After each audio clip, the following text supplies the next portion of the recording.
All right, hello everyone, and peace of Christ to all of you. I hope my voice is coming good. Please inform me if you have any problem from your side. Today, our topic about why we as a Christian we should love Muslims, and for sure, we mean what we say because, as you remember, in case you are not a Christian, Jesus said even to love our enemies. So even those who they think that we are an enemy for them, we still should love them, for they need what is missing. And usually, when somebody consider you an enemy, obviously he don't have love in his heart, at least in your side, which mean to you. For us, we don't hate the Muslims, and we will never fail into the trap of the devil and hate them. Because the second you start hating them, it's mean that Satan was successful and he was able to get into their head and our head in the same time. It's enough that Satan was able to get in their head, and we don't want that to happen to us. Now, uh, before we speak about why we should love Muslims based on Christianity, which is very simple to explain, as we say, Jesus said, "Love your enemies," and it's a very simple sentence. If every human practice in this earth, we will not even need an army, and we will not even have a crimes. One sentence of Jesus, not a book, can solve everything in this earth, including hunger, including being poor. Because if everybody have the spirit of love, people will help each other. People will not let somebody homeless, will not let somebody be poor, will not let somebody without going to school, a child have no parents, who have no help, because love will be the air and the lifestyle of the earth. So one sentence of Jesus teaching is amazing, is enough to solve everything we have, all the problems. But for sure Islam teach different message. Now I want to show you in the screen, and I want, because I'm trying to present for you what the Muslims try to say to us. Some Muslims, they speak the truth, which mean if you ask a Muslim, are you allowed to take me as a friend, he say yes, he is telling you the truth based in what he think. But this is not what Islam, which mean his truth is based in what he understand or what he heard or what he is trying to be. Yes, he can take you as a friend, he have no problem with that. But is it really this is Islam? uh, some Muslims are honest. They say exactly what Islam is about with no shame, and they say it loud and clear in the front of us here, because I wanted to show you the two sides of the story. This is Islamic City, Islam City website. Can Muslims be friends with Jews and Christians? Article written by Muslims. I have nothing to do with it. And in the article, they show you an Orthodox Jew dancing with an Arab guy. Okay, I mean, it's in the picture, but is it really true? You see, I am a person who grew up in the Middle East, and in the schools they never taught us one word since we were children about something good about the Jews. Actually, what we learned that Jews are people who have a tail, and they are pigs and monkeys. And remember, I am a Christian person, I'm not a Muslim, but because I attend a Muslim school, we learn what the Muslims learn. uh, First time I saw a Jew in my life, the first thing I was looking to see if there is something coming out of his pant, maybe a tail. I was looking at his eyes to see if he looked like a pig, his nose. I mean, where is the pig? Where is the monkey? Where is the chimpanzee? This is what they taught us, and this is what we made us believe for a long time. Now, if we go here in the article,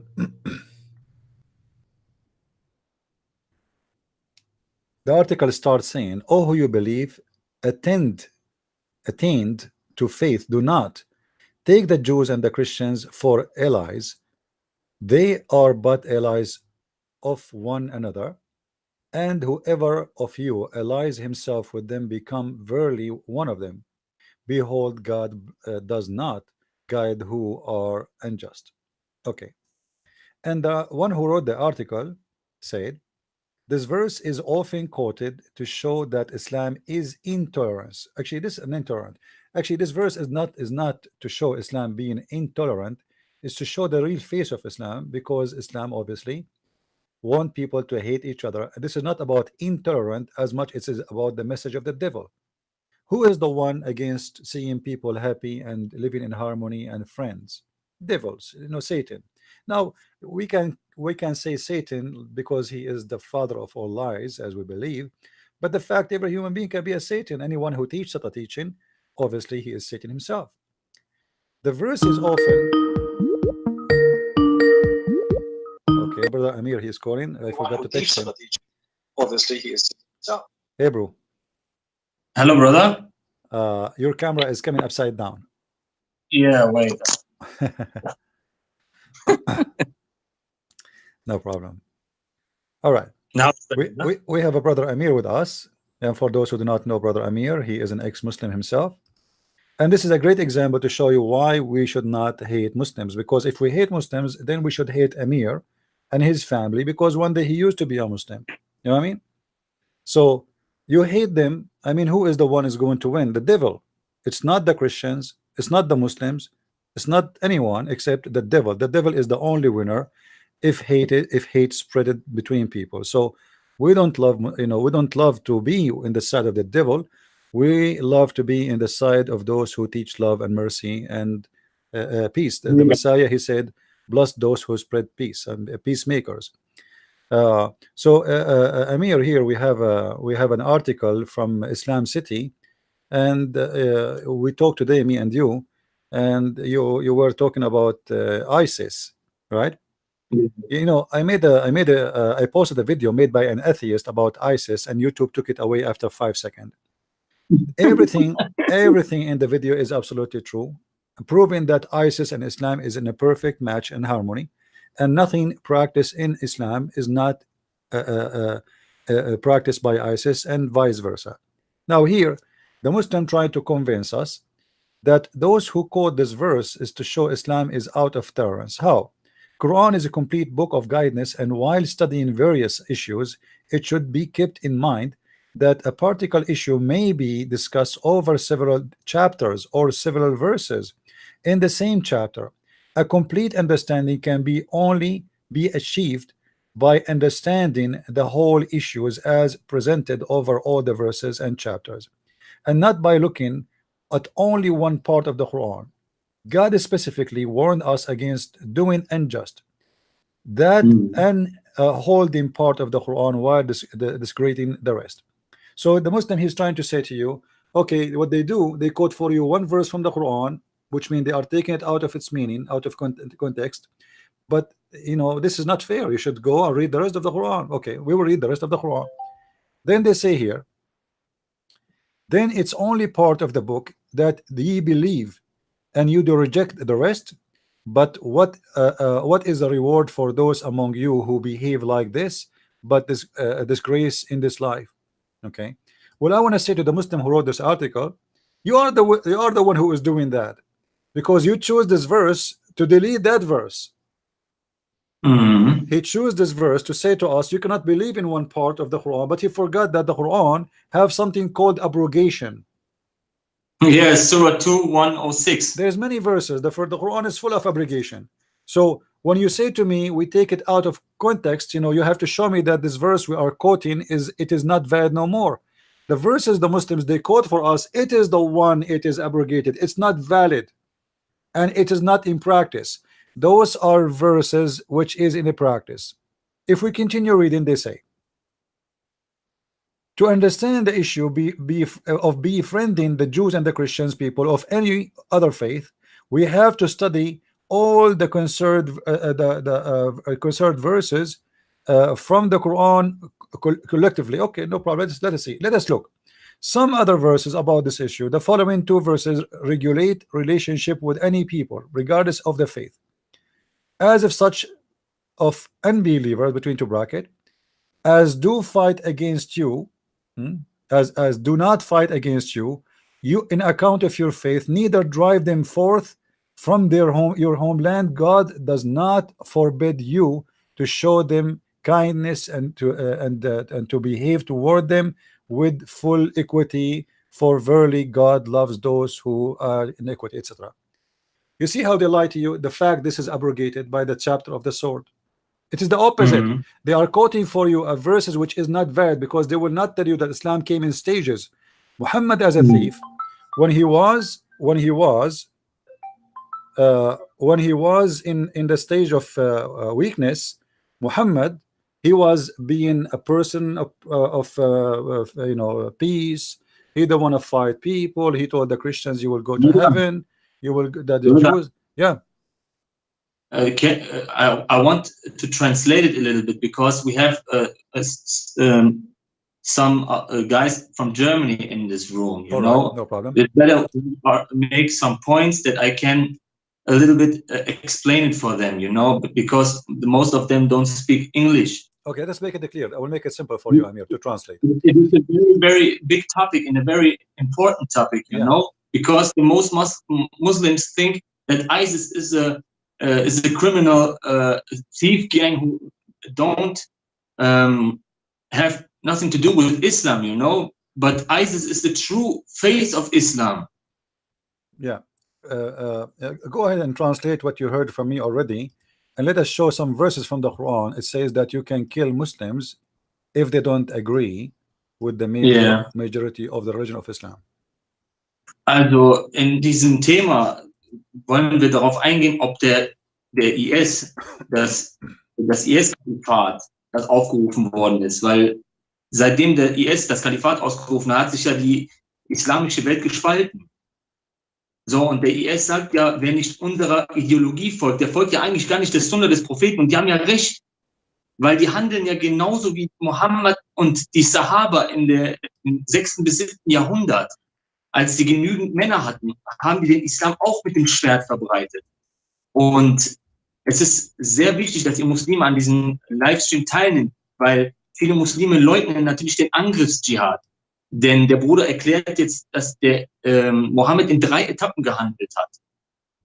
A, als er nicht genügend Männer hatte, um seinen Islam nach vorne zu bringen, hat er eine Botschaft der Toleranz gepredigt. Das finden wir in Suren 109, Vers 100. Surat Al-Kafirun ist das. Und dann, als Mohammed genügend Männer hatte, um sich zu verteidigen, kam ja die Sure 2, Surat Al-Baqarah. Sure 2, 291. Dann sagte der Allah, kämpft gegen diejenigen, die gegen euch kämpfen, aber übertretet nicht, denn Allah liebt nicht die Übertreter. Aber jetzt kommt das Schlimme daran. Und das finden wir in Surat Al-Tauba, die Reue. Denn diese Sure hebt alle Suren auf, die mit Frieden und Verteidigung zu tun haben. Das heißt, wenn die Muslime sich in einer Mehrheit befinden, so dürfen die gar nicht mehr zum Frieden aufrufen, sondern müssen kämpfen für die Sache Allahs. Und das ist wirklich sehr, sehr schlimm, weil viele Muslime tappen ja im Dunkeln, warum der IS das macht, was er macht. Deswegen müssen wir uns in der Tiefe des Islams auskennen und Mohammeds Leben studieren und das Leben der Sahaba studieren, warum sie das gemacht haben, was sie getan haben. Denn sie haben den Islam ja so von Mohammed verstanden und durchgesetzt, praktiziert. Das heißt also, wenn Umar den Pakt von Umar praktiziert hat und die Christen und Juden gedemütigt hat, so hat er sich auf die Sure 9, Vers 29 berufen. Und das ist ein Riesenproblem, was wir haben. Und wir möchten Stück für Stück mit euch durchgehen, um Klarheit zu schaffen. Und ich hoffe natürlich, dass einige Augen auch aufgehen. Weil es ist wirklich ein sehr, sehr wichtiges Thema. Ihr müsst dabei sein, ihr müsst euch fokussieren und konzentrieren. Weil der Bruder, der hat Ahnung von dem, was er spricht, und wir gehen jetzt durch die ganzen Quellen. Okay, brother. All right. If we go in the Quran allowed, because some ignorant, they say to you, how ISIS are Islamic, but they are killing Muslims. You see, the history of Islam is starting from the time of Muhammad. Consist and order killing Muslims who don't obey what Allah supposedly ordered them to do, even if they are from Al-Qaeda, as an example. Now Al-Qaeda, when they want to kill ISIS and when ISIS want to kill Al-Qaeda, both of them, they are terrorist groups, but they kill each other and they read to each other. They read the chapter 49 verse number 9. In this chapter it says, and I will show the English translation and the German translation. We will start with the English again. Okay. Chapter 49 verse number 9. Okay, it says, oh, who you believe, let not some of you among your some men among you laugh at others, which is funny. It says laugh, It may be that the later are better. Sorry, let's go here from here. Sorry.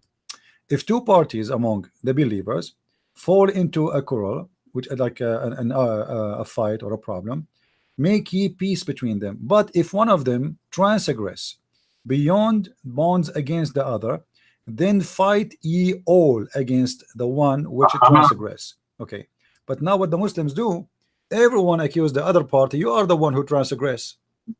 Yes. You are the one who disobey Allah. So we see ISIS when they kill somebody, the people they call him Muslim, they say to him, you are not a Muslim, you are not doing prayer, you are not paying zakat, you are not you are wearing non-Islamic clothes, you are not fasting, you are not praying, etc.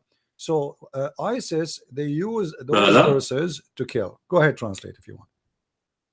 Also wir sehen ja, dass der IS und auch andere Gruppierungen wie Al-Qaida gegeneinander kämpfen. Das sind ja Muslime. Aber der Koran ruft ja auf, dass egal welche Partei die Oberhand greift, da muss die andere Partei der anderen mitfolgen. Ergibt das ja wieder Spaltungen. Es dürfen ja nicht Gruppierungen herrschen. Es darf nur eine Gruppe über alle anderen herrschen. Und jede Gruppe behauptet ja von sich selber, dass sie die Wahrheit spricht. Also bekriegen die sich gegenseitig. Und das ist laut Koran Sure 48 müsste das sein. Sure 48. Yeah, and verse number 9. Vers Nummer 9. Und da sagt Allah, wenn zwei Gruppen von den Gläubigen miteinander kämpfen, so stiftet Frieden zwischen ihnen. Wenn die eine von ihnen gegen die andere widerrechtlich vorgeht, dann kämpft gegen... Amir, verse number, chapter 49, verse number 9, sorry. Okay. Sure 49, Vers 9. Yeah. Bring it back, brother, to the verse. I will put it in German. All right. Yeah, put it in German, please. Here we go.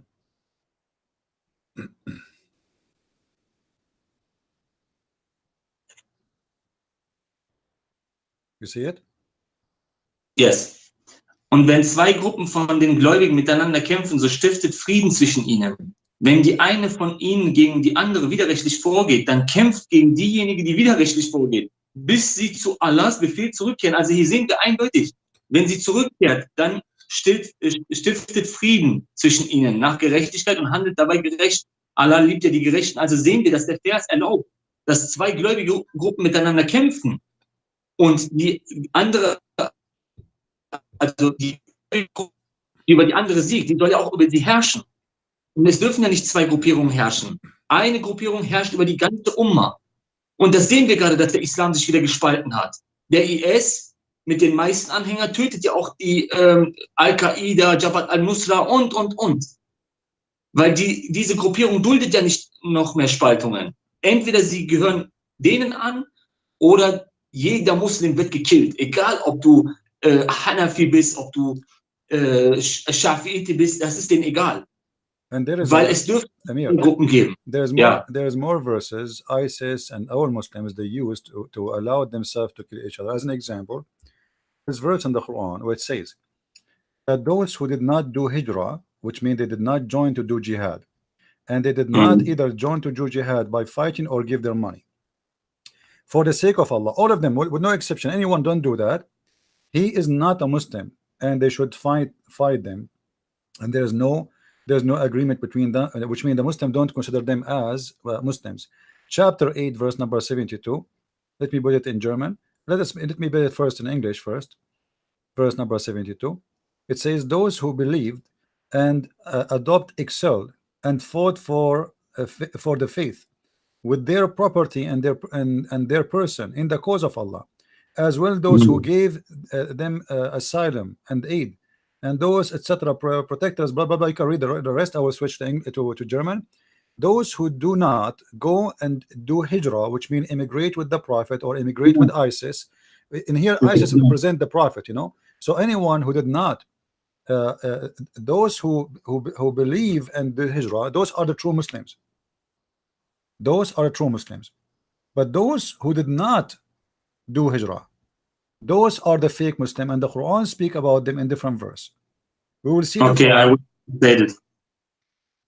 Yeah, actually, in the same verse, the verse is two parts. We have to divide the verse two parts. One verse it says, "Who is the true Muslims?" This is the same verse in the beginning from here to here. And then in the second part of the verse it says, and those who did not do immigrate with the Prophet, those are not Muslims.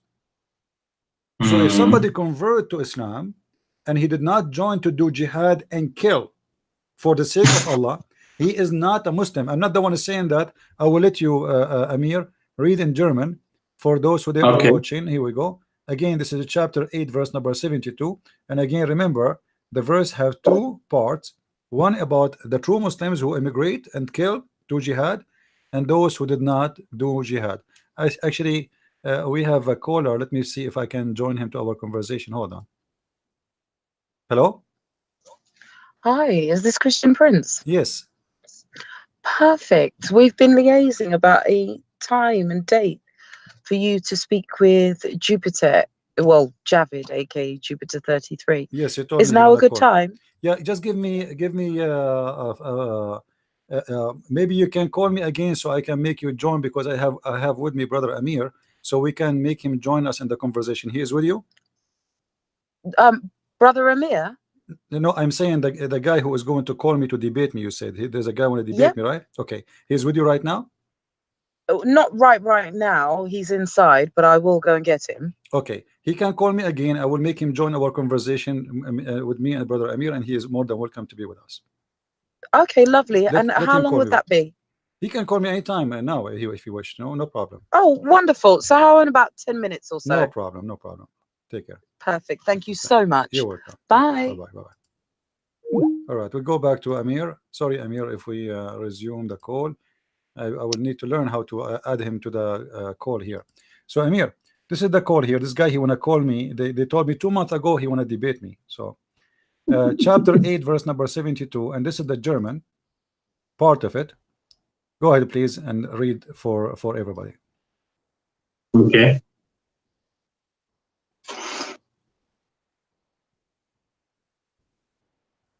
Verse 72? Yes. Okay. Gewiss diejenigen, die glauben und ausgewandert sind und sich mit ihrem Besitz und ihrer eigenen Person auf Allahs Weg abgemüht haben, und diejenigen, die jenen Zuflucht gewährt und ihnen geholfen haben, sie sind einer des anderen Schutzherren. Zu denjenigen aber, die glauben und nicht ausgewandert sind, habt ihr kein Schutzverhältnis, bis sie auswandern. Wenn sie euch jedoch um der euch gemeinsamen Religion willen um Hilfe bitten, dann obliegt euch die Hilfe, außer gegen Leute zwischen euch und denen ein Abkommen besteht. Und was ihr tut, sieht Allah wohl. Ja, also der Bruder hat nochmal versucht zu erklären, dass die Muslime verpflichtet sind, am Dschihad teilzunehmen. Das habe ich ja auch in einem anderen Video von mir schon gesagt. Dass Allah in Sure 2, 216 sagt, vorgeschrieben ist euch der Kampf. Also ist es Muslim befohlen, in den Kampf auszurücken, wenn es sein muss. Weil der Islam ja im Krieg ist mit der nicht-muslimischen Welt, ist es legitim, dass ein Muslim sich, also quasi die Hijra vollzieht und sich einer Gruppierung anschließt, um Dschihad zu führen. Weil der Muslim soll ja keinen normalen Job machen. Sein Job muss sein, Dschihad zu führen gegen die Kuffar. Nur die Muslime wollen das nicht wahrhaben. Sonst, wenn sie das wahrhaben, die Folgemuslime das leugnen. Und wenn sie das nicht leugnen würden, so müssten sie ja den Islam verlassen, weil das gewalttätigste Religion der Welt ist. Versteht ihr, was ich meine? Und das ist ein Riesenproblem. Und Gott sei Dank gibt es so Brüder wie Christian Prince, der uns ja alles zeigt. Versteht ihr, was ich meine? So, dass wir alles lernen können und andere Muslime daran teilhaben lassen. Ja? Okay, brother. If you see here with me, guys, you will see it says, and from those who they claim to be believers, they convert to Islam, but they don't want to excel. They don't want to do hijrah. They don't want to go and fight with the Prophet. They don't want to join the Islamic State of Muhammad.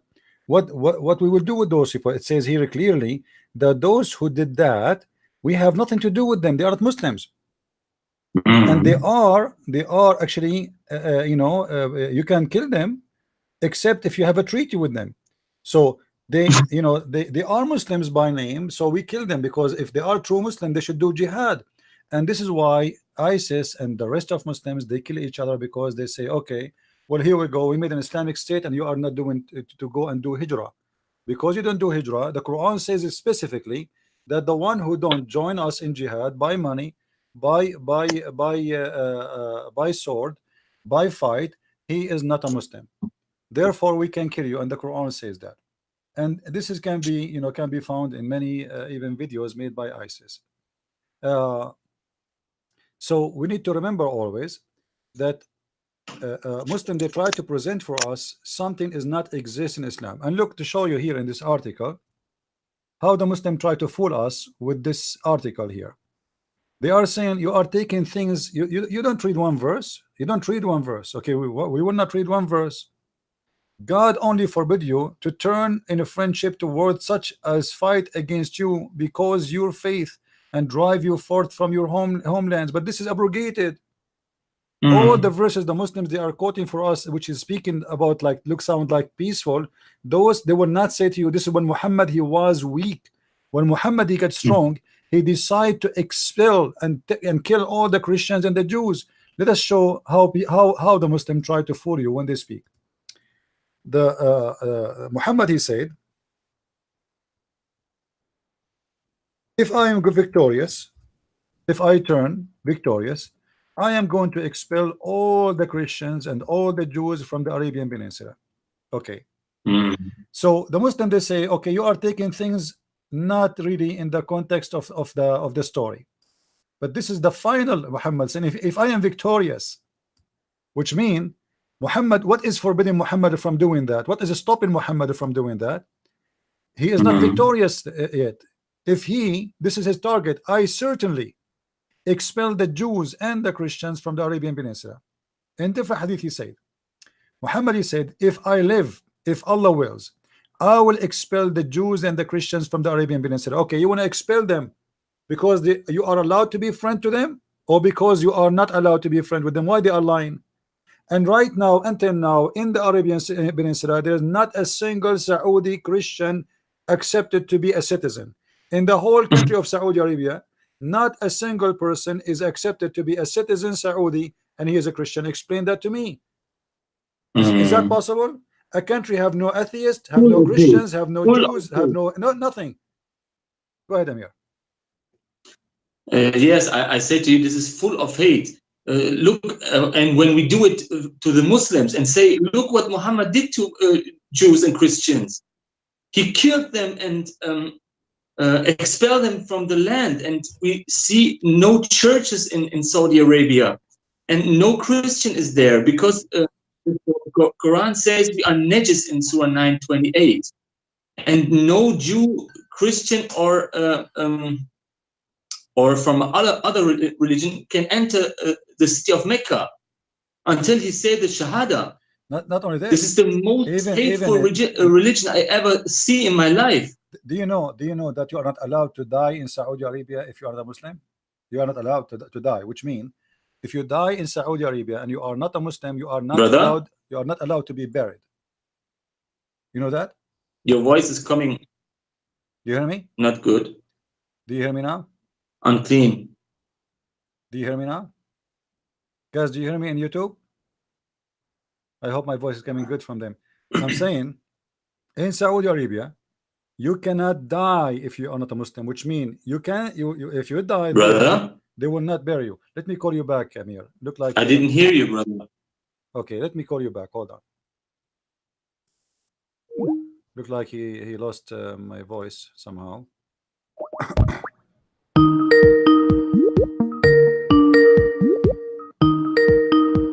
Let us see.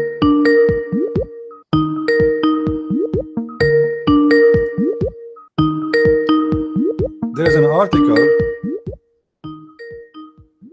There's an article. It's called "You Cannot Die in Saudi Arabia." Let me see if I can find it. Which is I find kind of sad and funny. Maybe he lost his connection. I'm not sure. All right, he's calling me back. Yes, Amir, do you hear me now? Hearing you now. All right, that's good. You know, I was saying in Saudi Arabia today, because the Saudi, they need employees because electricity, water, streets, roads, everything run by foreigners. So that's the Saudi, they are incapable of doing any kind of jobs until now. You know, more than 80%, 85% of the population, they are illiterate. They do not know how to read, how to write. After all 70 years of oil, still they have no civilization. Now, because they need them, they allowed workers to come from all countries, from most of religions, but you are not allowed to be a citizen unless you are a Muslim. Now, what if somebody he is a Hindu and he die in Saudi Arabia, or a Christian, or a Jew, or whatever? You are not allowed to be buried. Not even single graveyard for non-Muslims exist in Saudi Arabia. Is that because of love or because of hate? Because of hate. Even he's dead, they are afraid of him. The guy is dead. Just put him in the sand. You have a desert bigger than Europe 3 times. So what about we put a guy, poor guy who died in the sand, and let him in peace? Even that is not allowed. You cannot die in Saudi Arabia. You die, they put you in a container and they ship you to your country. For you are not a Muslim. If you are a Muslim Pakistani, they will bury you. But if you are a non-Muslim Pakistani, or a Hindu, or an atheist, or whatever you are, in Saudi Arabia, by the way, there's nothing called atheist, because they will not even allow you to say that word. Yeah. Go ahead, Amir. Your voice is coming unclean. I think, brother, are you there? Yeah, people, they hear me. I think it's your internet, Amir. Ah. I think your internet is going bad. Yeah, I think you have an issue with your internet. I think you have an issue with your internet, Amir. No, my internet is okay. I don't know, because people, they hear me very well on YouTube, which means that's not my internet.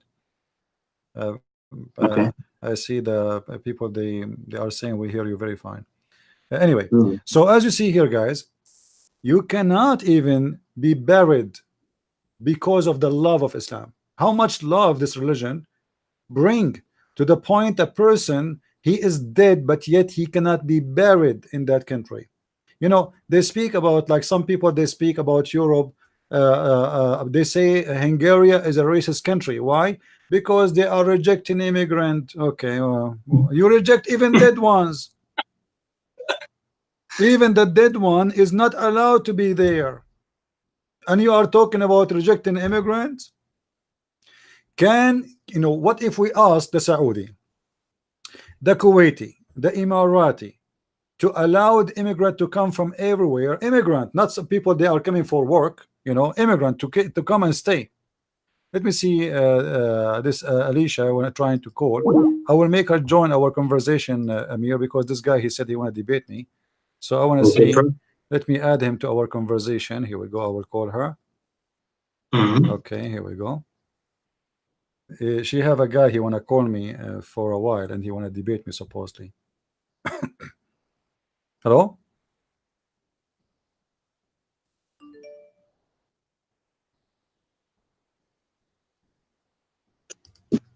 I'm trying to add her.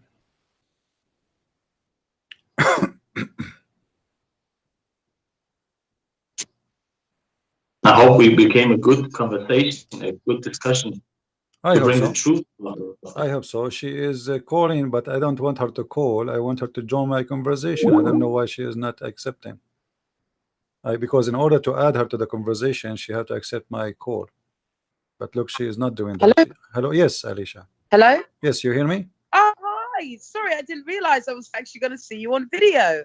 Do I have to turn my video on? No, no, no. You are not seeing me in my video. This is not me. This is brother Amir. I don't look handsome like this. Oh, I see. I wish I looked like that. I will turn my camera immediately.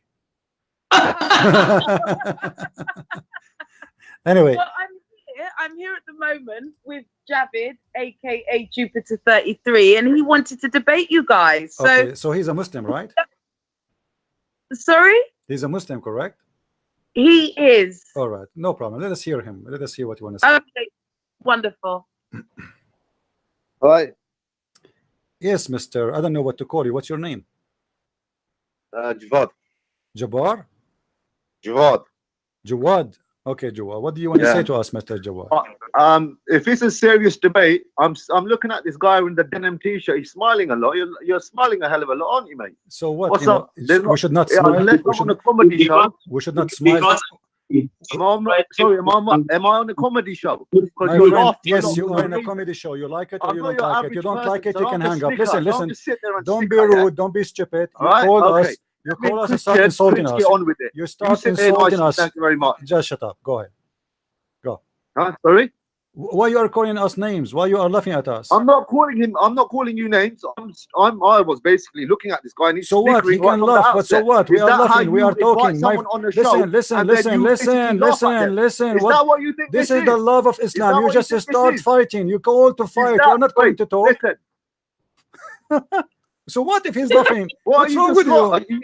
Is this a comedy show, bro? Yeah, it's a comedy show. You know what kind of Listen, I'll what make kind a of a video prophet? for you and What I'll kind of a expose your prophet? He nonsense. said, let me show you. You're Let me show talking you. crap. This is a Oh, comedy come on, show. debate side. What kind What do of you a wanna talk about? prophet? What Shut do you wanna up, talk shut about? up. Let us What do you wanna talk. Let us talk about? talk. Let us talk. What kind of a Not just prophet he rambling. say? That. What kind of a prophet he I say? actually speak Your perfect English, prophet my will be. friend, so Your stop prophet talking said your rubbish penis will be and English. speak something of significance to me quickly. Quickly. What quickly? Tell us something quickly. Go Nothing. ahead. Listen, you're going to hear about me very soon. I'm going to come back on your stream and I'll debate you and whoever else you want to get a whole bar for me, okay? Because I'll debate all of you and put you in a. I will. So sort why you don't out do because it you're now? Why talking you are rubbish. leaving? Are you You're going? talking crap. Are you going to hang up like a baby girl? Are you Now, upset listen, now? this guy, this denim, this model, this basically, I want to be a hero guy, is sitting there laughing, snickering. But Yeah, well, there's something clearly listen, wrong with Abdul, this guy. Abdul, Are you listen, watching Abdul. something that I'm not privy to, You mate? sound like a I kid. haven't even You started and sound you're like a laughing. kid. Just shut up. Shut up. We thought he's a man. It will turn to be a kid. You lot can't debate me. All you lot do is take the mick out of them, yeah? And you laugh at them. You cut this Hey. guy. Hey. Cut Hello. this guy. Go on. Be calm. Go on, talk. Put it down. Abdul, listen. You call us to say what? You call us to say what? What do you want to say to us? What do you want to say to us? What's wrong with to you? say, What do you want to say to us? when this fella has a serious look on his, like he has now. Thank you very much. Yeah. Okay. Okay. Go hang Basically, up. Go hang right. up. Hang up. Go. What I'm basically hearing Go. on many of your debates Amir. is what you're basically doing Amir. is you're Hang up from basically your side, Amir. taking the mick out Amir, of people hang who up from your clearly side. can't speak we English can kick very him out. well. So you pick something and then you decide to run with it and then you start taking the mick out of them like what I just done to you. You don't like it, so why do you do it to other people, my friend? You see my partner, she's not privy to Are you going to and how you debate go on. us or you are going to cry? Are you Britnet women? Are you a Britnet women? Are you a Britnet women in the delivery room? You called us to What? debate us. Where's the debate? What do you want to debate? Because I've already said Tell me, all you give me one pick reason for something Muhammad to and be you a take the prophet. mick Stop, out like this stop guy just shouting, you laughing for no idiot. reason. Stop shouting. Tell me why Idiot. Muhammad is a Are you prophet. calling an idiot? Why Muhammad is a prophet? Tell me one reason. Why is a prophet? Because I'll tell you why. Because at the time, and I have the same problem. There's a carbon cloud that he had around him. I have a carbon cloud around me. Okay, What? why carbon? What? The universe is rife with carbon. Okay, and that carbon cloud is what connected his pineal gland. Have you heard of a pineal gland? It sits in the center of your brain, and was his connection to the Almighty, just like the connection Jesus had, Moses had, Noah had. Abdul, I ask you a question. What is the proof that Muhammad is a prophet? Abdul, Until now, you what gave me is nothing. Abdul? You are the Abdul. Where is the proof What? that Muhammad is a prophet? What do you mean? Where's the proof that Muhammad is a prophet? There's Yes. a cloud around me that can be quantified under different light. There's a cloud around you. This is not a cloud. This is fault. I'm asking you a very clear proof. Shut up. Tell Be me the quiet. proof. Let- Abdul, Listen, potato. be quiet, Tell me because the you're getting on proof. my nerves. Hold I'm on, Amir. explaining something. You just Abdul, talking over Abdul, me. Abdul, That's how you debate. You're Abdul, not debating, Abdul. huh? A You're not prophet. debating, my friend. Listen to me very listen, carefully. Be quiet for potato. 1 minute because I'm a guest on your show. Potato, but Be you are not a quiet. guest. You are a kid. You are not a guest. Listen to me very carefully. I have a cloud around me, Amir, a carbon there's a cloud around in him. the form of snakes, because your DNA is sequenced as a double helix snake form. Okay, this cloud around me shall be quantified, will be quantified. Okay, so it becomes. Listen to me very carefully. So it becomes observable data for the 21st century to prove the fact that Prophet Muhammad Jesus Christ. Yeah, they were all related, and they come from a bloodline that is one. Okay, all right, and they represent the knowledge of the cloak, which is the occult knowledge, which the Amir, elite look of at the the text I world sent you. hold today. Look at the Okay, text I sent you, hold Amir. today. All right. What I suggest to you, Mr. Christian Prince, is make yourself familiar with my channel, with my work, because I can promise you this and let your viewers. Shut up. You told me nothing until now. You are talking to yourself. You said nothing. Amir, just hang up from your side. We have a kid in the line. This guy is an idiot. He have nothing to say. Okay, to nip you lot in the bud, Yeah. because I don't like You see, guys, I don't like the way you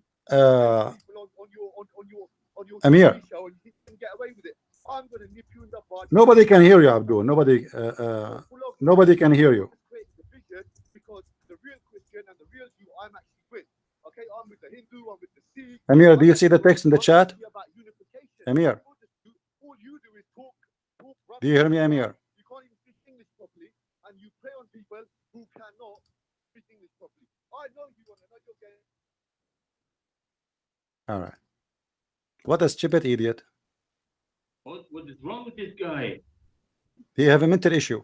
We ask him, what is the proof that Yeah, Muhammad is a prophet? You see, I let him talk, What is that? but he starts He was calling us speaking names, about- and there's a without cloud making around it- him. There's a cloud that- around him. He will see my work. What is my work? This guy, he think he's a Is prophet that a too. conversation or he's talking? There's a cloud around me. My friend, the cloud around you is your fart. Is not even from you talking. This is from your farting. You ate too much beans, and you think you are someone. We ask you, what is the proof that Muhammad is a prophet? Everything you said have nothing to do with our topic. Where is the proof that Muhammad is a prophet? Ask you, what is the proof that Muhammad is a prophet? Everything you said have nothing to Amir, do with our topic. Amir, mute you too, please. Where is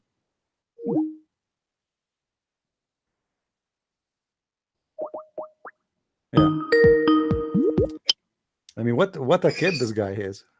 He's a not. Hello. Don't allow him to join Hello. the conversation. I'm so sorry. Alicia, I don't want I'm this kid. so, You know, so sorry. you promised me to bring me a man, not a kid. Who is this guy?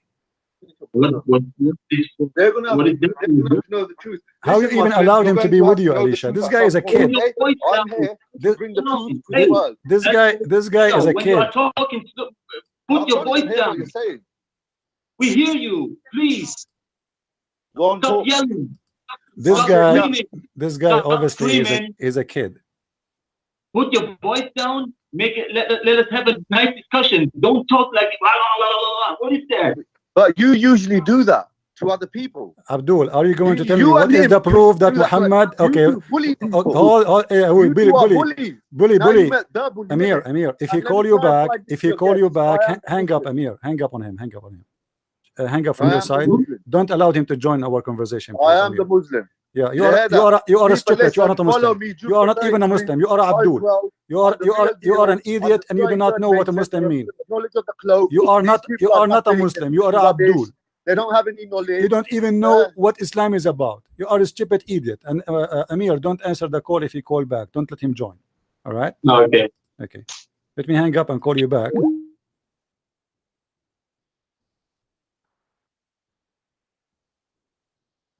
We don't want a kid with us. Why it's calling both? I don't know why it's calling both in the same time. Hold on. I'm not sure why this three. Okay, now I need to remove. This is why. All right. Okay, good. Yeah. Yeah. All right, Amir. Sorry, guys. We thought she told me she have somebody to debate me, but I don't know that we have a madman who have a mental issue. You know. I feel sorry. So explosive. If this guy, I want to shoot myself, brother. if this guy he got married, his wife she will commit suicide second day, and if not the same night. I mean, this guy he talk, he never stop talking, but he's saying nothing. This guy, he got married. His wife Mute you too, Amir. second week, second day, not the same night. I feel sorry for this Alicia. She's sitting with him. I mean, I don't know what his relationship to her, but I feel sorry for her. Anyway, we go back to the topic. So when Muhammad he said, I'm going to expel the Jews and the Christians from the Arabian Peninsula, Is that because he's allowed to take the Christians and the Jews as a friends, or because he is teaching hate and violence? And how he can expel people without being violent? Brother? Yes, you hear me? Okay. So expelling somebody, imagine I say I want to expel the Muslims from etc. place. If I say Something is that, wrong with my internet. I hate it so much. my friend, because you did not say inshallah before you call me, this is why. Wait. Say inshallah before you call me.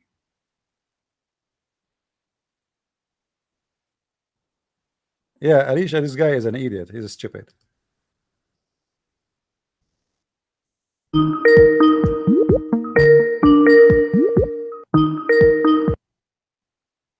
You need to change your internet, Amir. I think your Hello? internet, I think your internet provider is from Afghanistan. It doesn't work. You hear me? I think your hello. I think your internet provider is from Afghanistan.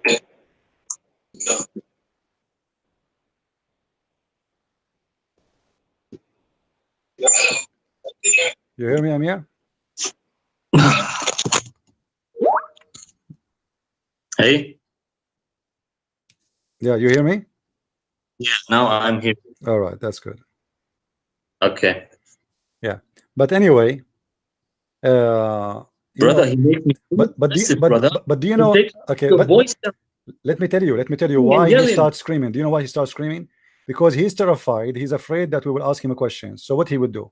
He would scream and shout in order to get to make me get out of him, get rid of him, and that will make him look like okay, I did not run from debating Christian Prince. This is the whole point. Otherwise, we didn't say anything yet. You know, he starts screaming and shouting, and why you are laughing, and why you are smiling, and what you are etc. Because simply he is afraid. You know, if you watch the dog show, you will see that there's little dogs. They always attack the big dogs. And I'm not saying he's a dog, but I'm telling you about the nature of a creature when he is scared. When the creature is scared, Hear you. he attack because he is afraid, because he's terrified, because he is not confident. So this is why right away he start calling names and start screaming, because he wanted us to get rid of him, because he is terrified to talk to us. This is the whole story. Otherwise, if he is a confident man, he would say hello and okay, we will talk about, okay, go ask me a question or ask you a question, you know, we will have a nice conversation. But this guy is upset without any reason. Right away he is fighting, screaming, shouting, simply because he is terrified. He is just a scared kid. And I understand. I understand any Muslim to be like that. You know, there is, okay, let's see, Amir. Yeah, I think Wahid is better than this. Well, but people here will not hear you good, my friend, because this is in the phone. You know, if you use the phone, the sound will not be good, Okay. and I will not be able to link you. What? Okay, I will try it again. Restart your modem, maybe. Restart your modem. Maybe there's many things connected Okay, there, and okay, see. All right, okay, okay, I my do. friend. Okay, well. I do. Okay. Anyway, so when the Muslims, they try to make it as it is, we make article, and we buy the article, we show them that those Christians are misquoting things. Well, if you read the whole article, they will not read for you that not to take friends is not only about Christians and Jews. Even your father and your brother, you cannot take them as a friend. Why the Muslims in this article did not mention to us that the Quran says in chapter 9 verse 29 that if you have a father or a brother who they are not Muslims, even those you cannot take them as a friends. And what is the reason not to take somebody as a friend if you want to take me as a friend? Give me a reason.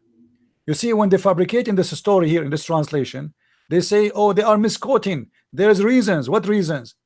People who want to take me as a friend, obviously they are not bad.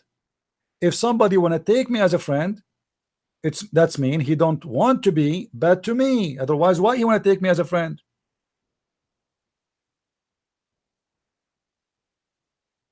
You know what I mean? And look, they quote for us from the Quran verses saying that people who the Christians and the Jews, they are people who have a disease in their heart.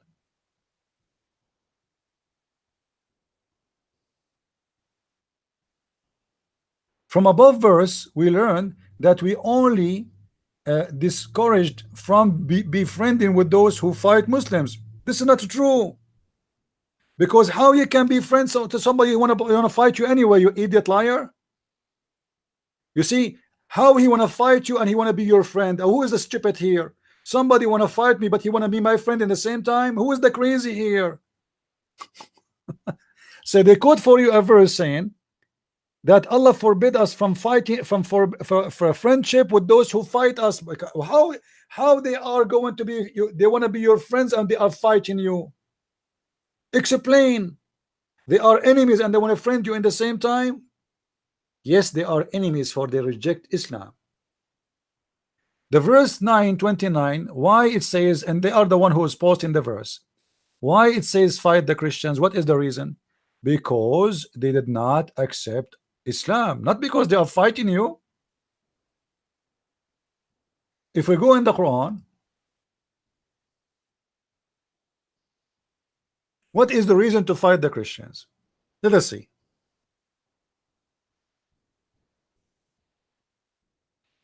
Switch to Arabic.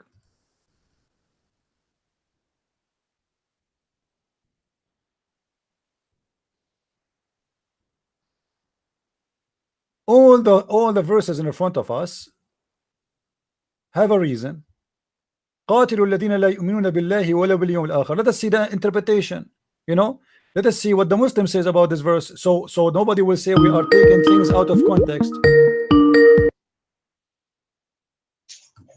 Okay, Amir, are you back? Do you hear me now, Amir? Brother? You hear me? No, it doesn't. Your voices doesn't come out here of my phone. I don't understand.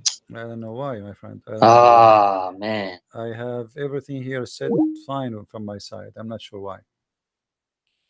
You see, if we go to the interpretation of the Quran, so a Muslim will not say I am misunderstanding the verses. Let us go. This is Tafsir Ibn Kathir, chapter 9, verse number 29. This is not my interpretation. I have nothing to do with it. All right. Let us see if this is about a certain time only, or Muslims are not allowed to take the Christians and the Jews forever as a friends. Allah command his believing servants who are pure in religion and person to expel the idolaters who are filthy in the religious sense.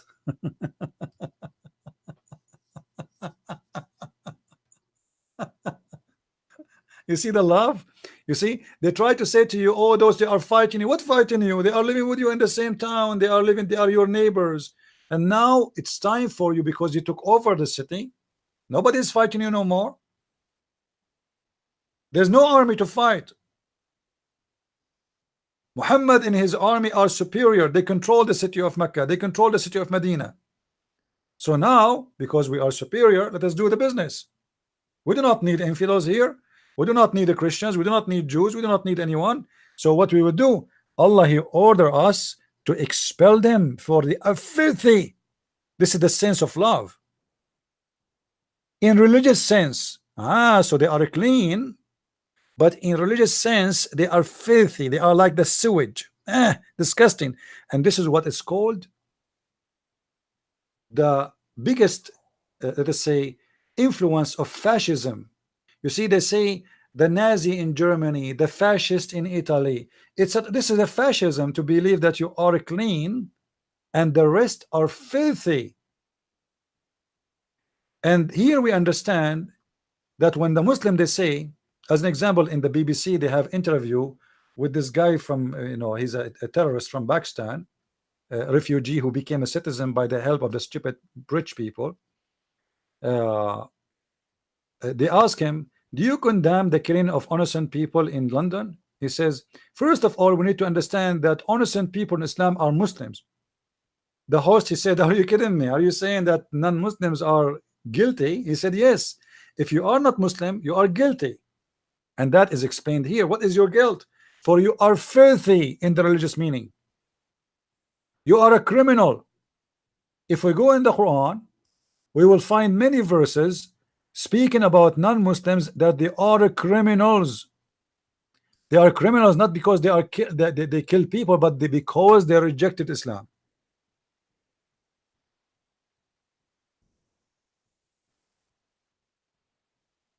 Chapter 8 verse number 8. In chapter 10 verse number 17, anyone who accused Muhammad to be a false prophet, he is a criminal. Chapter 10 verse number 17 as an example. Hello, you hear me, Amir? Hello? This is not normal. It's not working, huh? You see that because the other person, he was able to call me and speak to me. I think you muted maybe your microphone, Amir. Maybe you muted your speaker. Check your speaker. Check your speaker. Restart your phone, Amir. If you are listening to me, restart your phone.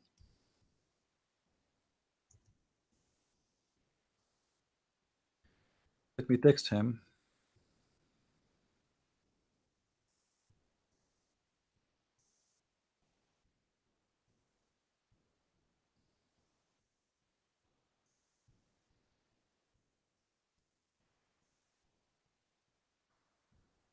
All right. So the Quran give us a clear answer about who are the criminals.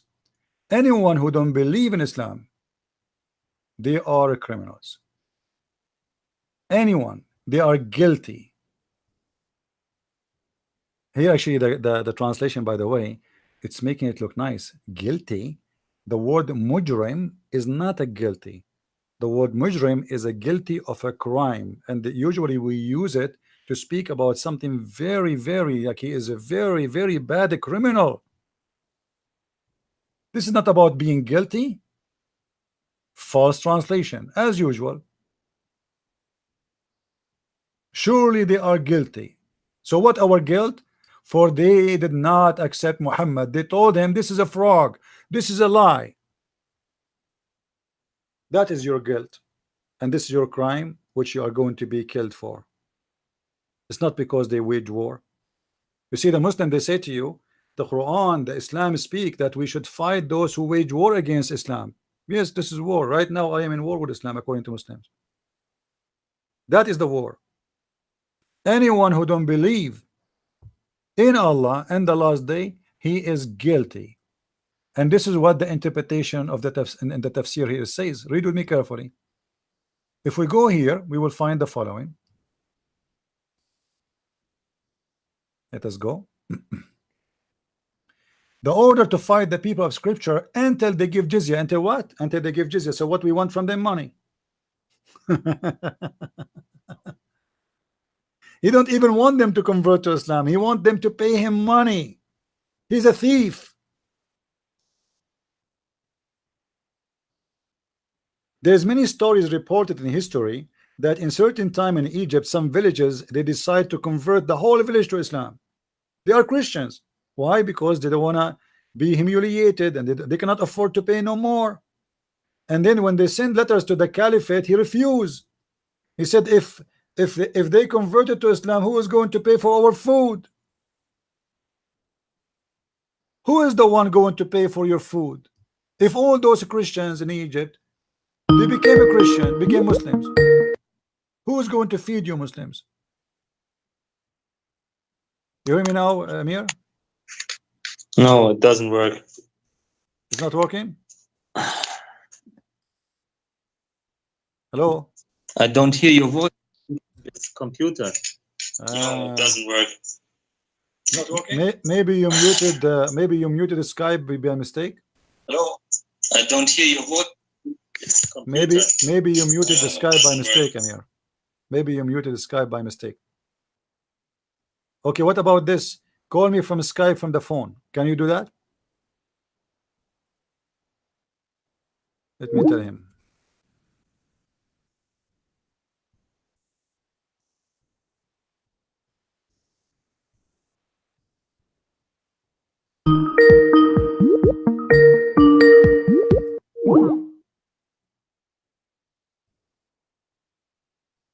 Amir, call me using Skype, but from the phone.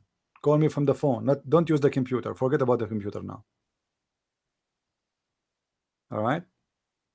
Use the phone until this computer thing will be fixed. Maybe later you can uninstall Skype from the computer and install it again. So the order is to fight the people of the scripture for what reason? Interpretation, and the verse says. Even his phone is not working. All right. Fight against those who believe not in Allah. So why fight against who? Those who believe not in Allah, not those who fight you. The Christian, they never fought Muhammad. Never, never, never.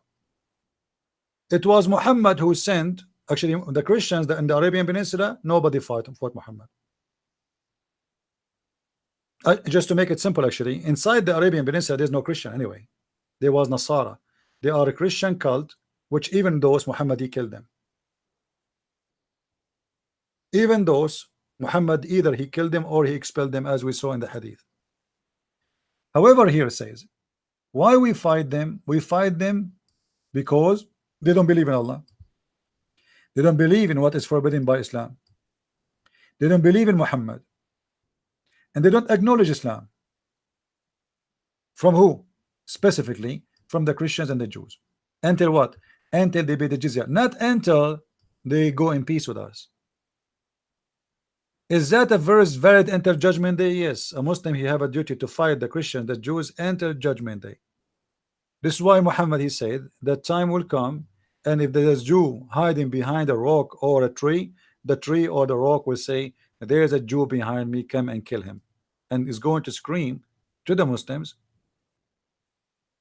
you know, asking them to come and kill the Jewish guy.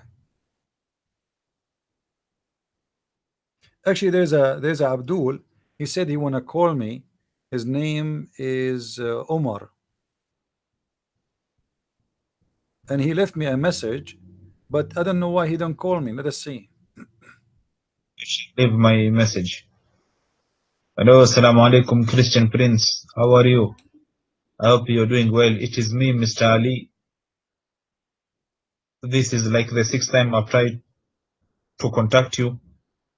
I would like to have a friendly debate with you. I've seen your videos, the false claims which you. Yeah, but call me, Omar. Call me.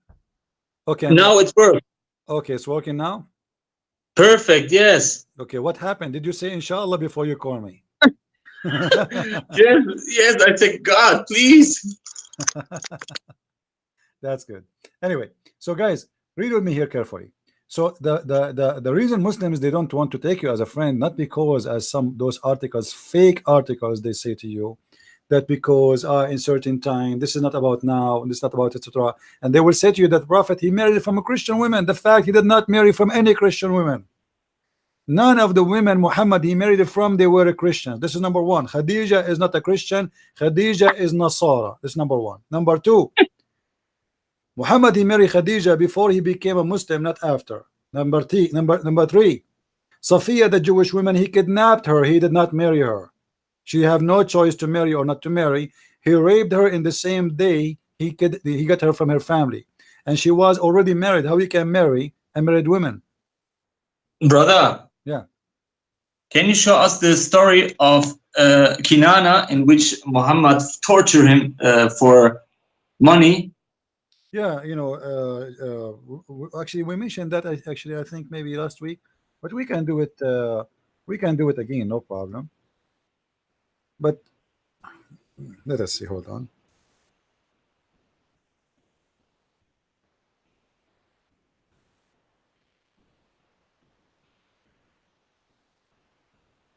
Yeah, the story, but we will see if we can find it in English.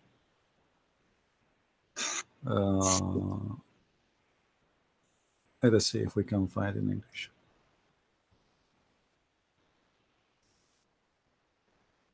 Not find it in English. But anyway, we can find it in different books. That's very easy.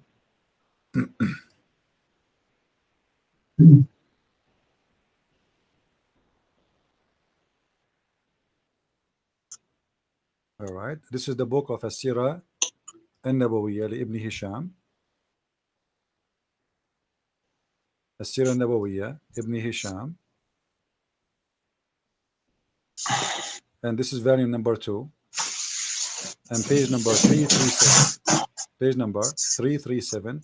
And this is the story how Muhammad, he started torturing a man, his name is Kinana, for not giving the money he hid, which is his money. Did you find it? Yeah, it's in the screen. This is the book of As-Sirah Nabawiyya, book of Ibn Hisham, volume number 2. The title of the chapter is Uqubatu Kinana ibn Rabi'a, the penalty or the punishment of Kinana, the son of Rabi'a. And here is speaking about that he have the money of his tribe, Bani Nadir. Bani Nadir are a Jewish tribe. Muhammad, he killed them. So now this guy, they suspect that he is the one hiding the money, which the Muslim Muhammad, he want to take the money. He want to take the money of all the Jews. Look like the Jews, they hide their money, they bury it under the ground. And now Muhammad, he ordered to bring this guy. And some Muslim, they told Muhammad that we saw him going around an abandoned building which is empty, and we suspect that he have something hiding there. So Muhammad, he told them, bring them here and go and dig there. They found some money, not too much, and Muhammad, he brought the guy and he told him to tell him otherwise, to tell him where is the money, otherwise he will kill him. He refused to tell where is the money or the rest of the money. So Muhammad, he gave an order to Az-Zubayr ibn al-Awwam to torture him, and he did until the guy, he died. Actually, the one who killed him, it was Muhammad ibn Maslama. It says here, فَضَرَبَ عُنْقَهُ بِأَخِيهِ Mahmud ibn Maslama. So he said he killed him as a revenge for his brother, but this guy is not the one who killed his, but just because he's a Jew. So Muhammad, he gave this guy, he said, okay, you know what, we want to kill him. You know, you lost your brother, right? Okay, go kill this guy, so you know, so you can take it as a revenge. Go and kill him, slaughter him. So the guy, he took him and he cut his head. This is a story, one of the stories of the peaceful, loving teaching of Muhammad. Imagine if Jesus, he brought someone and he started beating him. Here, actually, in the story, it says that Zubayr ibn al-Awwam, he was putting his sword in his chest and digging inside his chest, like to torture him, make him bleed. And then at the end, when they found that he will not say where is the money, obviously he don't know maybe where is the money, otherwise how he can handle all this torture. Then when they give up and almost maybe he is almost dead, they decide to give the guy, the Jewish guy, to other guy, his name Muhammad, he ordered, give him to that guy, let him slaughter him. And he did slaughter him. This is the truth about the love of Muhammad. Now if we continue here, so this is the reference you asked for, Amir. I hope you got it. Okay. Thank you, brother. And then you know, brother, wait, brother. Yeah. You know, I have a lot of Muslim friends here in Germany because I raised up with Muslims, because they are my brothers and sisters in Islam, you know. But I'm not a Muslim now. I became a Christian, and when I told them I became a Christian, they were very shocked. You know, my friend told me 6 months or 8 months ago, he told me about WhatsApp. He said, "Oh, Amir, why you left Islam? Why you became Christian? Are you stupid? Are you ill? Come back to Islam." And so I said, "I never trust Muhammad. I will never give my soul to him or trust my soul to him. You know, because Muhammad was not able to tell the difference between the revelation of Allah and the revelation of Satan. I will never trust this guy, that he imagined himself that he had sex with his wives, but in fact he did not." When I read some of this hadith, I became very scared. not only this, you see everything in Islam. Look, we are reading, if we want to understand Islam, where we are going to go, we are going to go to the interpretation. And look what the interpretation of the Quran is saying. Just because the Christian refuse to accept Islam, we fight them and we force them to pay us money. It's a gang system. Islam is a gang. Read with me carefully, Muslim. This is not my interpretation. Paying jizya is a sign of kufr and disgrace. It's sign of what? The Muslim, they lie to you. They say this is a tax. This is not a tax. This is Ibn Kathir speaking. This is not Abdul Potato. This is not Obama. This is not macaroni from France, and this is not miracle from Germany, the idiot. This is Ibn Kathir, a scholar for the Muslim. When they want to learn, they go and read what this guy is saying. He's saying paying jizya is not a sign of respect, it's a sign of kufr and disgrace until they pay the jizya.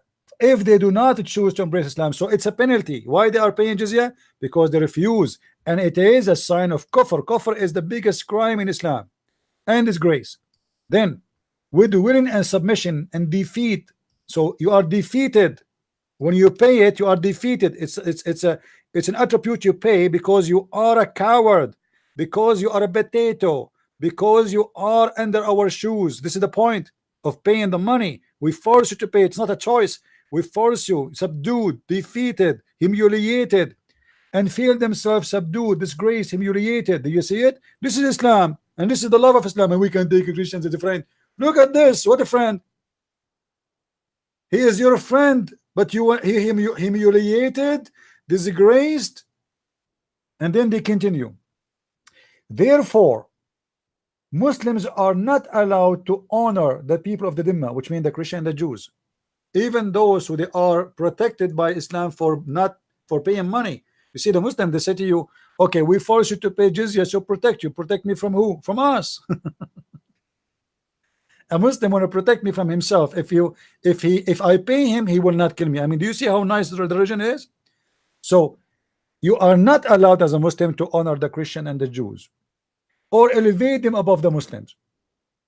But in the article here, the one we saw, they are speaking about, oh, in Islam, brother, they are misquoting, they are lying to you, they misquote the verses, it's miscontact, brother. It doesn't say that, brother. It doesn't where it says that. There is other verse that says you are no, don't attack those who never attack you, brother. Okay, but there's a verse says attack those who never attack you too. And the verse saying clearly the Christian and the Jews specifically, for they are not accepting Islam. You see how they lie? So now if we go here, we continue. Muhammad, he gave advice to the Muslim. This is the manner of Muhammad, not the manner of Ibn Kathir.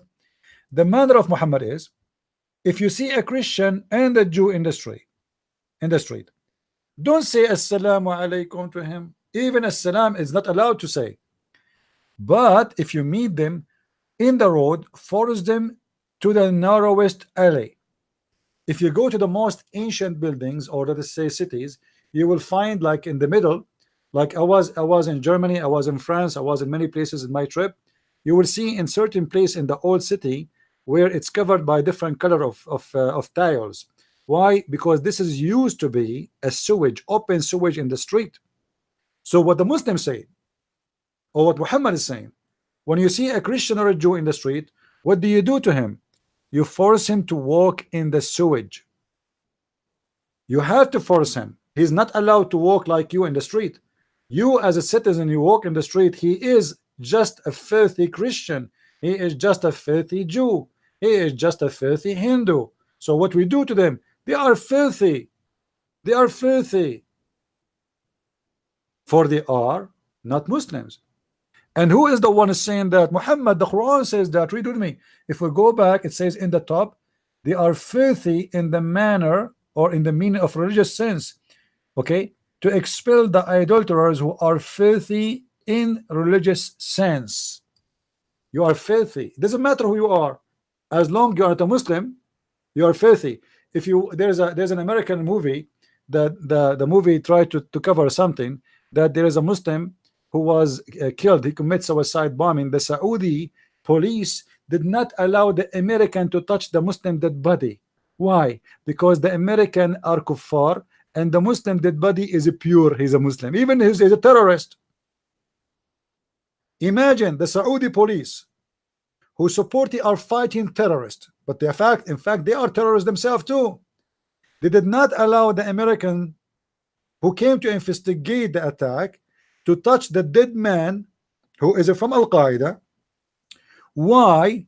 Because it's not allowed in Islam for non-Muslim to touch a dead Muslim, because you are filthy, while the Muslim is clean and he is pure. That is fascism. You see, they speak about Hitler This is Hitler teaching. They think they are clean, we are dirty. Hitler is 1,000 times better than Muhammad when it's come to teaching. If we compare between Hitler and Muhammad, you will find that Muhammad is obviously just an older version of Hitler. When Muhammad, he said, I'm going to expel the Jews and the Christians. Isn't it this is what Hitler he did? He decided to expel specifically the Jews. Isn't it this is Hitler idea? Where Hitler he learned this? He learned it from Muhammad. And this is why the Muslims, they love Hitler. I myself in the Middle East, I saw a Hitler picture in many places. You go to the bakery, you find Hitler picture. You go to the supermarket, you find Hitler. They love it. Yasser Arafat and Hamas, they distribute the book of Hitler, it's called in Arabic Kifahi, for free. The UNRWA, which is collecting money donation from the stupid American, from the stupid French, from the stupid English, from the stupid German, they collect the money to print the book of Hitler, and they give it for free for the good citizen of Allah. That is the truth. I challenge anyone to tell me what is the difference between Hitler and Muhammad. Hitler want to expel anyone don't agree with him. He hate the Jews and he hate the Christians because he was killing Christians. 99% of those who Hitler he killed, they were Christians. And don't forget that the Muslims, they were fighting in his side. The biggest brigade of the SSS intelligence was based on fighters from Albania and Albania.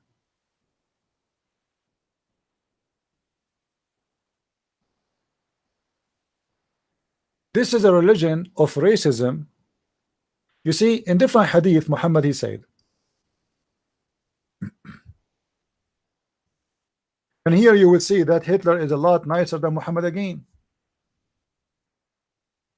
What is the idea of fascism?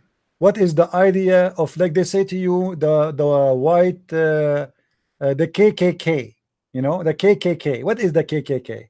The KKK is a cult of people who believe that because I am white, I am better than others, which is absolutely false.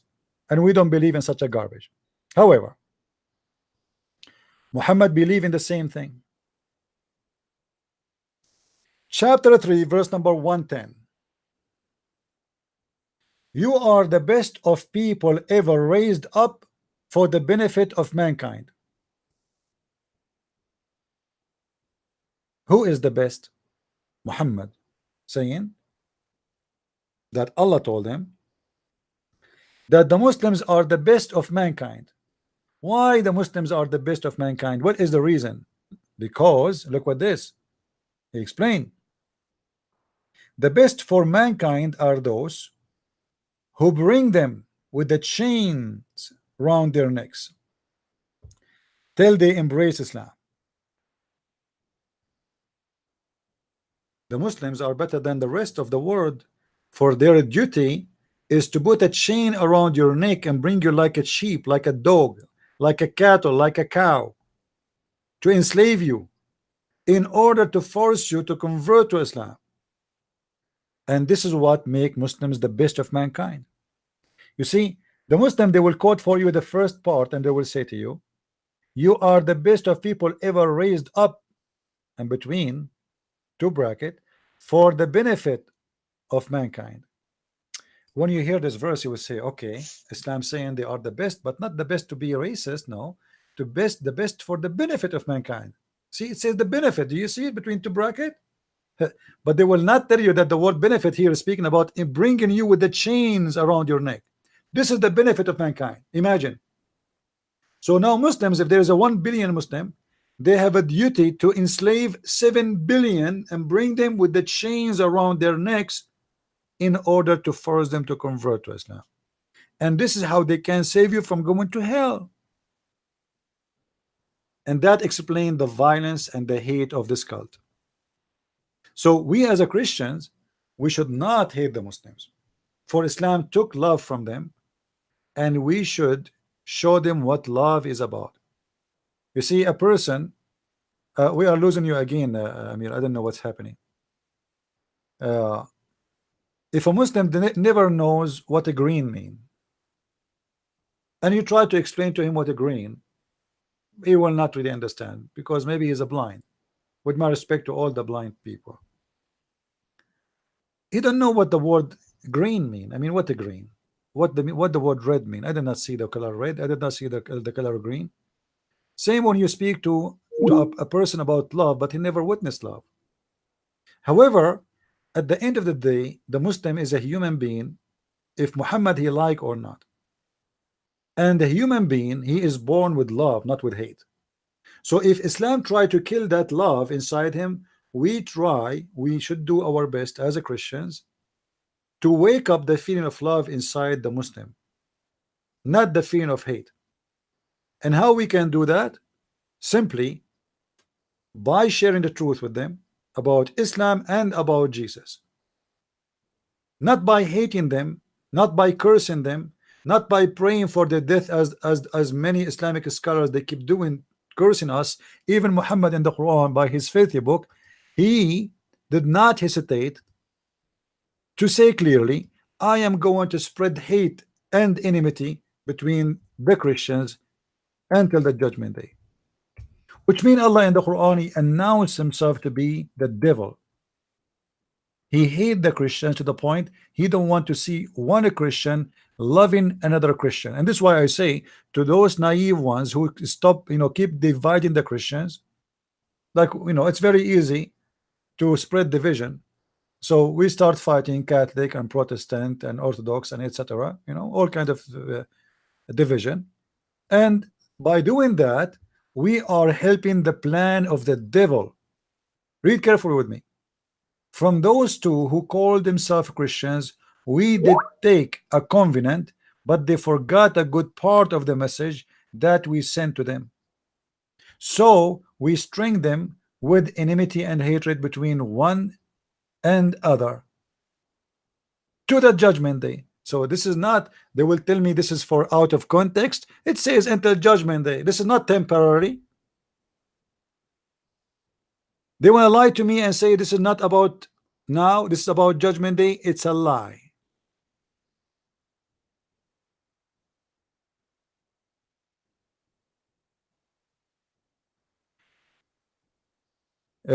Someone asking me a question about the European government who refused to accept refugee. My friend, I don't want to involve in politics. However, if I am in charge, I will not open my borders for people who I do not know. Number one, the Bible teach that we should take refugee, but not refugees coming by millions, which mean soon me myself I will be a refugee in my house. Let us say I have a house. I can take one refugee to live in my house, but not to take 10 refugees and I am the only one who live in that house, and then they will kick me out. That is stupid. So countries who open their borders, they are being stupid for a very simple reason. You don't know who's coming. Maybe criminals, killers, drug dealers, maybe good ones. We don't know. You do not know their real names. You do not know who they are. You know nothing about them. Same time, many of them, they are coming from different religion, different culture. As an example, somebody coming from Afghanistan, he never saw a girl wearing short skirt. Never, all his life. Then you drop him in Holland, and then he walk in Holland and he see girls almost naked. What he do? He start raping. And then you wonder why we have a lot of rape. That is your fault. You brought someone coming from different culture. He never lived a life like this. He never saw something like this. And now in his mind, a girl who is wearing short skirt, obviously she is a whore for him. Otherwise, why she is wearing those clothes?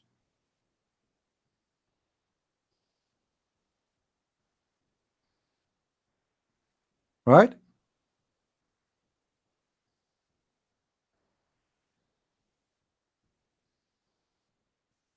Governments in the West, as I learned, they are stupid, they are ignorant, they do not know what they are doing. Yeah, they they don't want a refugee, but they bring workers, and later those workers, they get their ID and they get their citizenship and they stay, and you change the country. I work in Germany. I did not see German in Germany. There's no German. Where is the German?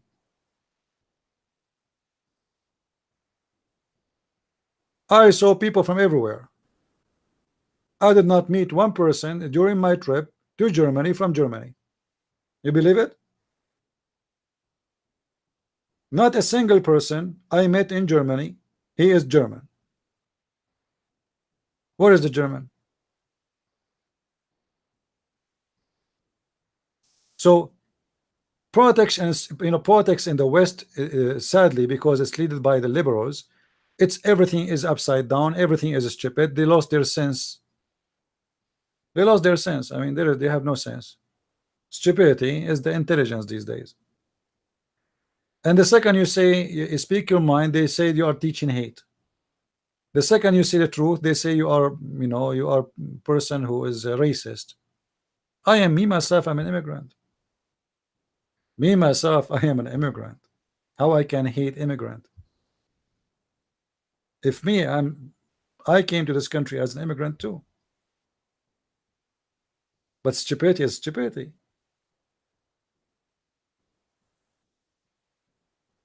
If I go right now and cross the border to Mexico, if I stay 1 day extra more than my visa day, the Mexican, they will arrest me, they will ship me out of the country. Okay, how come they can do it to us, but you cannot do it to them?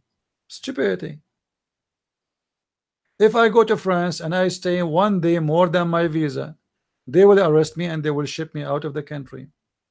How come you do that to an American, but you do not do that for somebody come from the middle of nowhere? Stupidity. At least you know who I am, you have my passport, you know my citizenship, you know how I came in, you know everything about me. Everything is upside down, and people don't want to listen.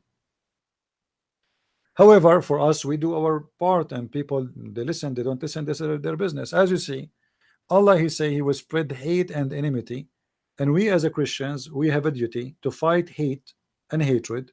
Doesn't matter it's coming from who. We should not allow hatred to penetrate between us. Catholic, Protestant, right away in a second they will start fighting. I mean, where is the love of Jesus between you? Both they speak they love Jesus, both they say they are followers of Jesus, and then in a second they start shooting at each other. Well, you are not a Christian then if you do that.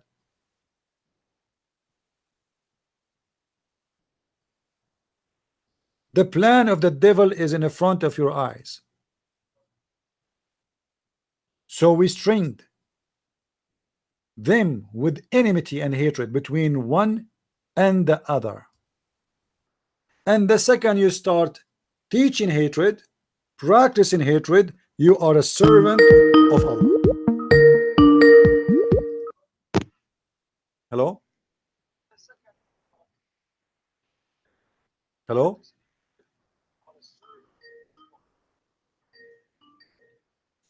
Hello?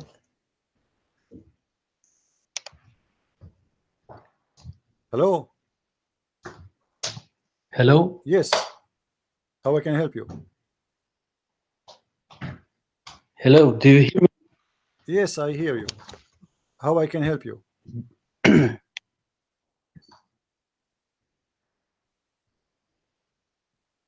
Do you hear me? Okay, well, I don't know. I mean, I'm not going to spend my time to say to you hello and how are you. Let us see, Masoud is trying to call. I don't know. I'm not going Hey, to spend my time. You hear me now? Amir, do you hear me, Masoud Amir? is trying to call. Do you hear me, Amir? I'm not going to spend my Hello? Yeah. Amir, turn off your camera. Maybe that will help your Skype to work better. I think your internet is not good. Turn off your camera. Okay, just stay with me in the voice. Let us see if we're working. Do you hear me now? I'm hearing now. All right, leave the camera off, please. Let us see if this will work. So as you see, guys, But your voice is going away. This is the problem. I hear you I think for it's, I 1 think, second, then yeah, your voice is going away. obviously it's an internet problem from your side, because everybody can hear me very well in YouTube, and there's Now no I way. hear nothing. See? Hello? See? Yeah. No. Look like you don't have a good internet today. I will not be It's surprised. okay. Maybe next time, brother. It's all right. This time it doesn't work. It's I don't okay. know It's what's okay, happening. Amir. No problem. No problem. Amir. No problem. It's okay. God bless you and go on with your show. I'm take listening. Take care. Thank you. If there is any Muslim would like to call us, please feel free to call, but don't spend the time saying to you, hello, how are you? Go straight to the topic and tell me what do you want to say. All right? Now the guy, he said he want to call me to debate me. Call me. Who's holding you? All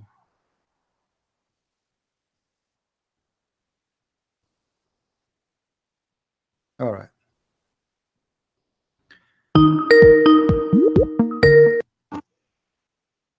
Hello?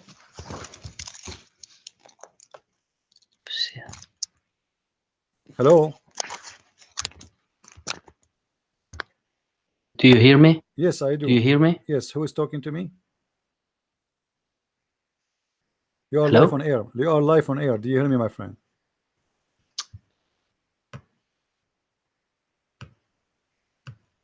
Hello? Do you hear me? I do hear Christian you. Prince. What is the problem here? I don't hear you. You don't hear me? Okay, let me check to see what's happening here.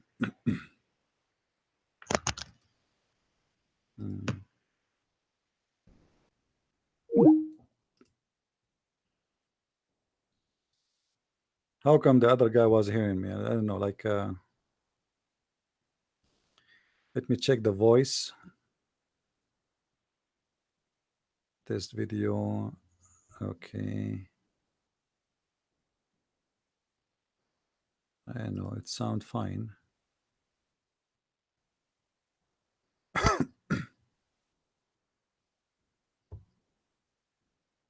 Not sure what the problem. Let us try.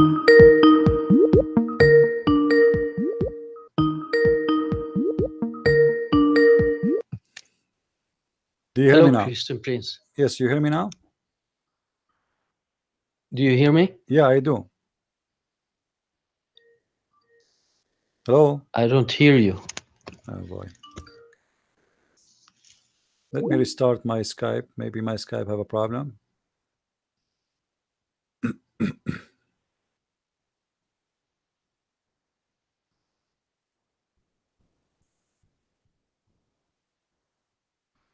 Let me restart.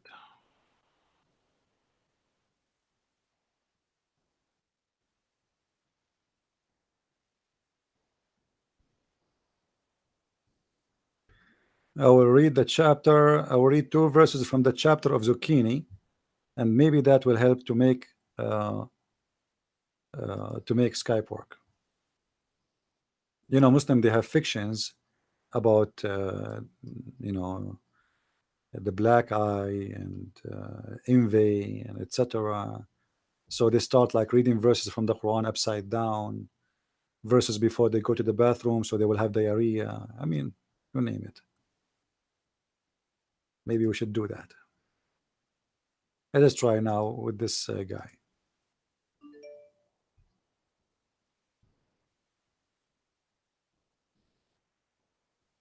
I will do testing in audio and video setting in Skype first. Okay, test audio. Okay, make a free call test. Hello, welcome to Skype call testing service. After the beep, please record a message. Afterwards, your message will be played back to you. Any Abdul?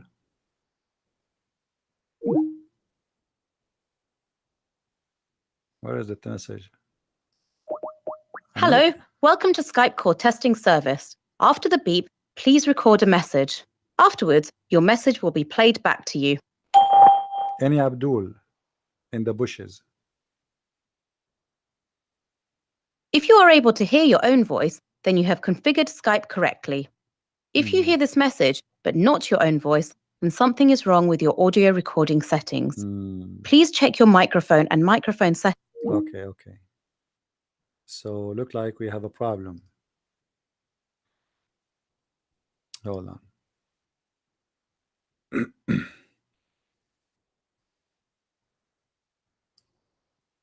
Let's see what is the problem.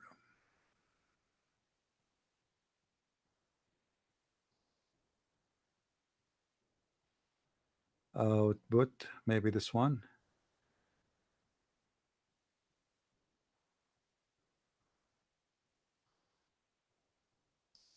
Maybe this one, I'm not sure. Output.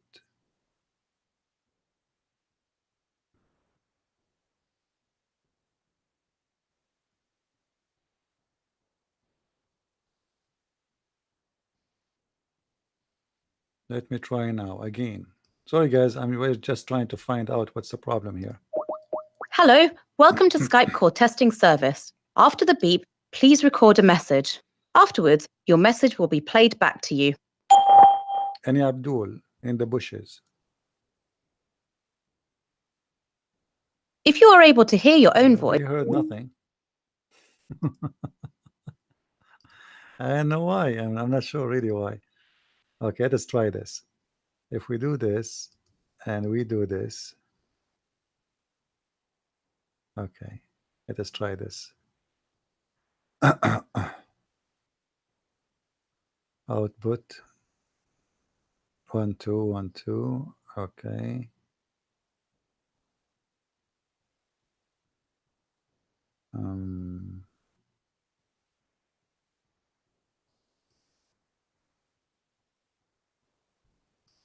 Is my voice coming good, guys? Do you still hear me? Because I'm playing with the setting to see if it's working. I don't hello, know. welcome to Skype call testing service. After the beep, please record a message. Afterwards, your message will be played back to you. Hello. Any Abdul? Hello. Any Abdul? Now it's working. If you are Okay, now it's working. All right. Let us see. Let me call you Amir.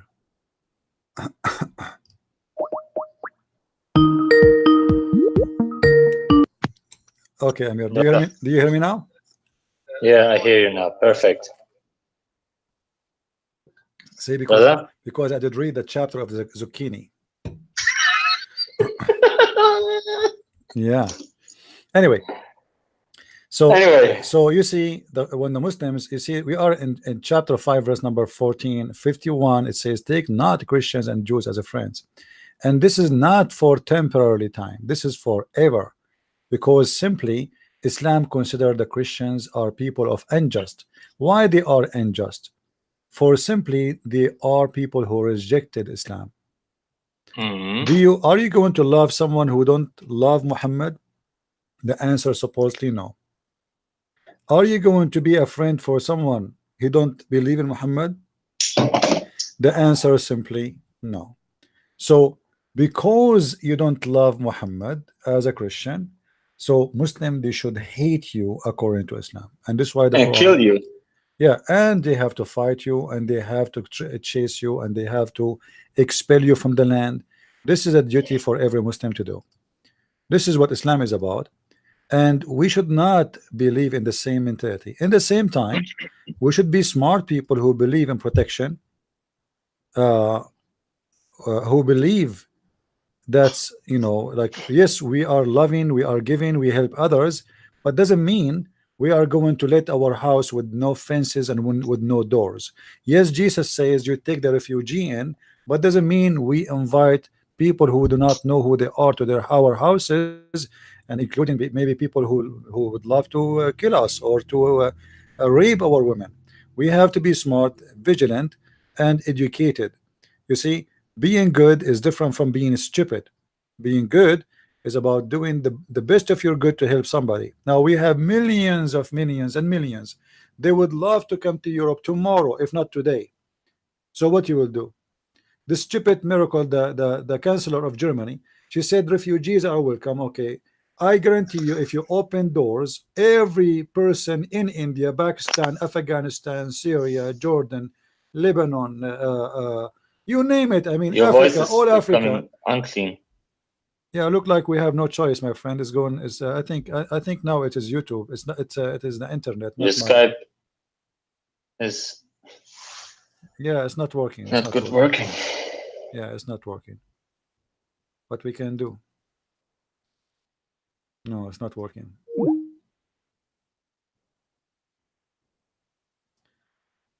You don't hear me again. I don't know what to do. It's not working. Yeah, I think I need to do something.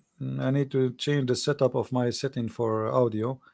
Maybe next time what we can do. I mean, we're not going to spend the whole day saying hello and how are you. Now, do we have any Muslim would like to call me? Tomorrow we will try to do a broadcast, me and Amir again. I will be sure that's we will do some testing before we yeah, I think the mic is switching automatically. Let us see how that can, how this happening. Let me use some black magic. Hold on. I learned the trick, you know, a black magic trick. I will try to use it. Automatically adjust. Okay, I will change that. Okay, microphone is Lexon Alpha. Okay, I will use built-in microphone. Okay, let us see now. And now we will do something else. Give me a second, Amir. I will call you back. I think I found the problem. Okay. Let us see. I'm not sure why even you see even control of the audio from my not sure why. Okay, now. Okay, let us see. I will call you one more time, Amir. Let us see if this will work. Let us see. In the name of the God of the zucchini. One more time, Amir. Let us see if this will work. Do you hear me now? I'm here now. Okay, I think now it's going to work, you know? I hope so. Yeah, the angel zucchini is going to help me in this manner. You know, the angel who come to Muhammad in the image of Dahya al-Kalbi. Dahya al-Kalbi. Dahya al-Kalbi, yeah. And the funny, you know what Kalbi mean? Dogs. Doggies. Doggies. Doggies. And you know what the last name of Muhammad? Ibn Kilab. Dogs. Yes. And you know what his wife last name? Zainab bint Jahsh. Donkeys. Yeah, I mean, what a zoo, man. And the funny, he hate dogs. His last name is Dogs, and he ordered to kill all the dogs. And this is additional sign of hatred. Not only to human being. I mean, this guy obviously is sick because, you know, dogs are one of the most useful. If you don't love dogs, well, this is your business. But dogs, Amir is going to sleep on the screen. Let's sleep. Dogs, my friend, is the most useful animal for mankind. So how we can hate them? There's a guy is trying to call me. I don't know who is he. Let me see, but before I let him speak first, if he is a Muslim or not. It's a guy he keeps trying to call. Bring it in, brother. I'm trying to type to him in Arabic. Switch to English.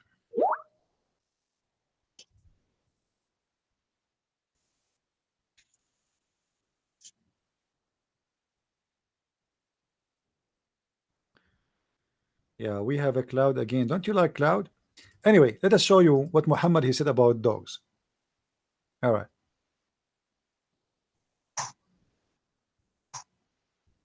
Muhammad, he ordered to kill all the dogs. Then the Arab Muslims, they complained because how they can live without dogs. Remember those people lived, 1400 years ago, and this is their security. This is for the shepherd, this is for the sheep, this is for the desert life. So how people can live without the dogs? Look what Muhammad said.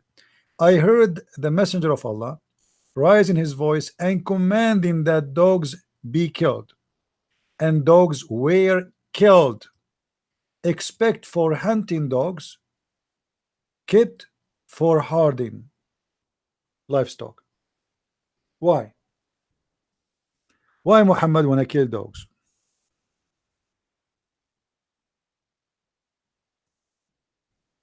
Any Muslim can Because ask?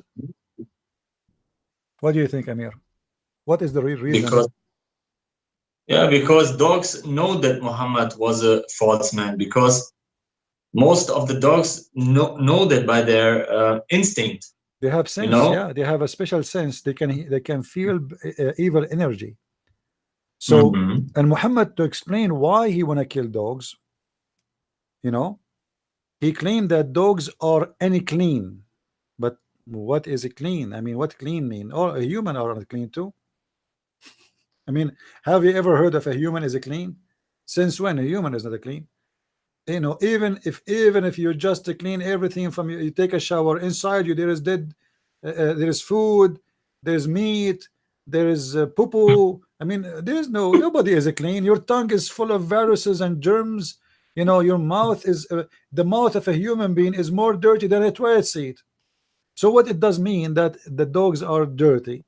Muhammad, he go and explain more, and then Muhammad, he go extreme, claiming that black animals are evil. Not only dogs are not good and they are bad, no, he go to say that yellow dog is a good dog, white dog is a good dog, but a black dog for sure it is the devil. Read carefully with me. You're racist. Yeah, the messenger of Allah said, when any one of you stand in the prayer, there is a thing before him equal to the back of the saddle that cover him. In the case of there is not before him a thing equal to the back of saddle, his prayer would be cut off by passing off an ass, women, and black dog. Look what Muhammad he said. He did not say a dog. He said what is going to destroy your prayer, three things, three filthy things: donkey and women and the black dog. And here you will notice that Muhammad categorizing women as one kind with the animals. He's counting three things would disturb your prayer, and the three things are dogs, donkeys, and women. And women are between the dogs and the donkeys, so they are equal. Then Aisha, actually in different hadith, she said, you made us equal to dogs and donkeys. Aisha, she said that in the hadith, but she forgot that the one who said that, as you see, Muhammad, which mean by when Aisha, she said that you made us equal to dogs and donkeys, she admitted that Muhammad made women equal to dogs and donkeys. If you go down more hadith, you will see Muhammad described, actually in the same hadith, here, if you read with me, let us go up to make it clear for you. So the guy who he asked the narrator, he said to him, "O Abu Dhar, what feature is there in the black dog which distinguish it from the red dog and the yellow dog?" So the Muslim who heard Abu Dhar is one of the Sahaba, or he is the one of the reporters of the hadith, and he is saying what he heard the Prophet saying. So the guy, he asked him, okay, so the black dog will disturb the prayer, and the donkey and the women. What make the black dog distinguished different from the red dog or yellow dog? He said, "Oh son of my brother," which means he's answering him, saying, "I ask the messenger of Allah," which means he asked him, "as you asking me," which means the same question I asked Muhammad, what distinguished the black dog from the yellow dog and red dog? And he said the black dog is the devil. So this is the teaching of Muhammad, and this is a teaching of hate. Hate, which what I'm trying to say, hatred is not only can be spread against a human being, can be something become a culture, sadly, against animals who have nothing except of their color. So now Muslims, because of Muhammad's statement, if they see a black dog or a black cat, they want to kill it, for it is the devil. In different hadith, Muhammad, he said, وَاقْتُلُوا كُلَّ أَسْوَدٍ بَهِيمٍ, and kill every black animal. Anyone is a black, pure black, you kill him. It doesn't matter. Brother, Yeah. Can you show us the reference in which in which the scholars say whoever believes that Muhammad is black, it should be immediately be killed? Yeah, because Muhammad. Yeah, the hadith says, but I don't think I can find it in English, but in Arabic for sure we can find it easy. The hadith says, whoever says the prophet is a black, kill him. Whoever says that, yeah. Why? Because this is supposedly an insult, and Muhammad is a white man. You know. Let me see if I can find it in Arabic. Brother, after this, can you show us that Muhammad wear talisman to protect himself from evil eyes? To do what? Say again. He wear a talisman. You know what is that? He order what? No, he's wearing a chain or something for protection of evil eyes, and so, you know. Well, Muhammad, he have many fiction believe, and this is can be found. You see, I don't know if you heard of the Quran of Ibn Mas'ud. You heard of it? Quran Ibn Mas'ud. Yes. Okay. 11.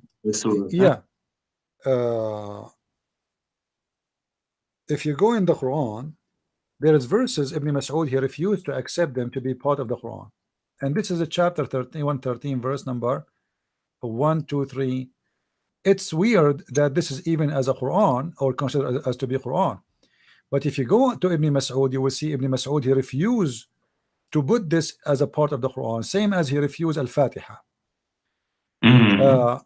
Here, if you read with me carefully, Muhammad say, I seek refuge with the Lord of the Dawn from the mischief of the created things. Okay, what is the created things? Here is Muhammad speaking about you know, maybe you and me? No, he's talking about the mischievement of the created things by Allah, which is going to do black magic, from the mischief of darkness as overspread, from the mischief of those who practice secret arts, and from the mischief of the invoice or the envy, who practice envy. So Muhammad and all the Muslim believe in all kind of those fiction stories, and actually many of you, those who they are listening, they believe in it, but they think they are better than the Muslim. But the fact you believe in it, you believe that the black cat is the devil, you believe that you have to put something in the top of your door or somebody is going to hit you with envy, you believe that you have to put like the horse shoe, whatever they call it, in the top of the door because that will stop the evil from coming your house. You believe in the eye, which is going to protect you. You believe in the blue stone, you hang it in your car because that will stop people from envy. All those fictions are widely spread, and it's okay to know, I mean, to see some people who they are ignorant and they believe in this, but it's not okay to believe that God, he teach such a garbage. If you go, actually here the translation is really false. Let me show you why the translation is false. If we go and we click at the say Biktal, this is Biktal.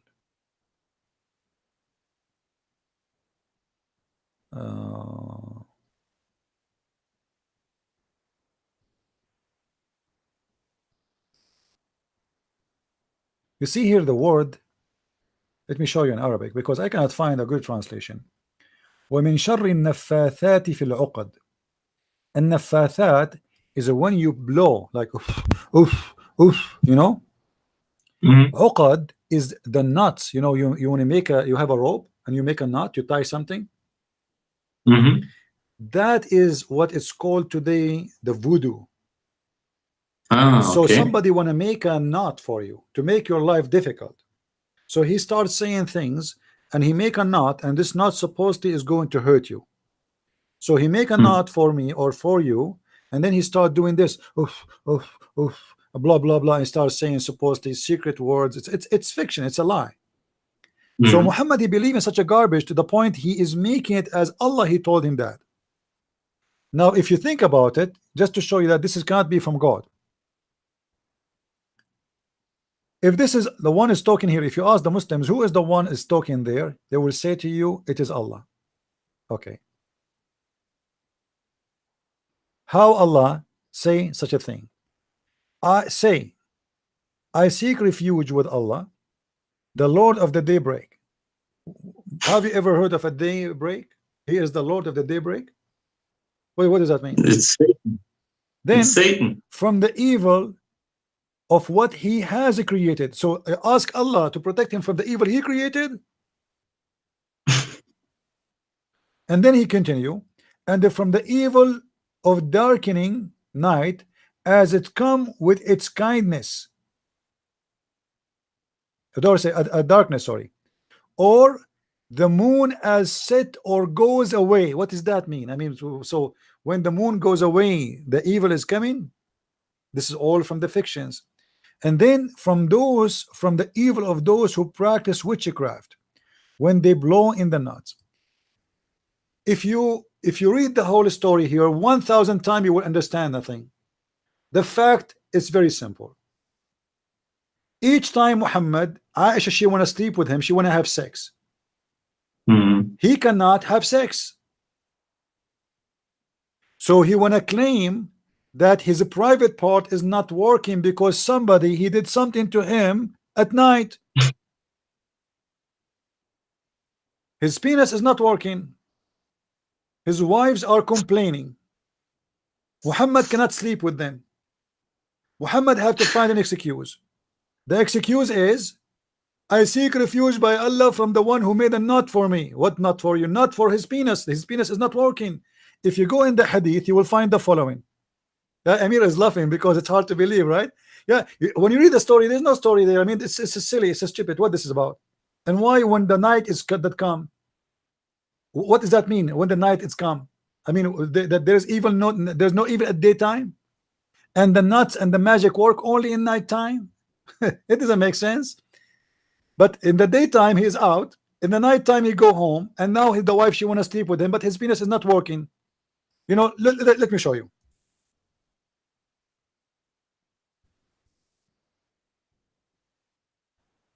Actually, if you guys have my book, Quran, sorry, Allah and Sex, you will see some of the reference we are talking about. When Aisha, she tried to sleep with him,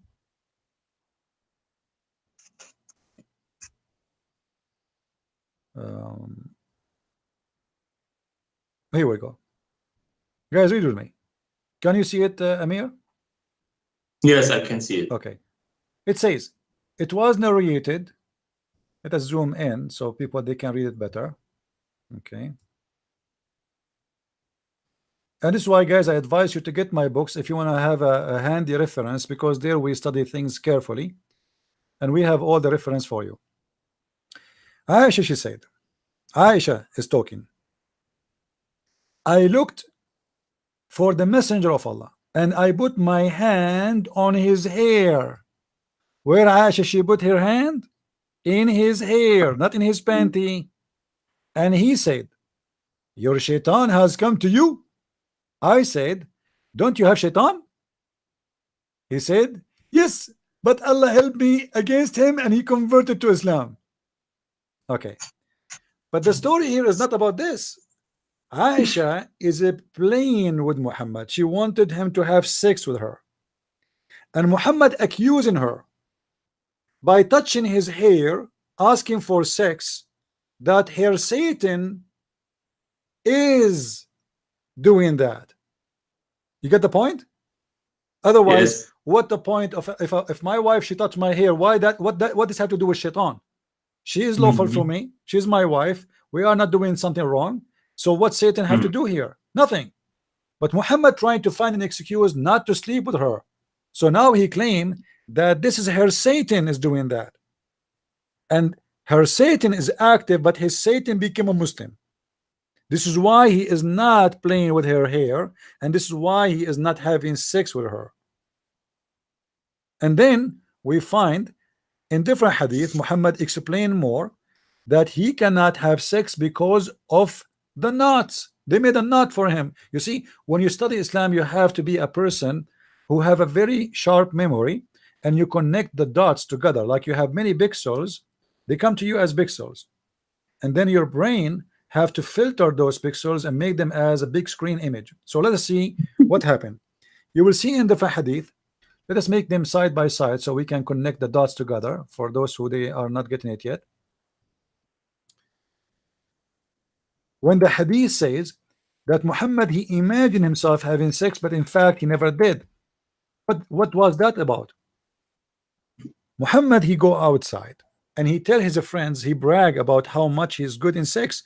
If you read my books, you will find Muhammad is speaking to everybody about how powerful he is in bed. He used to sleep with all his wives in 1 hour. 1 hour in the Arabian Peninsula language, in the Arabic language at that time, they use it for like 15 minutes. Fi sa'a. Sa'a today is equal to 1 hour, because this is the new like an international understanding of 1 hour. But in the Arabian Peninsula, when you will say the word sa'a, it used to be for less than between 15 to 20 minutes. Muhammad sleep with 13 women fi sa'a, which means in 15 or 20 minutes. Here you will see Muhammad says he imagined himself having sex, but in fact he never did. Now why? You know why, Amir, right? Because Muhammad explained that somebody, he made a knot for him. If you go down in the hadith, you will see it says 2 angels, they came to Muhammad and they said, one of them, he said to the other one, what's wrong with this man? The other guy, he said to him, he is under a black magic. The first one asked, who had worked magic on him? The other replied, Lubayd ibn al-Azam. The first one asked, what material he did use? The other replied, the skin of the pollen male of a date tree with the comb and their hair stock, and it kept under the stone. Okay, how he made the skin of a pollen? He made a knot with it. So he made a knot for Muhammad, so his penis will not work, and he will imagine himself having sex, but in fact he did not. And this is what this chapter here is about. It's about the penis of Muhammad, which is not functioning, and Muhammad claimed that somebody he made an envy, someone he made a magic for him, so his penis will not function no more. Do we have any Muslim he don't accept what I'm saying? No Anyone? one is here in this room. If there is any Muslim Because he don't agree. They are very afraid. Along with this hadith, in which you prove that Muhammad was bewitched or was controlled under black magic, it destroys Islam very, very, very hard.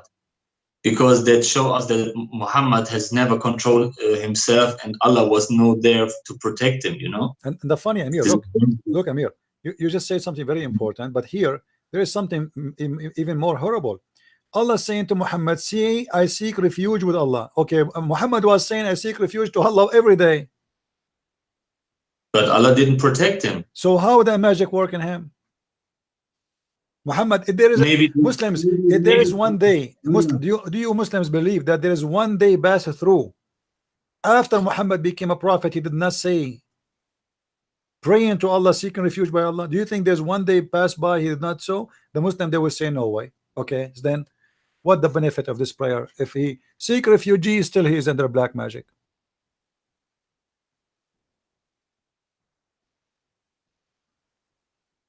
You see what I'm talking about? Where is the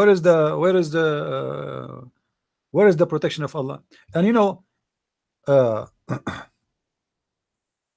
Quran confirmed that Allah protect Muhammad too.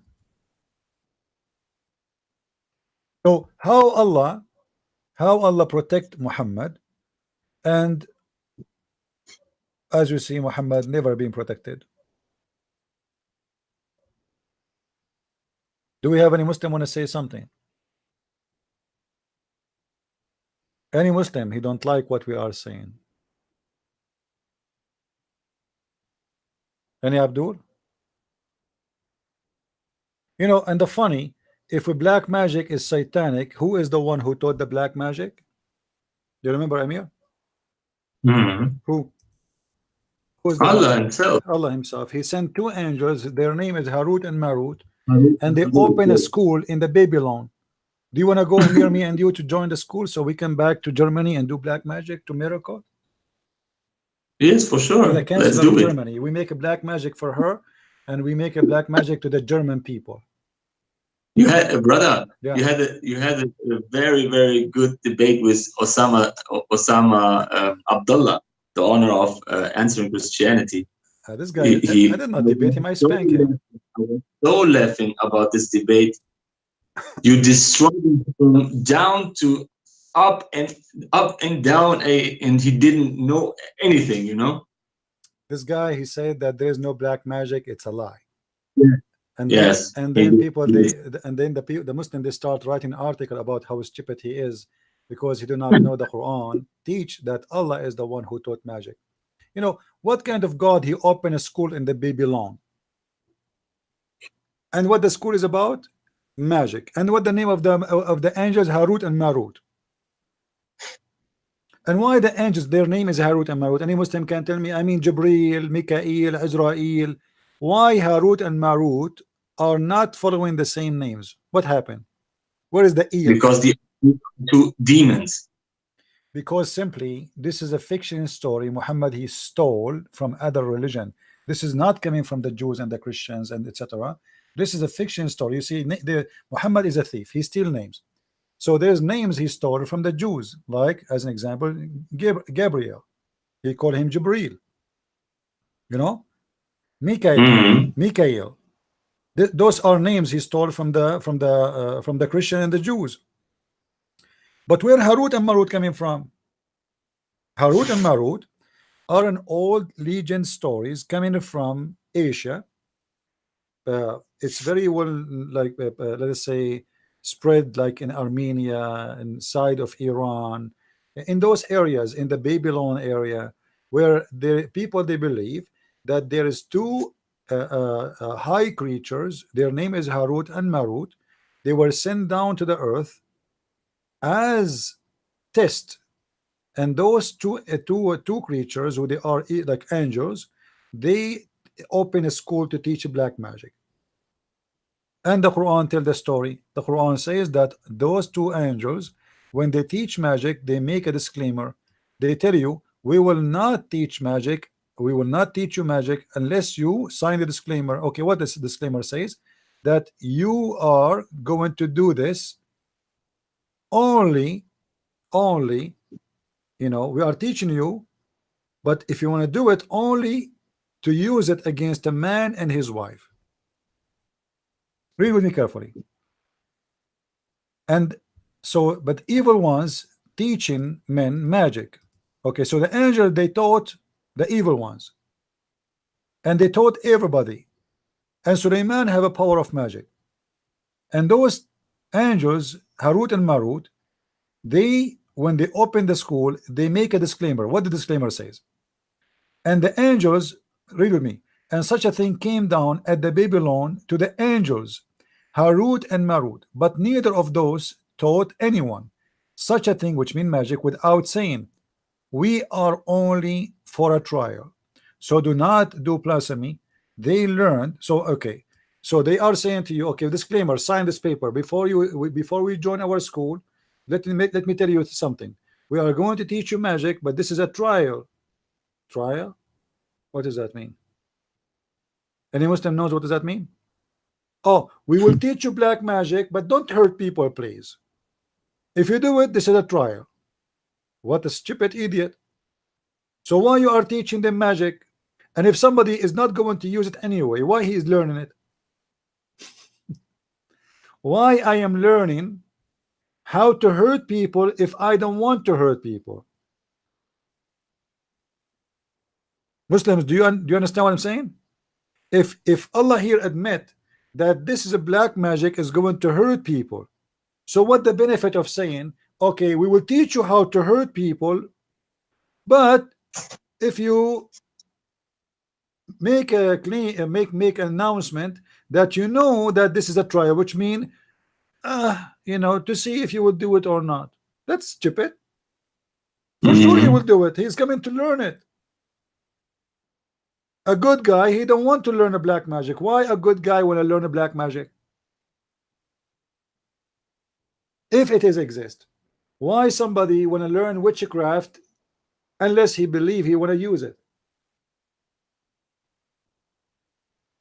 So the Quran is a collection of stupid stories, but all of it lead to one place. It is the penis of Muhammad.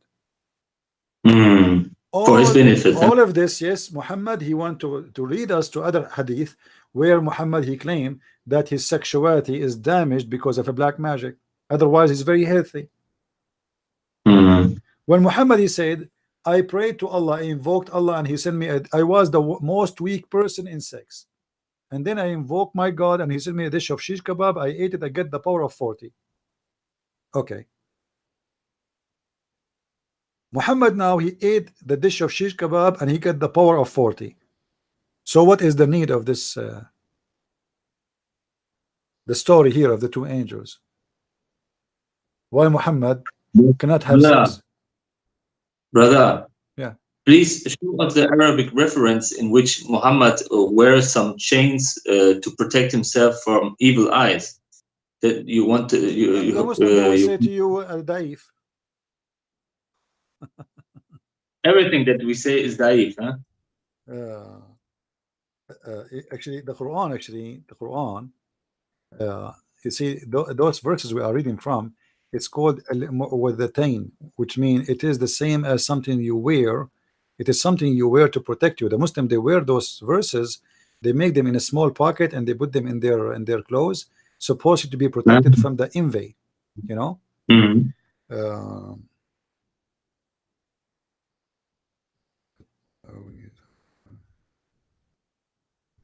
Let me see if I can find you something.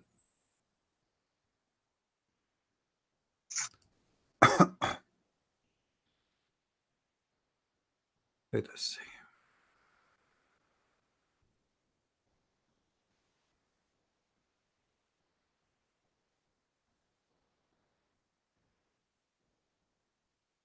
The hadith, you know, the hadith confirm what I was saying now, but I will try to find something equal, no, something more. You know, the Muslim, they will not say, you know, something official, something official. But anyway, the verse we are talking about,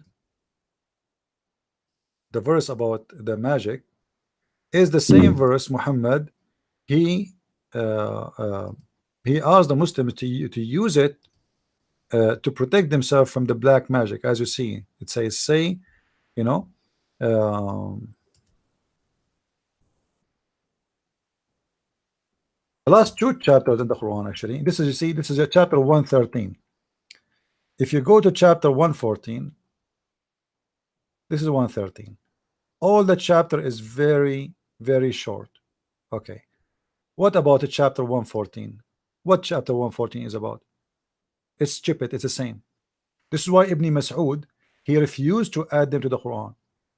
قل أعوذ برب الناس ملك الناس إله الناس من شر الوسواس الخناس الذي يوسوس في صدور الناس من الجنة والناس. I mean, the most stupid Arabic ever, have no meaning, have no logic, and if you try to read the translation, you will die laughing from the translation. Let me go to the translation. Hold on. Let us go to translation. Let us go. I will go to German. Maybe you can read to the German people. I mean, okay. And show them how stupid this verse is. Okay. Brother, I have a question, brother. See, yeah. Why is it that, brother? Yeah. Why is it that Ibn Masud has 111 chapters in his Quran, and Ubay ibn Ka'b has 116? Well, this is what I'm saying. This is not. See, Ibn Mas'ud, he refused Al-Fatiha to be as a part of the Quran, and he refused he refused those two chapters 13 and 14 because they are not really from the Quran. This is something additional. Muhammad, he used to pray adding them to the Quran, but the Muslim, they claim that they are from the Quran, but Ibn Mas'ud reject them. Now can you read to the and see how funny this verse? I mean, what is this? Okay, sag, ich nehme Zuflucht beim Herrn der Menschen, dem König der Menschen, dem Gott der Menschen, vor dem Übel des Einflüsterers, des Davonschleichers, der in die Brüste der Menschen einflüstert. What is this? What we learn from this, Muslim? Anyone can tell me? I seek refuge by the Lord of the humans, the King of the human, the God of the human. Yeah, and what? So what the verse before it about? I mean, isn't it the whole Quran? I mean, what the point of this verse? Nothing. It's stupid. There's no point. Then Muslims say, brother, then Muslims say produce a surah like this. Look at this. I mean, this is the most stupid I can make. And not only, you see, the Arab, they keep saying to Muhammad, this is a joke. How they say to you the Quran is amazing, the Arab could not make something like it. The Arab, they made fun of the Quran. This is why they do not believe it, because if they saw the Quran is something amazing, they will not ask Muhammad to make a miracle, because the Quran supposedly is the miracle.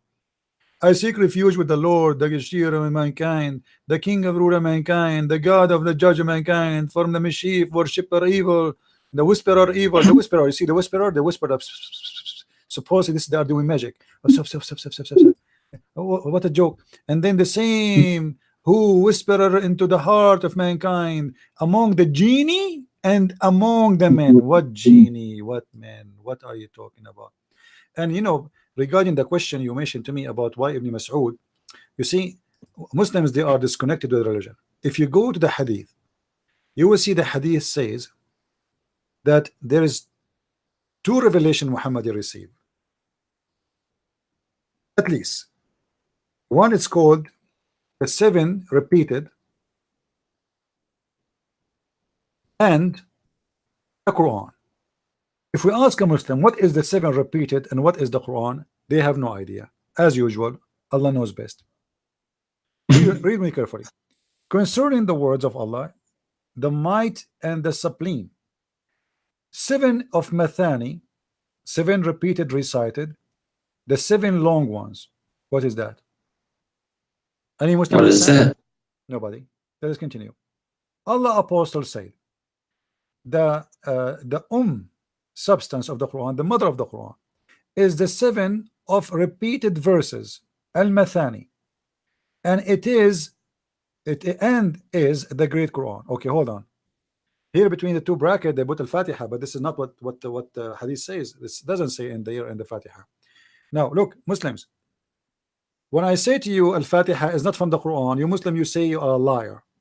Your prophet saying, not me, that Allah gave Muhammad 2 things: the 7 repeated verses and the Quran. So if the 7 repeat, actually doesn't say, by the way, verses. This is false translation too. It says the 7 repeated. The 7 repeated. Okay. The 7 repeated and the Quran, which mean the 7 repeated cannot be the Quran. Otherwise, it's wrong to say the 7 repeated and the Quran. You know what I mean, Amir? Do you understand me? So if I say I give you 7 cats and 1, you know, and something else, that's mean that those are separated. They are not the same. So he gave him 7 repeated and doesn't say verses, by the way. If you say that means he became in 7 ahruf. No, hold on, don't go there first. The messenger of Allah said, Alhamdulillah is Ummul Quran. Ummul Quran, Alhamdulillah, is the mother of the Quran, and Ummul Kitab, and the 7 oft repeated. Okay, any Muslim can tell us what is the mother of the kitab, which is Alhamdulillah. What does that mean? The mother of the kitab is Alhamdulillah. How is that can be? When the angel came to Muhammad, did he say to him Alhamdulillah? No. So the Quran was born before the mother of the Quran. Any Muslim is listening? When the angel came to Muhammad, he said to him, Iqra. He did not say to him, Alhamdulillah. So where is Alhamdulillah? Then he says, okay, and then he continues, he says, and Ummul Kitab, and the 7 of repeated. Okay, who is the Muslim will tell me what is the 7 repeated?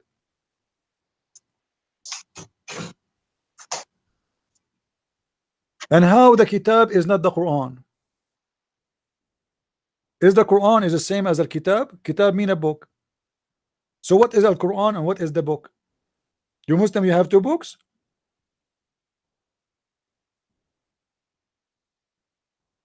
Any Abdul?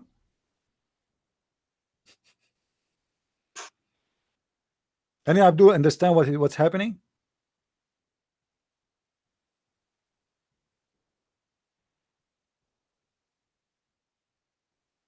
You have 2 books. Okay, Alhamdulillah is Ummul Quran. And the mother of the book is the 7 repeated. So what is the Quran and what is the book?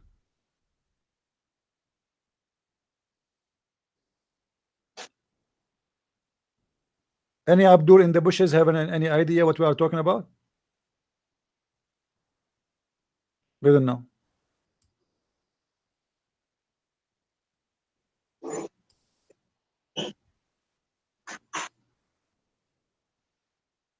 What is the book?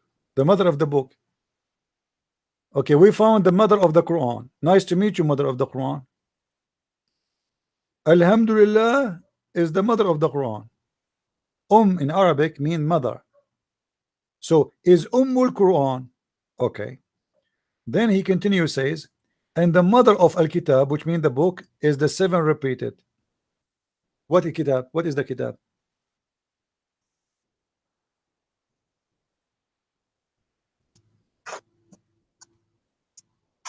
Any Muhammadan? Any Muhammadan? We are waiting for somebody to tell us something, Amir. Brother, ist hier jemand im Raum, deutschsprachig, der gerne reinkommen möchte und mit Bruder Christian Prince ein bisschen debattieren will? Ich werde auch so gut es geht also übersetzen. Schämt euch nicht, kommt rein, lasst uns ein bisschen diskutieren und die Wahrheit unter der Lüge dann unterscheiden. Ne? Also traut euch, kein Problem. Ihr könnt nur gewinnen, ihr könnt nicht verlieren, weil es geht ja um eure kostbaren Seelen. Versteht ihr? Und wenn es solche Brüder gibt wie Bruder Christian Prince, der die Muslime jedes Mal immer auffordert und sagt, ihr korrigiert mich doch, wenn ich falsch liege, dann kann es doch nicht sein, dass Muslime nicht reinkommen und sagen, hör mal zu, du, das, was du da sagst, ist nicht wahr. Ja, das und das stimmt nicht und das, da kann man darüber diskutieren. Aber warum kommt denn niemand rein? Warum stellt sich denn niemand einer Debatte gegen? Ich verstehe das nicht. Wenn doch die Muslime die Wahrheit bei sich haben, dann ist doch so gar kein Problem, hier reinzukommen und sagen, hör mal zu, das, was du da sagst, du fabrizierst gerade Sachen, das stimmt so nicht und so wird das interpretiert, dann kannst du deine ganzen Sachen da rausholen, hier der und der hat das und das gesagt, dieser Gelehrte ist dieser Meinung. Wo sind diese Muslime, die immer die übelsten Kommentare schreiben, aber nie hier reinkommen? Verstehe ich nicht. Ja, 6 Seiten lange Kommentare schreiben, aber wenn es darauf ankommt, eine Debatte zu führen, sind die nie da. Dann sind die wie Mäuse am Abhauen. Das kann ja nicht normal sein. Ja, okay, brother. Now, if we try to understand what is the 7 repeated ones, look how confusing that Muhammad when he speak. He says in different hadith. You see here, the Muslim they put Al-Fatiha. You see, they put Al-Fatiha, but it doesn't say that in the translation. In the Arabic text, they added i.e. Al-Fatiha. Okay, but Muhammad in different hadith he claimed that the 7 repeated ones are the 7 longs one.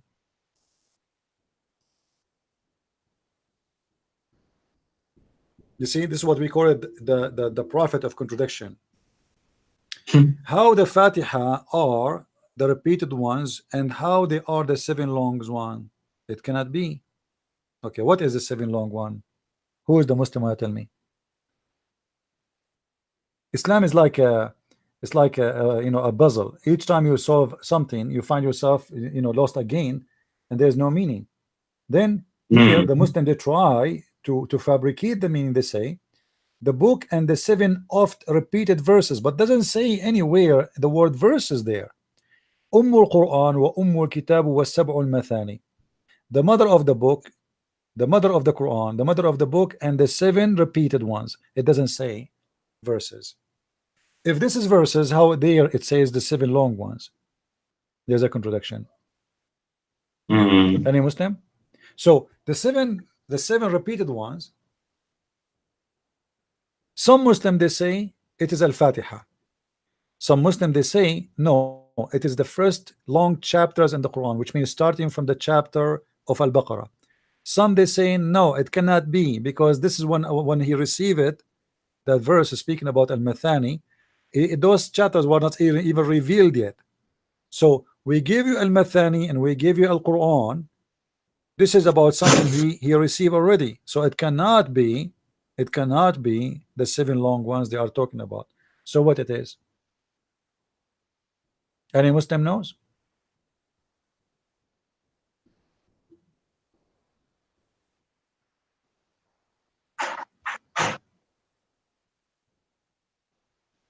Read with me here carefully. Riyadh al-Salihin. This guy is trying to explain. He says that the hadith says that they ask Allah Messenger, what is the 7 repeated verse or 7 repeated? He said, i.e. Surah Al-Fatiha. He said it is Alhamdulillahi Rabbil Alameen, i.e. Surah Al-Fatiha, which is as Sab al-Mahati, Saba al-Mathani, sorry, i.e. the 7 oft repeated ayat, and the great Quran which is given to me. Okay, hold on. He just said that Allah, he gave him 7 repeated one and the Quran. So this is mean it is not part of the Quran. However, if it is part of the Quran or not, both of them are stupid, because the chapter of Al-Fatiha is the most silly stupid thing, because Muhammad, he forgot to say Qul. Yeah, you see, Muhammad was trying to copy Jesus when they asked him how to pray. Jesus said to them how to pray. He said, you know, our Father art of heaven, the prayer, you know.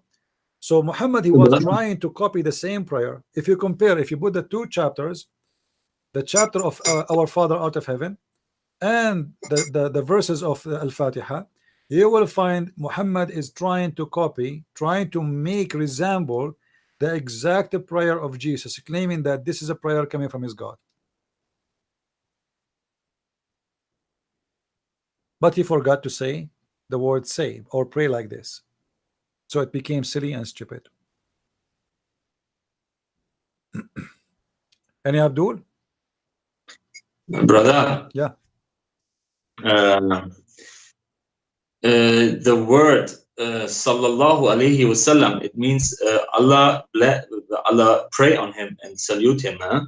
Not Allah bless him or something like No, this. there's nowhere it says Allah.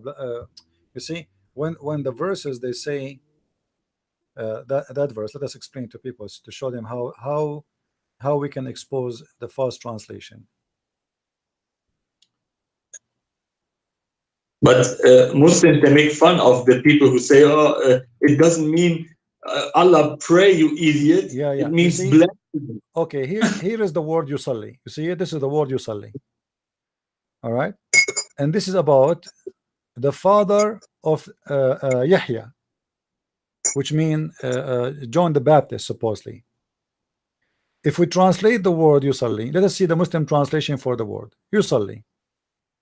All right, read with me carefully, everybody. Chapter 3, verse number 39. We need to put you somewhere. Okay, here we go. All right. While he was standing in a prayer or praying, you see it? Okay, so the word yusalli mean praying.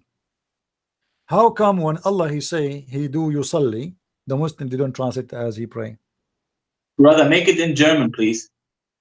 Huwa alladhi yusalli alaykum. Okay, hold on. I will make it in German. This is chapter 3, verse number 39. If we go to the German, this is the word yusalli. Remember it? Yusalli. It's the same Okay. word mentioned about Allah praying. Yusalli. Translation. Let us go to German.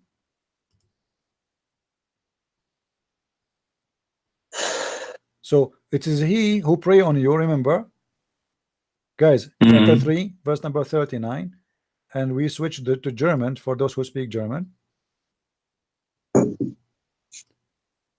When he was in a prayer, does it say that? When he is praying?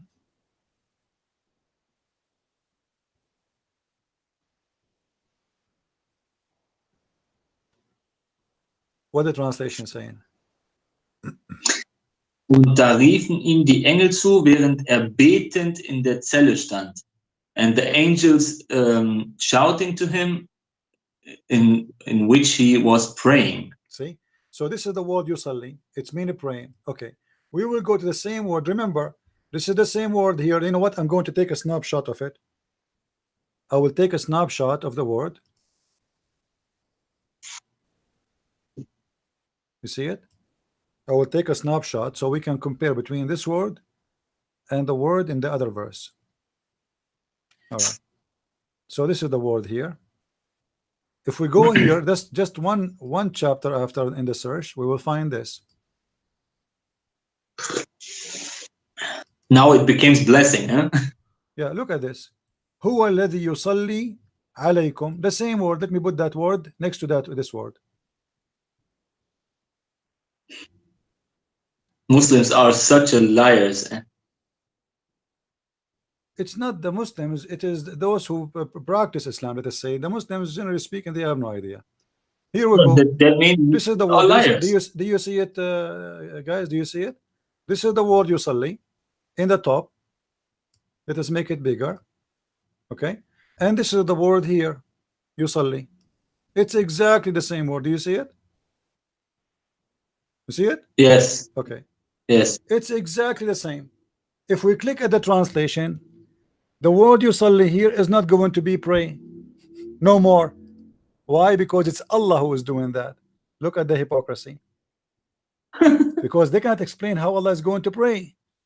Chapter 33, verse number 43. If you see the translation, it says, "It is He who sent the blessing on you." It doesn't say that. It says yusalli, which means it is He who pray on you. Yusalli. Let us go to German translation. Let us see what the German. I don't know what the German is saying, so you tell me. Okay, this is the German. What it says. Read for us. Okay, I have to wait because the live stream is a little bit slow. Okay. Ist es, der über euch den Segen spricht. Now it becomes blessing. It is He who sent us blessings to you. And His angel too. Okay, let us expose the lies. If Allah send the blessing, how angels can send the blessing? It's impossible, because if Allah send the blessing, who need the angels? They are saying here by giving the false translation that Allah and the angels they send the blessing. That means angels are God too, because remember, who is the one who make the blessing? Is God only. So how we can say and the angels? They became gods too. Angels cannot make a blessing to anyone. Angels are not capable of a blessing you. You see, if I say to Amir, bless you, I'm just making it short. I cannot really bless him. I am making it short to prayer, say, which mean may God bless you, but otherwise I cannot bless him. If your mother, if your mother or your father blessed you, she is not really blessing you. She's asking, she's praying to God to bless you. Otherwise, no human being can bless anyone. The blessing is only coming from God. So by saying and the angels, by this false translation, they just associated Allah, their God, with the angels doing the same action, which is supposed to send the blessing, and that will make Allah not God. will make him equal to angels, because not only him can send the blessing, angels too can send the blessing. But the problem is not in the English translation, the problem in the stupid Arabic Quran, because in Arabic it says huwa alladhi yusalli alaykum wa malaikatahu. It is he who pray on you and his angels, which is very stupid again, because by saying that you just admitted, regardless if it is a blessing or prayer, now he admitted that Allah and the angels, both of them, they can do the same thing equally. So blessing is not only coming, the source of a blessing in Islam, if this is mean a blessing as they say in the first translation, according to the first translation, blessing is not only coming from Allah, it's coming from the angels too, and that is false, because that will make angels equal to God. For only one person can bless, that is God. Human being cannot bless a human being. Angels cannot bless anyone, for they are creatures created by God. The source of all blessing is God. So it is he who sent the blessing on you, as do his angels. So whatever they try to make it, it look ugly, it looks stupid. However, if we go to different verse in the Quran, the stupidity can continue. It says,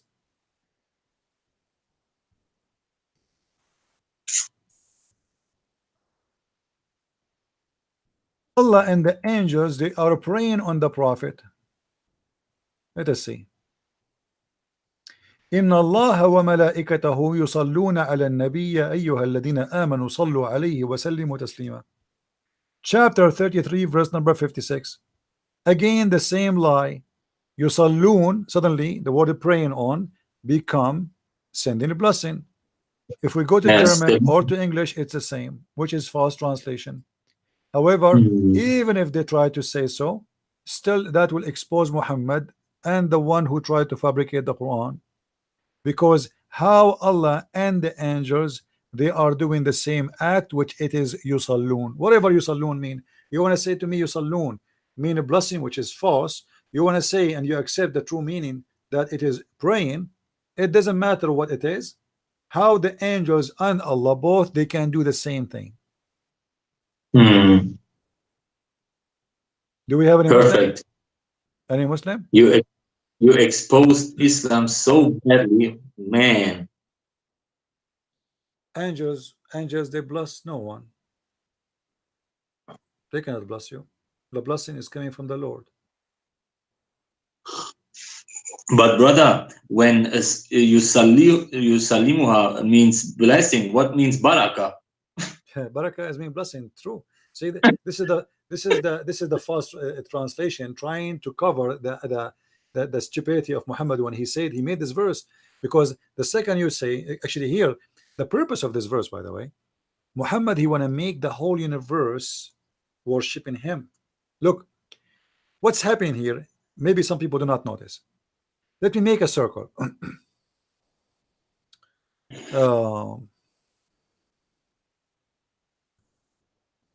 Let us do this. I want to make a drawing so people, they can see with me what I'm trying to say. Okay.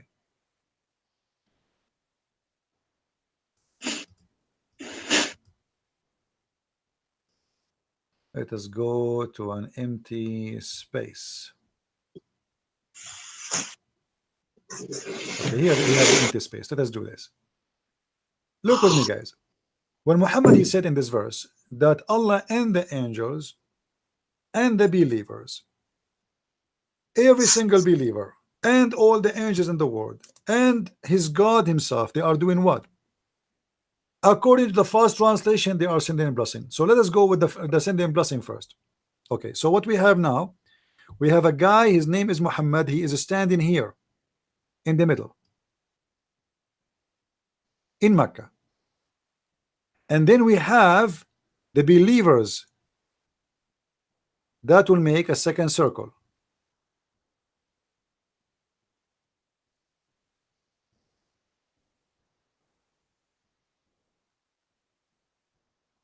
Here, let us make it in a blue. Here is the believers. Then we have the angels. Let us make the angel in a green. Then we have Allah, who exists in the top of his chair, as you know. This is Allah chair.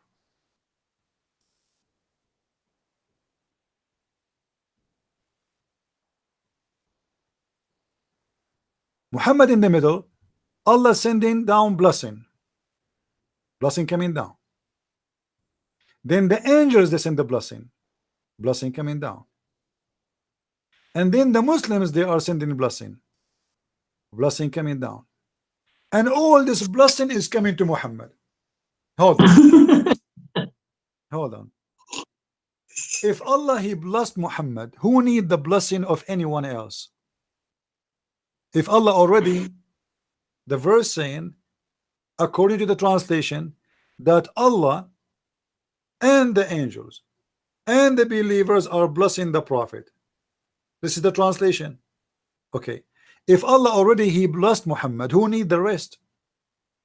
What the blessing for the rest will do? Will increase the rice in my house? Will make me have a better salary? The blessing of God is what I need. The rest, who need it? The blessing of who? What it mean? What it does mean to say that Allah and the angels and the believers are sending the blessing? Any Muslim can tell me? And this is why here we expose the lie. It is not a blessing, it is a praying. So what's happening is that Allah, he pray on Muhammad, yusalli,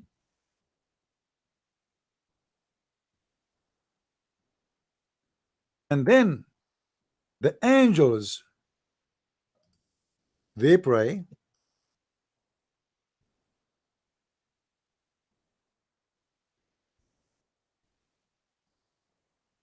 and then the Muslims, they pray, which means the whole universe is busy praying on Muhammad. And that will tell us who is Muhammad. Muhammad is the center of the universe in Islam. He is God.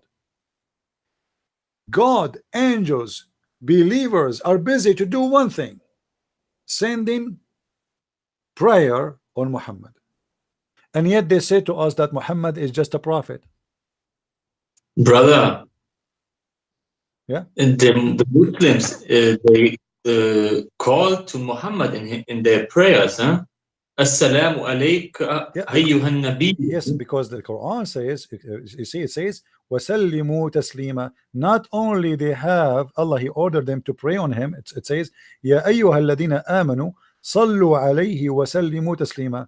Pray on him and salute him. Okay, so now the whole universe have one job. What is the job? And you see, we are using the Muslim translation, if you notice with me. The Muslim translation, even the Muslim translation, expose the cult of Muhammad, who's trying to make himself God more than God himself. So he says, Allah and his angels send the blessing on the Prophet. Oh, who you believe, send your blessing on him. Okay, if Allah send the blessing, who need the believers? It cannot be blessing, because if God bless me, who care? Who care about the blessing of the angel or your blessing or anyone blessing? If I am blessed by God, I'm blessed. That's it. And here you will notice it says, you see, the translation is false. It says yusalluna, sending. It's ing, it's not send. See this false translation. In Arabic it says inna Allah wa malaikatahu yusalluna. Continue, continue, like doing it now, right now. They never stop, and they will never stop. Allah and the angels, they never stop praying on the Prophet. If you change the translation, you will find this, right? Surely Allah and his angels bless the Prophet. It doesn't say that. It says sending blessing in their translation meaning. For me, in the true translation, sending a prayer. Let us go to Muhsin Khan. Okay, look at this guy here. This guy he's trying to be smart. Allah send his salat. Do you see it? Do you see it, Amir? Do you see it, guys? Yeah. Okay, ask any Muslim what salat mean. They will say to you to prayer right away in a second. Go right now and ask any Muslim what salat mean. So why here they are putting between two bracket grace, honor, blessing, mercy. Allah sending, he sends. You see, he add the s, which is a correct meaning because it is ing. So Allah, he sends salat. Between two bracket is a grace. That's false. It is a prayer. And then on the prophet and also his angels. So what his angels do too? They send salat. The whole universe is busy doing one thing, worshiping Muhammad. Pray And not on only Muhammad. that, it's not enough that Allah he sends salat. It's not enough that angels are sending salat. No, no, no, no. We need more. So Allah said to the believers, okay, Abdul, all of you Abdul, oh who you believe, all the Abdul, please, please, brother, send salat on the Prophet Muhammad. Like, what the heck? We have 1.5 billion Muslim now. They send salat on Muhammad, but he's dead. Are we going to bless the dead one? How you can bless the dead ones, Muslims? What a blessing mean here? Is Muhammad in need of mercy? I thought he is the best man for mankind. What mercy? Honor? What honor? Muhammad is already under the ground. If Allah he want to give Muhammad honor, he should treat him the same as he treated Isa. Isa was treated with honor. According to Islam, Allah did not allow anyone to hurt him. He is right now in heaven while everybody is dead. That is a true honor, right? I mean, what more honor you can get more than this? While every human being die, Jesus the Messiah, the Christ in Islam is alive for the last 2,000 years. What is the honor of Muhammad? Do we have any Abdul? You know, Do we have any? this is remind me. You see, you remember when Muhammad he have a fight with his wives? You remember the story? Yes, I remember. Muhammad It always says- he have a company. It's called Muhammad Corporation. In the corporation of Muhammad, Allah and the angels and the believers, they work for Muhammad. Everybody work for Muhammad. So Muhammad have a fight with his wives. And Muhammad, obviously his wives are big and they are really strong and they can fart at Muhammad and make him fly. So what Muhammad can do? He cannot fight them. They are powerful women. They go to the gym. Two women, they scared the hell of Muhammad to the point he called for the rescue of Allah in chapter 66 verse number 4. And look what Allah he said. Supposedly Allah is talking, not Muhammad. Okay, if you two turn in repentance to him, your heart are indeed is so inclined. But if you back each other, okay, listen carefully, if you back each other against him, Allah is talking, truly, truly Allah is his protector. Like, what the heck? It's two women. Allah sending and making a verse for two women telling them that he is protecting Muhammad from them. What they will do to him? Muslims, what the wives of Muhammad are going to do to him? I will give you option. They will bite him. This guy have an army. They will scratch his skin. They will throw tomatoes at him. What they will do? Two women, they are 5 foot, and Muhammad, who have thousands of soldiers, he needed Allah to be involved in a fight between him and two wives. And the two wives are two parties. Muhammad, obviously, he's very weak man. To the point he needed Allah, as usual, to be involved in the fight. So look what he said. He make a threat to them. If you don't, Allah saying, supposedly, not Muhammad, if you don't repent and obey the Prophet, Allah, and read carefully, Allah is his protector. And Jibreel, brother Jibreel, come on, Jibreel, come here, Jibreel. Jibreel, are you going to stand with me against Aisha and Hafsa? For sure, Prophet. If they ever try to get to you or throw onion at you, I will chop them pieces. You need Jibreel? Muhammad needed Jibreel to fight against Aisha and Hafsa. The wife, she is 6 years old. He needs Jibril in his fight with her. Then he continue. And every righteous, Al-Qaeda now is coming, ISIS is coming, Al-Baghdadi is coming, the president of Libya, Al-Qaddafi, is coming from his grave, Saddam Hussein is coming, Trump, Obama is coming to help the Prophet against his short wife Aisha. I mean, it is two women fighting with the Prophet. Do I need all of this? Look at this. We have Allah, we have Jibril, and not enough. And every righteous believer, he will stand to protect the Prophet from Aisha. Who is Aisha? What she do for a living? I mean, when you hear this, you will think Aisha is maybe Genghis Khan. Why Muhammad, he need the protection of all of this? Allah supposedly is the Almighty God. So look like it's not enough to have Allah alone. So Muhammad needed more. And Jibreel is coming too. And every righteous Abdul. And not only this, brother. And every angel, and furthermore, the angels will back him up. Who is left? What is missing is to say Christian Prince is going to take my side too. All of this to fight two little women. And I say little because they are young compared to this idiot. Children.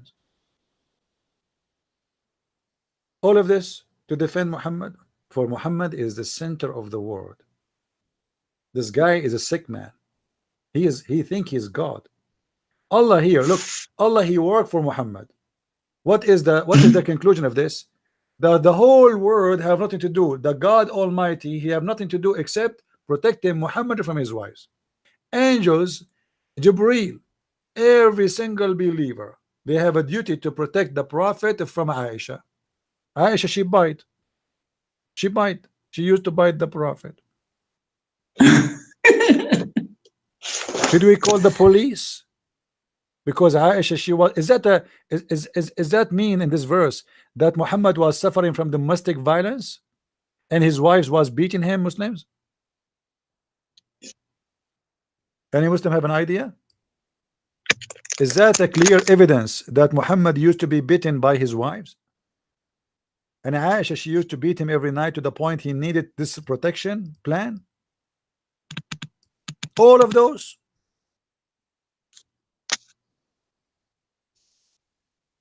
Any Muslim would like to call us?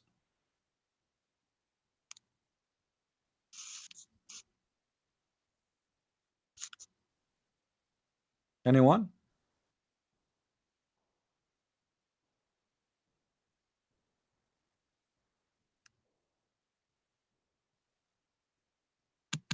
Who is a Muslim want to call us? Amir, are you there? Yeah, I'm here. I have to write a little bit. All right. Do we have any Abdul in the bushes?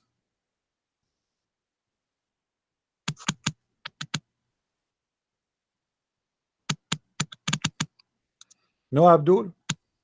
I mean, this is very disappointing. We have one Abdul, he called us and he starts screaming at us, that's all.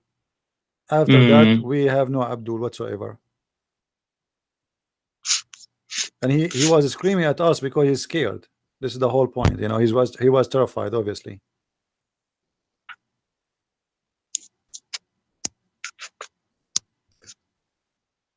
You know, if you see those little tiny puppies, when they see a big dog, they go crazy and they start screaming, not because the dog is brave, but because he's terrified. He is truly terrified. And this is what happened to this guy when he called us. He's terrified that I might start asking him questions. So let us scream and shout and don't allow him to ask a question. Do we have any Abdul? Any Abdul have anything to say?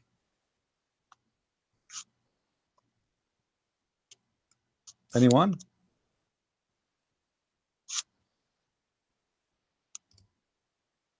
Nobody's coming, brother. Why? What about the picture? Any Abdul?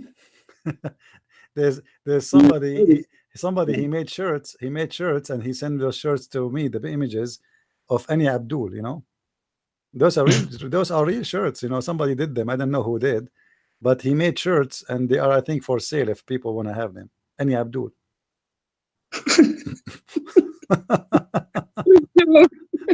I'm serious. I'm not joking. This guy, he made them. There is one Ani Abdul, and there is other one. Let us see. There's other one. Look, this one.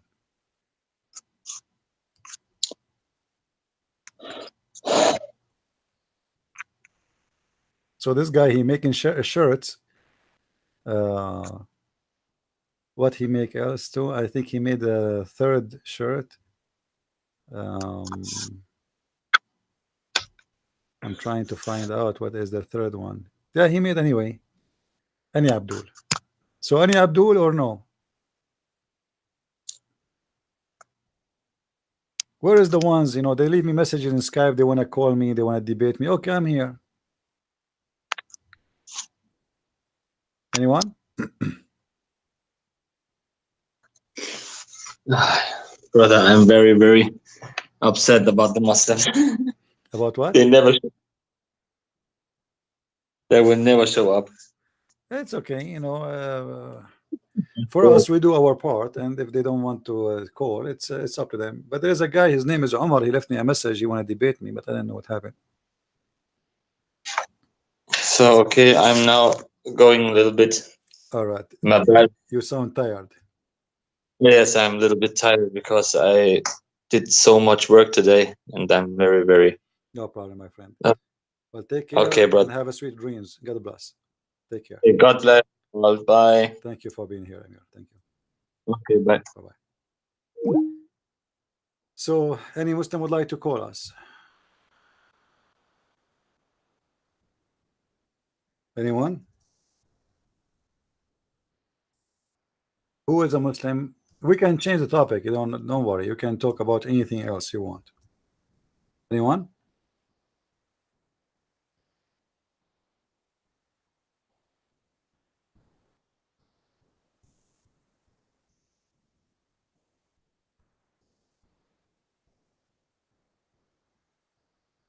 No one? Well, look like we are out of customers for today, and we have no Abdul. What we can do? I hope that next time we will have more customers. You know, if you are a person who like to have reference, I advise you always to have my books. They are full of reference, will make things easier for you. They are very handy. Having the books do many things. Educate your family. In the same time, you support what we do in a financial way. And for sure, we appreciate those who help us by donation too. Any Abdul? Come on, I mean, this is very disappointing. Not even one. People are desperately waiting for your answer. And as you see, Muslims, we don't teach the same message of Islam. When some Muslims, they try to say that Islam teach the same message of Jesus, that is an absolute false. If you teach the same message of Jesus, then you love everybody, including your enemy. And that teaching never exists in Islam. It is totally the opposite. We share nothing with Islam.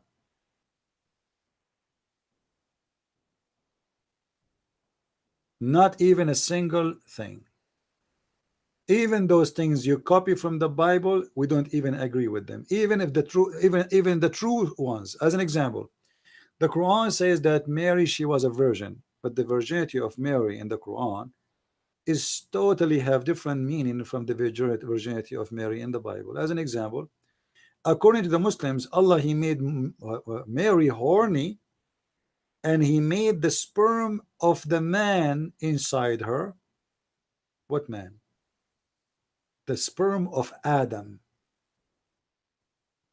When she got horny, he made the sperm of Adam inside her, make her pregnant. And for sure, the Muslims, they have many opinion about this story. Everybody, he give you different story. How Allah He made Mary pregnant? Allah He blow into her vagina. Some Muslims they say no. This the Quran says into her farjaha, which means vagina, but it meant her sleeves. So you see, even when Muhammad he's still teaching coming from the Bible about Mary being a virgin, even that teaching is corrupt. It's full of fictions and lies. So it might look the same in somehow, in some points, but they are totally different. Quran teach and Islam teach supposedly that adultery is forbidden in Islam, but the fact Islam is a religion of adultery. All what you need to do is just to have fornication in the legal way. So Islam legalize adultery. So Muhammad start teaching the Muslim how to do fornication legally. And one of the famous funny method in Islam for fornication, which the Muslim they call it marriage, it was al-muta, which mean the sexual joy. You marry a woman just to enjoy her private part. Temporarily marriage. Actually, all Islamic marriages is temporarily, even the one which goes for 30 years. Why? Because the man is free to kick you out any second he wants. The difference between this marriage and the one it's called muta, the muta one, it's a pre-dated marriage, which means predate adultery or fornication. So you agree with the women you want to sleep with, for how long you will stay together in one room or in the bed, and that's it. When the time is over, the contract is over. The other marriage, which is fornication too, but not marriage, the difference between it and the second one and the first one, that one, it can go for a long period and there's no preset dating, but it's the same. The man is still, he can divorce you by saying one word and you can be kicked out of the house. That's it.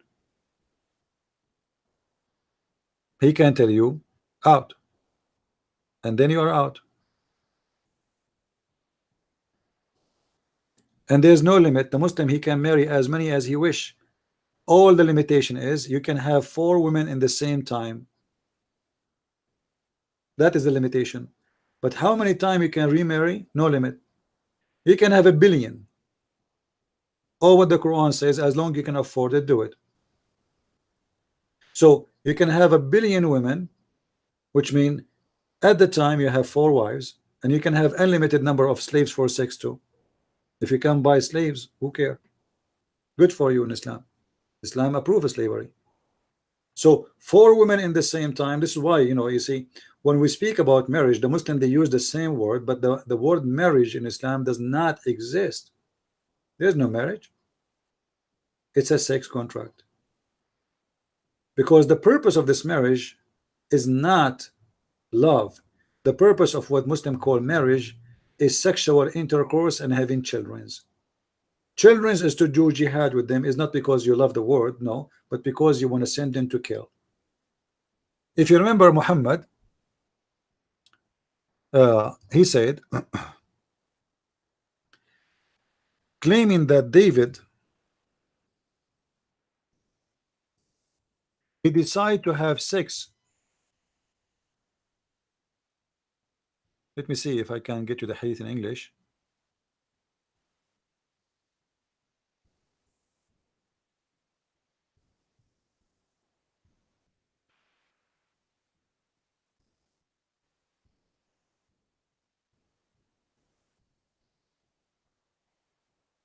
All right.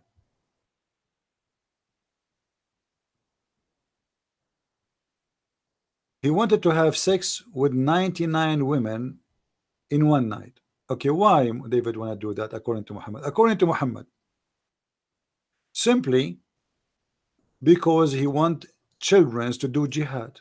See, this is the mentality of the family in Islam. It's not something good. It is for evil. I'm going to have sex with all my wives. I marry many women, not because I want to build, I want to have something good for man. No. I want to kill. Let me show you. Let us see.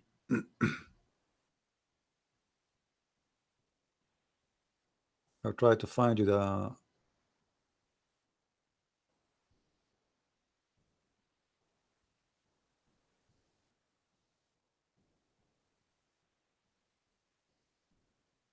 trying to find you the hadith in English. Hold on.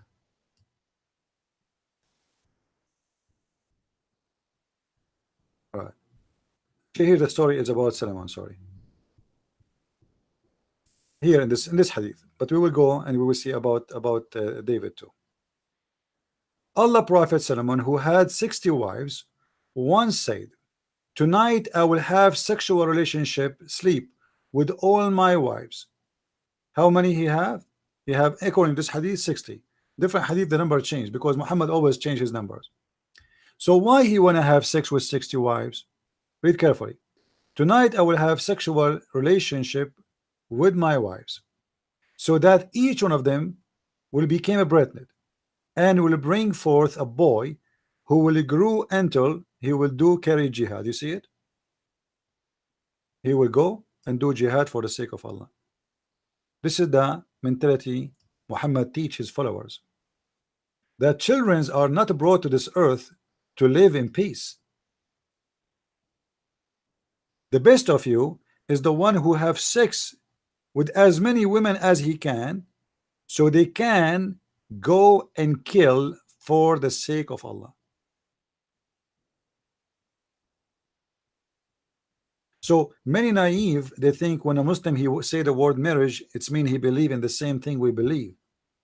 Many naive Christians, they think when a Muslim he say adultery, he mean what we believe too in adultery. Or when he say thief, you know, theft in Islam is stealing from non-Muslims or from Muslims. If you steal from non-Muslim, it's not a theft, it's halal. So many Christians who they are naively repeating what they don't know, what they heard from somebody. They don't understand that Muslims, maybe they use the same words, but those words have different meaning for them. As an example, a Muslim will say to you, Islam teach that killing innocent people is forbidden, but they will not tell you, and you copy what my Muslim says to you and you repeat the same as Obama was trying to fool you, and he quote for you from the Quran. The Quran saying that if a man killed an innocent man as if he killed all mankind. Obama he quoted, just stupid George Bush he quoted, but they will not tell you, those idiots, because they themselves did not know what they are talking about. They will not tell you that that verse actually is very dangerous, because it is the way to prove killing Christians and Jews and Hindus and Buddhas and atheists, because innocent person in Islam is someone is Muslim. Anyone who don't accept Islam is guilty. So look, they saw the Quran says, okay, the one who kill a person without a crime, innocent person, as if he killed all mankind. That's a great teaching. But they will not tell you the truth, that this is a very hateful teaching. This verse is one of the most ugly, disgusting, fascist verses in the Quran. But the stupid ones copy it, spread it, without knowing how dangerous this verse is. And they make it as excuse to say Islam does not teach violence, but the fact it's the opposite. This verse itself, it teaches violence. ومن أجل ذلك كتبنا على بني إسرائيل أنه من قتل نفسا بغير نفس أو فساد في الأرض فكأنما قتل الناس جميعا. Okay, read with me carefully. They keep quoting this verse for you everywhere. On that account, and by the way, this verse supposedly was given to the Jews, not to the Muslims. We denied or we order the children of Israel that if any of you or if anyone slew a person, unless it is be for a murder, which means as a penalty, or for spreading mischief in the land. The Quran just say there's two ways to kill. Somebody he made a murder, or somebody did mischief. If you insult the Prophet, you do mischief. If you read Islam, you do. If you don't believe in Islam, you do mischief. I mean, this is mischief. So you see, they don't. The stupid ones, they keep repeating, but they don't ask themselves what the Islam mean by doing mischief meant. What is legalized in Islam to kill? If somebody do mischief, okay, what is that? What is that exactly? Muhammad, he explained as an example. Whoever changed his religion, he did mischiefment, kill him. This is mischiefment. Just to change your opinion, change your opinion. That is a crime. The Prophet said, whoever changed his religion, kill him. This is mischief. But they will not say that to you. Whoever became a Christian, kill him. So now if a Muslim, he became a Christian, you should kill him, according to Islam. This mischief. As simple as that. Or if somebody decide to become a disbeliever, he want to be an atheist, kill him. That is the mischief. So the same verse they try to fool you to say Islam is against killing of innocent people, they will not tell you that innocent in Islam is only someone who practice and believe in Muhammad. Mischiefment in Islam is you not to believe or not to be practiced in Islam, because both they lead to the same. If you don't practice Islam, you are Muslim by name and you should be killed too.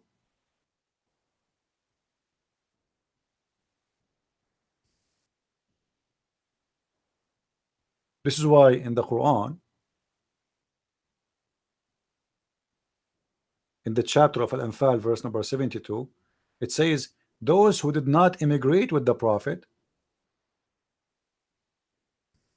those who did not immigrate with the Prophet, which means did not go to do jihad, kill them. They are munafiqun. They are Muslims, but kill them. So what? Because obviously they are not true believers.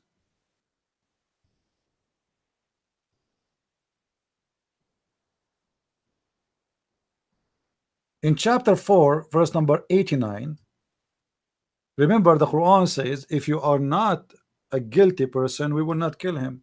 We will not kill you. Chapter 4, verse number 89, it says who is guilty. Anyone who don't join Islam and do jihad with Muhammad should be killed.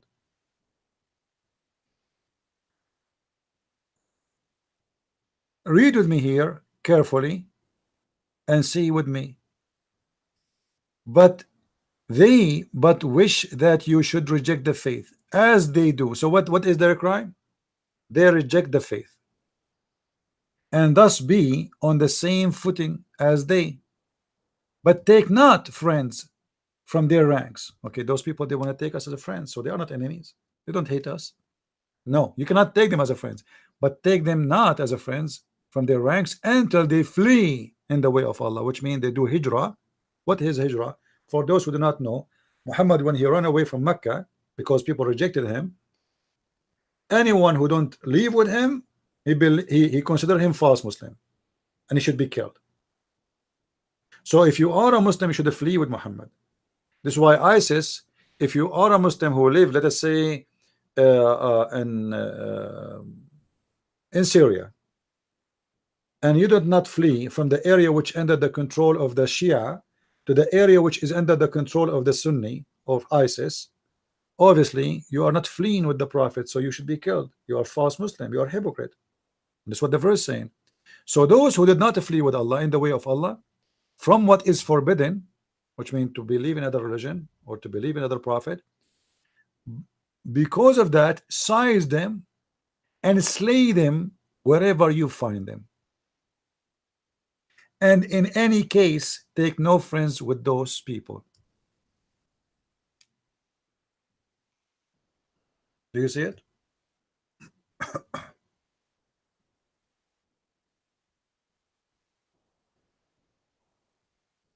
Any Muslim have a comment? But do you guys, do you understand how this deception work always? They read for you a verse, but the same verse it's dangerous. The same verse which is saying killing you, Obama repeated for you, make you believe it's a good verse. The same verse. It says we can kill only those who do mischievement, but they will not tell you what is this is mean. Mischievement in Islam or mischievement in Islam is you don't believe in Islam.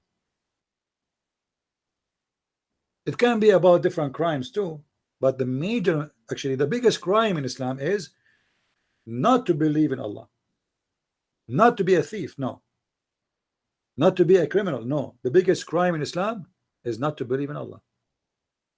You see, if you are a criminal, you can ask for forgiveness, you will be forgiven. You can do Hajj, kiss the black stone, pagan worship, and you're fine. You can be forgiven. There's one thing Allah don't forgive: those who don't worship him or associate with him. This is the biggest crime. So when they say to you mischievement, they try to make you believe it's about somebody commit a crime like murder or no. It's about somebody decide not to practice and to believe in the cult of Muhammad.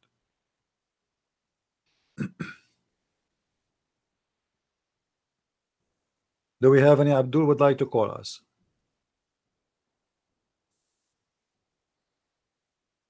All right, guys. I think it's getting late for many of you, especially those who they are in Europe. I don't want you to stay long. Tomorrow you have maybe some work to do. Some of you did not wash dishes. Some of you did not. Yeah, I have somebody. You know, I don't really like to talk about those topics much. One of you sent me a message saying, "Can you give us advice?" You know, this guy is a gentleman. He's saying, I'm looking for a girl to marry, and I don't know really what to look for." And he's saying to me, as an older brother, would you please advise me?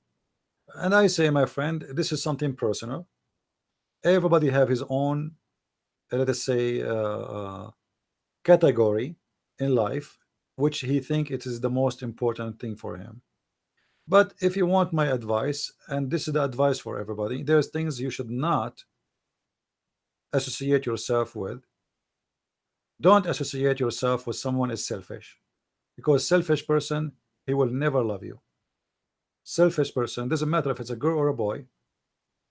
Selfish man, selfish women, they love themselves only. Never ever ever marry or engage in a relationship with someone selfish. Make the best example for your life is Jesus. He gave himself. Find someone is willing to give himself and be the one who give himself to. Which means if you want to have a really successful relationship, find someone who believe in the same way you believe, that both of you are willing to give yourself, whatever that means, for each other, and then you will have a very beautiful life. Number two, marry a believer. Marrying a disbeliever is a disaster, because you have nothing to share, and your kids will be confused, and you will have a lot of problems. So sharing the same belief is very important. We sit in the food, we eat. In my heart, I'm not the kind of a person who pray loud. I pray in my heart. I thank my Lord for the food I eat. But if you are a person who pray loud, and that's fine, I mean, this is something personal, and the person who live with you under the same roof, he don't want you to do that, what you will do?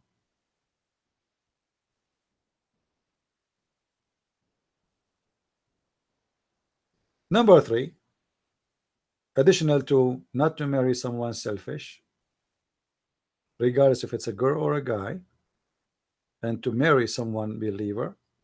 Number three, and I find it very important, is not to marry from someone is jealous. Jealous person is a sign of mental illness, is not a sign of someone healthy, because it doesn't matter what you do, he will be always suspecting you doing something wrong, even if you are not, and that will make your life like hell. You answer the phone, you are talking to who? You receive an email, you open the computer, who's chatting with you? Why? Because there is no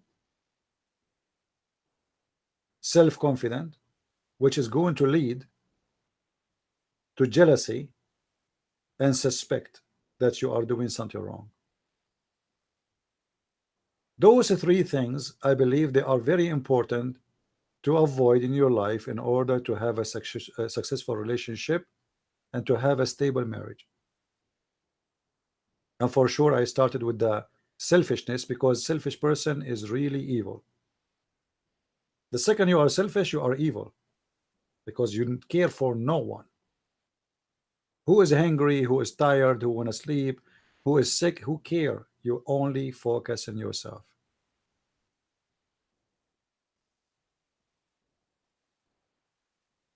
So I hope I just gave you what I believe, and for sure this is something personal. As I said, you don't need to agree with me. This is your life, this is your future. You decide how it's going to be. But you know, people make choices, and sometimes they pay the price of the wrong choices, right?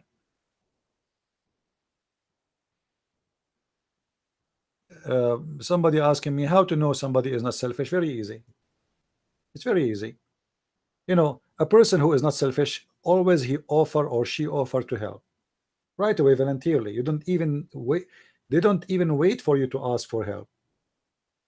The second they feel that you need help, they say to you, let me do this, let me help you here, they are not selfish. Somebody know that you need money. If he is selfish, he will try to avoid even to listen to you at that time. He will visit you only when you are in a good health and wealth. The second you need something, he disappear. A person is not selfish. He or she will offer to help even you did not ask it. And there's many ways to sense that in your life. And you in your life, you can notice that in your family, brothers and your sisters, you might find somebody is selfish, or cousins. I mean, it's not really hard to find who is selfish, who is not.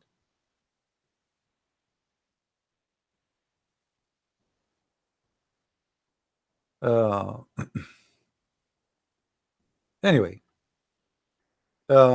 anyone have a question? If there's any question, or we go.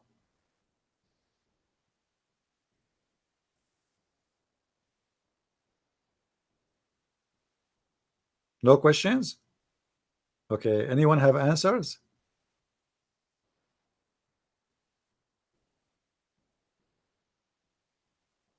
So today we have no Abdul, we have no Christians, we have no Hindus, we have no atheists, we have nobody.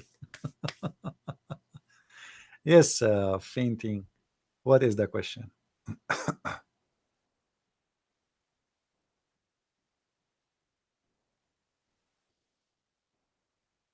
Type your question, please.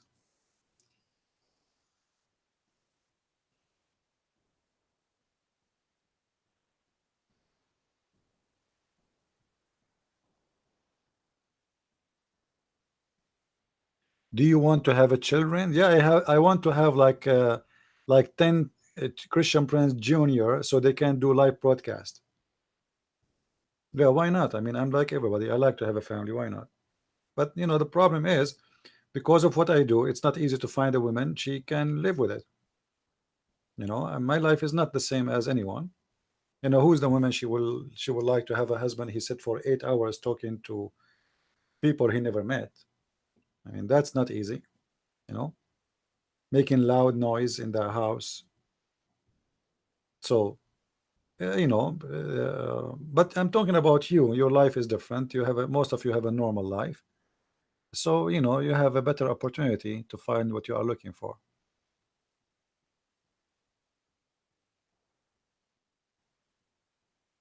I'm trying to find.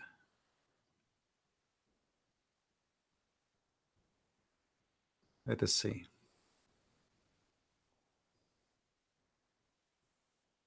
What is the surah abrogated the others?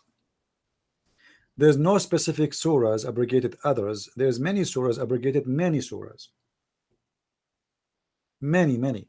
You can go right now and search in Google for Quran abrogating Quran, and not only that, there's Hadith abrogate Quran. So abrogation is not only Quran abrogate Quran, even Hadith can abrogate Quran. Maybe this is something you do not know. As an example, the chapter which is speaking about al-muta, the sexual temporarily relationship contract. There's no verse in the Quran to abrogate that verse, but the Muslim, they claim it was abrogated by a hadith. So as a simple example, this is an example of how hadith can abrogate Quran, which is very funny because hadith is the man speaking versus Allah speaking. So how man can cancel the teaching of Allah? For a very simple reason, Muhammad is the God himself.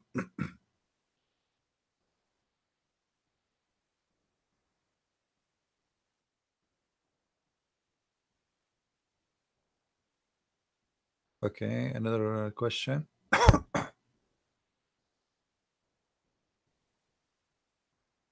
Where I can find the Arabic Christian Quran where it says Muhammad is addressed of Satan. I have Google, but I cannot find it. I don't know what they mean, addressed of Satan. Look like Isa, his English is not right. I'm just trying to understand what you mean, my friend.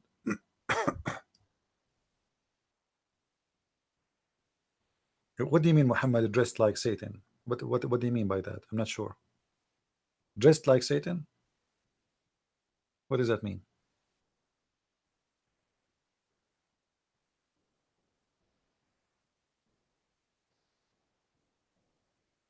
My friend, I'm training you right now. So what I'm doing here, sitting here for many hours. If this is not training, what is training?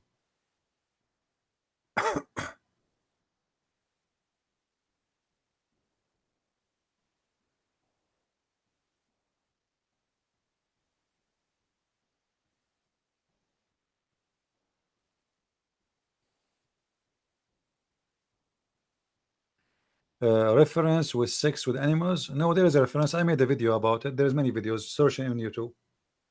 There's a funny spanking I did to this guy. His name is Nader Ahmad. He's a kid. He's 30, 40, 50 years old, but he's a kid for me. He's a stupid idiot. But you go there, you will see how the Muslims agree that their prophet have sex with animals.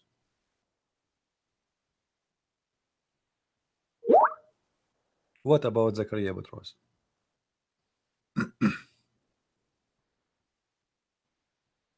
Ask me questions, guys, about Islam. Don't ask me about people. Zakaria Butros is a wonderful person. I respect him. Yes, what is the hadith?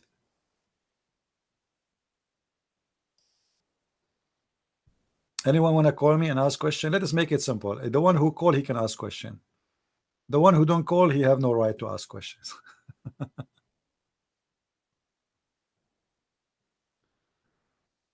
Yeah, this is the good thing about having my books, because that you will, by having my books, you will have hundreds of reference right between your hands. Hello. Hello, hi. Hey, my friend, how are you? Are you right? Sorry, I don't know, because sometimes I don't want to call and bother people, you know. So No, don't worry. You know this guy. He sent me a picture of his son. He's a baby holding my book, Sex and Allah. really, he was holding it for real. I'll send you the original one. I'll send you the original. You'll respect. It's okay, but it was funny. His baby is like few months old, and he's holding my book in between his hands, Sex and Allah. If you see the original one, it looks like he's proper reading into it. He's like he's involved in it. Yeah, really. If you watch it, you think. Basically, I got a question about you know the hadith which talks that you need to taste the juice of another man if you want to get married again. Yeah. I had a debate with a discussion with a Muslim, and he said that was about you divorce her 3 times. So from what he was implying is that you divorce her, and then you get back with her, and then you divorce her, and you get back with her, something like that. Is that what it means, or can it be just? No, this is true actually. If she is divorced 3 times, but divorce her, not necessarily you marry her again. Or In if she's married with somebody else. no. In Islam, if you divorce a woman, you say to her you are divorced. Yeah. Still, you can get back to her even already you divorce her. So like there is a period where she's still lawful for you, even Okay. after you say that. They call it muraja, which means you go back to her even though she is divorced.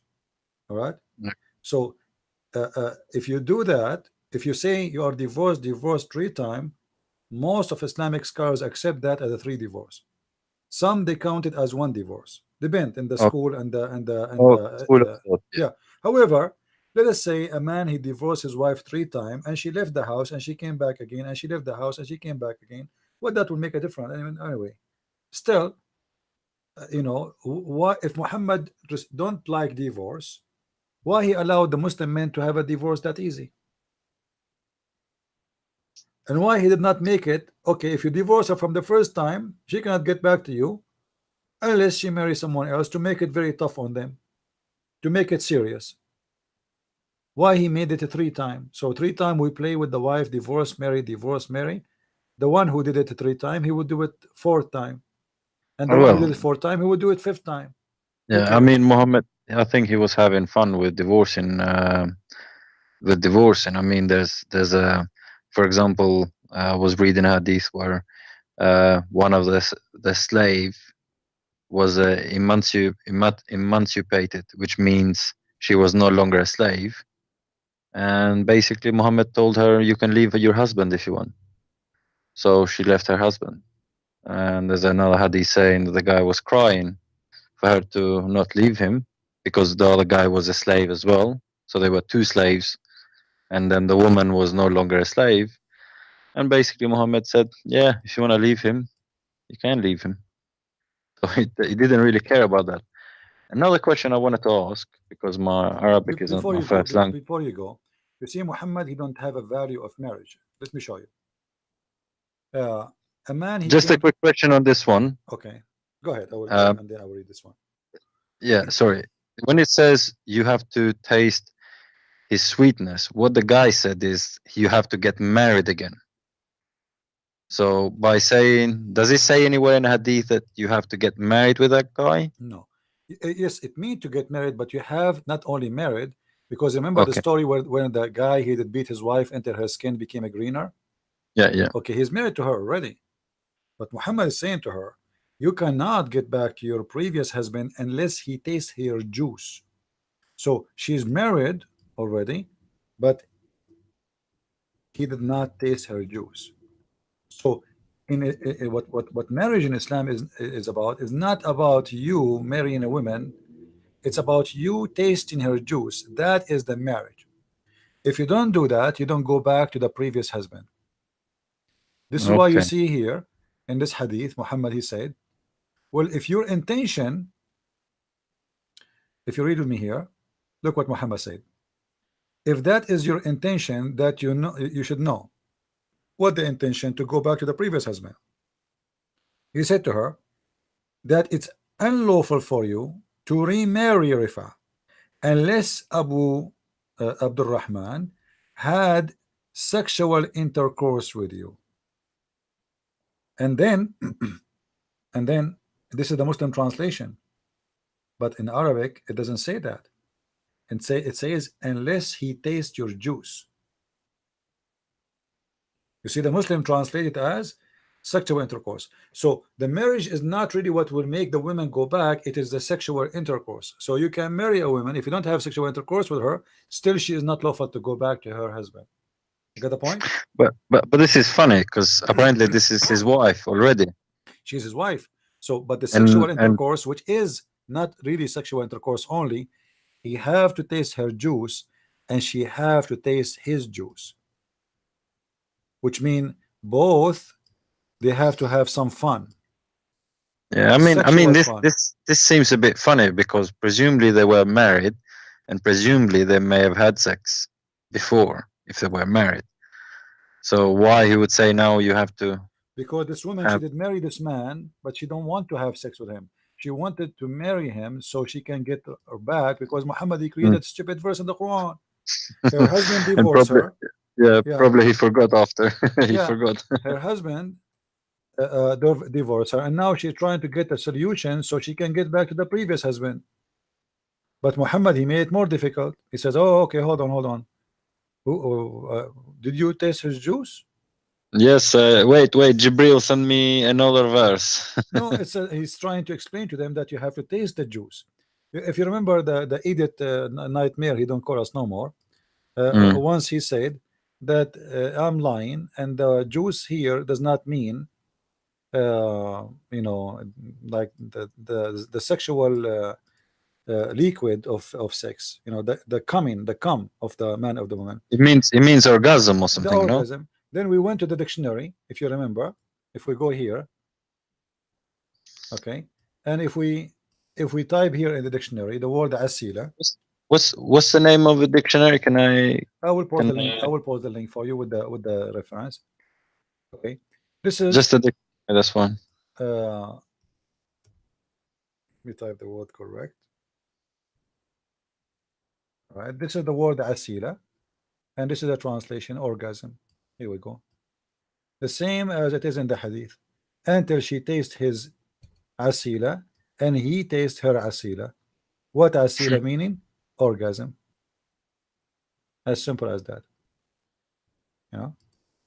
So Muhammad, he come with this is why I was saying that Muslim, they might say things to you, it sound like it's the same as we believe. Like Muslim, they say we believe in marriage, but as you see, marriage in Islam have no meaning. It's just a sexual contract. Sex is what is marriage is about. It's not really relationship, is not a family. Children in Islam is not about a family, it's about doing jihad. The purpose of children is not to enjoy your life and to have a good family and you live in peace with everybody. No, to have children who will go and kill the neighbors who they are not Muslims, as we showed you in the story You showed earlier. Yeah, you know. Now if you go here, just to show you that Muhammad don't respect marriage, this is a story of a guy. It was narrated by Ibn Abbas. A man come to the messenger of Allah and he said, my wife does not object if anyone touches her. Do you see it? If anyone touches her. Okay, so we have a problem here. This woman, obviously she is the whore of the city. She is married, but anyone can play with her. He said, who said? Muhammad, divorce her if you wish. The man said, I'm afraid that I will miss her. He said, which means Muhammad, then stay with her as much as you need. Where is the dignity? You see, this is the prophet of God. Okay, where is the prophet who Muslim they say he is the judge, he cares for dignity. Forget the dignity. This guy came there for an answer and basically he got nothing. No, but what look Muhammad is saying, what he's saying here, okay, At least- enjoy her with who? Enjoy her with others. The guy is saying to him, my wife is a bad woman, and he is saying to him, obviously she sleep around, and Muhammad said to him, divorce her. The guy said, but I will miss her, which means he like the guy, he's attached to her. So Muhammad said, okay, well, stay with her, enjoy her as much as you can. Enjoy her with who? Enjoy her with the rest of them. Sharing is caring. Yeah, I mean, she you know what you can do. Okay, enjoy her. You know? No real answer. I mean, people, there's loads of hadiths where people keep asking all these silly questions and stuff, and basically he has no answer, and he just makes stuff up as it goes along. Where is the prophet who teach dignity and decency and chastity? Why did not say, bring her to me, let us punish her? And suddenly it's not, he don't care. Okay, well, divorce her. Okay, well, I cannot really, I like her. Oh, okay, enjoy her, stay with her as much as you need to. As much you need to? What does that mean? I'm surprised Muhammad didn't say, well, first of all, I need to speak with her in private. I'm sure he will. You know, you never know what happened after. You know the address, you know the name, you know the location, you know the guy. He know that this guy obviously is an idiot. He don't really, you know, he know his wife is a whore, but still he want to stay with this woman, and Muhammad, everything is good for him. Uh, What kind of an advisor this advisor? I mean, look at this. The woman, she is saying it clearly, she never object anyone to touch her. What touch here mean? What touch mean? Where men touching women? I mean, what, we have a woman and men, they touch this woman. What does that exactly mean? that means It is being polite. He's not saying they sleep with her, but he meant they sleep with her. She never say to a man no. What I should do? And obviously the things is getting crazy, out of hands, to the point this guy, he is coming to Muhammad to complain, and Muhammad, he said to him, okay, no problem, divorce her. I cannot divorce her. I like her. Okay, enjoy her. It doesn't even ask any questions like, have you got any children with her?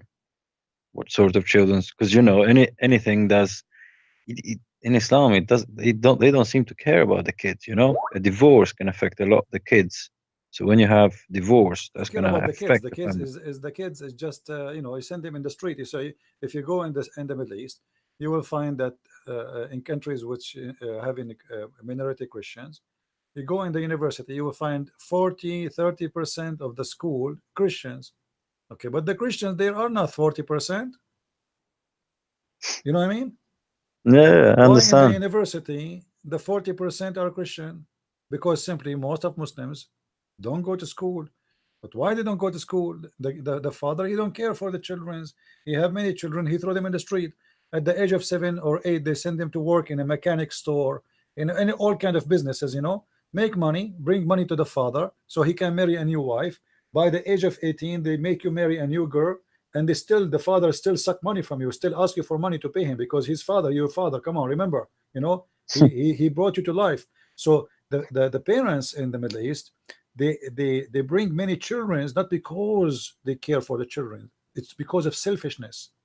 You see, remember we spoke about the children used to help the families. They have no choice, you know, they send you in the street to collect money, to wash cars. If you come back and you don't have enough money in your pocket, your father will beat you. So they don't have a children's because they love a children's, but because they love money. Even girls, you see, the Muslims, especially if you have a beautiful girls, the lucky Muslim is a rich Muslim, is the one who have a beautiful girls, because they have to pay him a lot of money when they marry the girl. Yeah, so, like I told you the story before. Remember, I told you the story that the guy had a lot of land in Afghanistan. So when I told my friend, I said, why is he not going there to get married? Because you know the guy is nearly, he should be getting married because he's over 30, you know, nearly 40. And he was like, he has a big problem. I said, what is it? He said he's got very nice land there, and he's got loads of land. So when he goes there, the people will ask him to give this land to us, you know. So he's in trouble basically. If he goes there, people will say he's got loads of money, so you have to give a lot to us. So you mean exchange for a wife? Yeah. Oh, okay. So that's what we like a gift. This is why give us some of the land. If you go in the Gulf, in Saudi Arabia, in Kuwait, most of them, they don't marry local because it's very expensive. So what they go and they do, they marry from foreigners, you know, because money involved heavily in marriage in Islam, because it's not about really marriage, it's about money and sex. So if the woman is beautiful, then the price will go really high. The only cheap one you can get is the woman, excuse me for saying that, is the woman who don't look good in the scale of the Abdul. So let us say she have dark skin, she is not etc., she is blah blah blah blah blah blah blah blah blah. She's older than 16. So if she is, in Jordan, if you are 20, you're an old woman, nobody will marry you. Why you want to marry you? They marry someone she is 13. Yeah, in Jordan you are old if you are 20, 21. Man, that's it. Few years more, you're done. You're finished. You are done. Yeah, you are to the graveyard. Expired. They are expired. Exactly. You will see a guy, he is 60 years old. He go to Jordan. He want to marry someone. She is 13. You know, this is old women supposedly because he's 60. You know, but they get involved in Islam. It's not about marriage, it's about sexuality. He don't want really a partner as much as a sex partner in a legal way, as simple as that. If he can afford it, then he is allowed to have more sexual partners legally, and the wife, she have no right to complain, because as long the man, he can spend it from his money what is enough to have 2 and 3 and 4. The Quran, what the Quran says, go and do nikah to 2 and 3 and 4. But if you cannot afford, which means the bad solution, the last solution is, if you cannot afford 2 and 3 and 4, then go for 1. So Islam does not encourage marriage, encourage sexuality. Because if marriage is the important, then we marry 1. Why the man, he need 2 women to be wives? What 2 wives can do, what 1 wife she cannot do? What 3 wives cannot do, 1 wife she cannot do? I mean, what the point of having 4 wives? Marriage? No. Yeah, I mean, the divorce seemed to be a very fun thing in Islam. I mean, Because even when you in allowed, atheists. when you allowed multi-divorce, then multi-marriage, then divorce is going to be easy, because simply marriage is not as easy. Easy come, easy go. You know. No, to be honest, until I kind of found out, I used to think that in general, you know, these Muslims, when they get married, their marriages stays long and they don't really get divorced.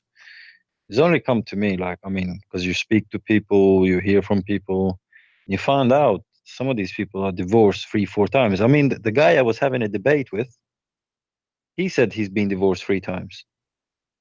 Yeah, you know? yeah. So, Because so you just, because divorce and marriage, have no meaning. As I said, it's just a contract. You know, you sign, I sign, and that's okay. We have a contract. The contract is you can cancel the contract anytime. Especially the man, he is the one who is in charge, and there's no marriage. It's not a marriage. It's a contract, sex contract.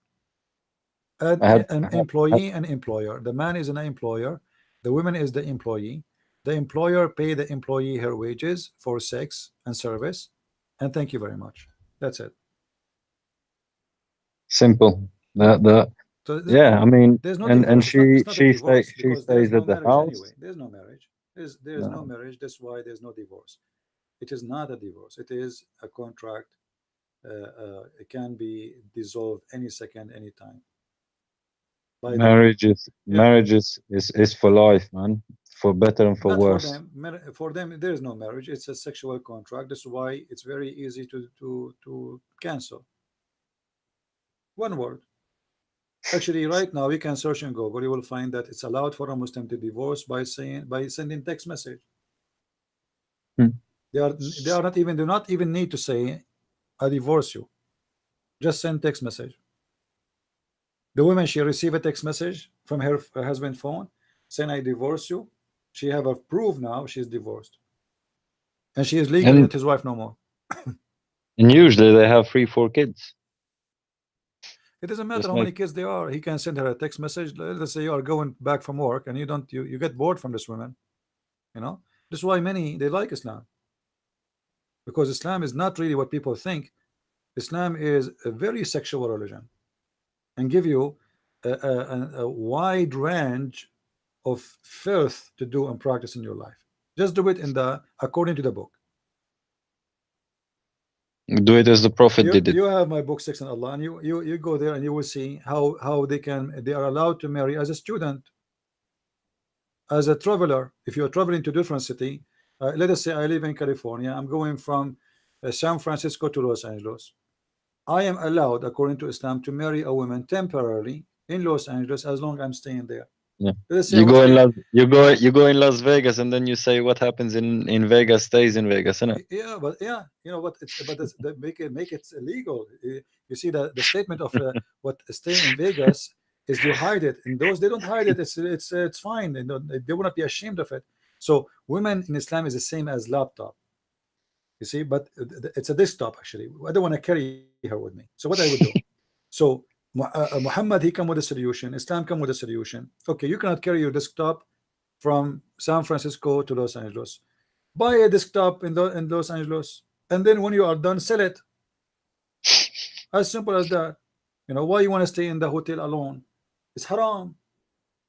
You know, because you might do sin, brother. You do sin, you are alone. You see women, you might do fitna. So what we do? We go to a But Muslim woman. brother, I say, you know okay, what is important. yeah. Important. We are not filthy like the We are kuffar decent. who We are eat pig. yeah, We don't eat pig.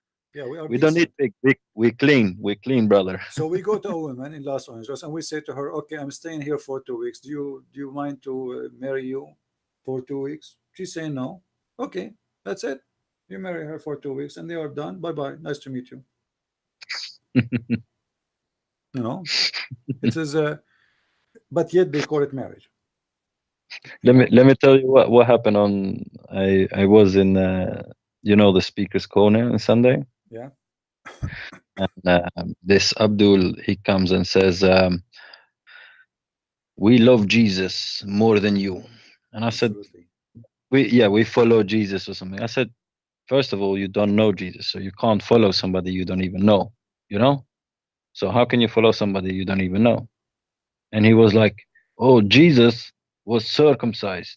You Christians are not circumcised. How can you not be circumcised? You are disgusting. And I said to him, so why are you trying to say that I am disgusting because I'm not circumcised? He was like, yes, you're disgusting. I said, Muhammad was never circumcised. So he is disgusting too? Oh, you should have seen his face. Bro, if you had You see, this face, is stupidity. yeah, he wanted to fight me. He wanted to fight me. Because the way I made it look, you know, so I trapped him because I said, are you trying to say that just because I'm not circumcised, Why I'm was you have to disgusting? do it this way? Because if you say it from the beginning, he would not even talk about it, you know? Yeah. So I said, so I made him repeat it basically. And I said, so what you're saying is because I'm not circumcised, we Christians are disgusting. He was like, yes, you're disgusting. It's disgusting, man. So I said, so Muhammad was not circumcised. So me and Muhammad, we both disgusting. Then is that what you're trying to You see, say? this is the silly religion. They think they are better than others just because they cut a piece of skin from their penis. I mean, Well, like I said, do you see the even because stupidity? A person because he you cut don't a eat, piece of skin of his penis, and now he is better than everybody, and everybody is filthy just because he cut a piece of his skin from his penis. That will make him the highest, the most praised one. He's God yeah, now, you know. I know. He's not filthy because his penis is not like anyone penis, you know. I mean, Bro, I wish I had filmed it. It was so funny. He actually wanted to fight me because I just told him, you know, he got shocked. He stopped. you know, there's many things that happen to me during my trouble, but I don't always record, you know. I don't have my phone recording all the time, but sometimes there's things happen you cannot even believe it. You know, when I was flying, I have a woman from Iraq next to me, and I have a guy from Pakistan. I think I don't know where actually he's from, but he sounds like Pakistani. I did not ask him where he's from. One from the left and one from the right, and you know, we start speaking in Arabic, me and the women, because she's Iraqi, she speak Arabic, you know. Okay. And then we spoke about Allah and etc. And I explained to her, and then the Iraqi woman, she used the word Allah. I said, you as a Christian, she's a Christian. I said, you should Okay. not use the word Allah. She said, we grow up this way. And I said, but this is wrong, you know, this is the Bible, it doesn't say Allah. This is I a hate it translation. because they use it in my So country as well. I and hate I was talking, and this guy Abdul sitting next to me, and he's listening to the whole conversation, you know. But in the beginning, we were not speaking Arabic because I don't know really where she's from. She don't know where I'm from, you know. We start a conversation, you know. See, the airplane starts shaking. As she said, "Inshallah, we'll be fine." I said, "Well, you are wearing a cross. You should not say Inshallah. This is false, you know." So she don't know really, but anyway, the guy, the Abdul, in the beginning, he was listening to the conversation, and everything was in English. And then each time I say Allah is a false god, he look at me and look, you know, you should see his face. And then I say to him, "Are you okay?" He said, "Yeah, I'm okay. I'm okay." Are you okay? I know he's Abdul, you know, I can tell him easy, you know. So each time, and I say it again and again, and he said to me, and then he looked at me, he said, "Can I ask you why you say Allah is a false god?" I said, "Are you really interested to know?" I said, "Sure." You know, anyway, so we start talking, and the guy, you will not believe how his face look. If you look his face, his eyebrows is flying, going up, going left, going right, you know. Then that woman, after we finish conversation and we arrive, She said to me when we walk outside going, she said, I was afraid that this guy, he might do something wrong and you and him, you will fight. I said, why?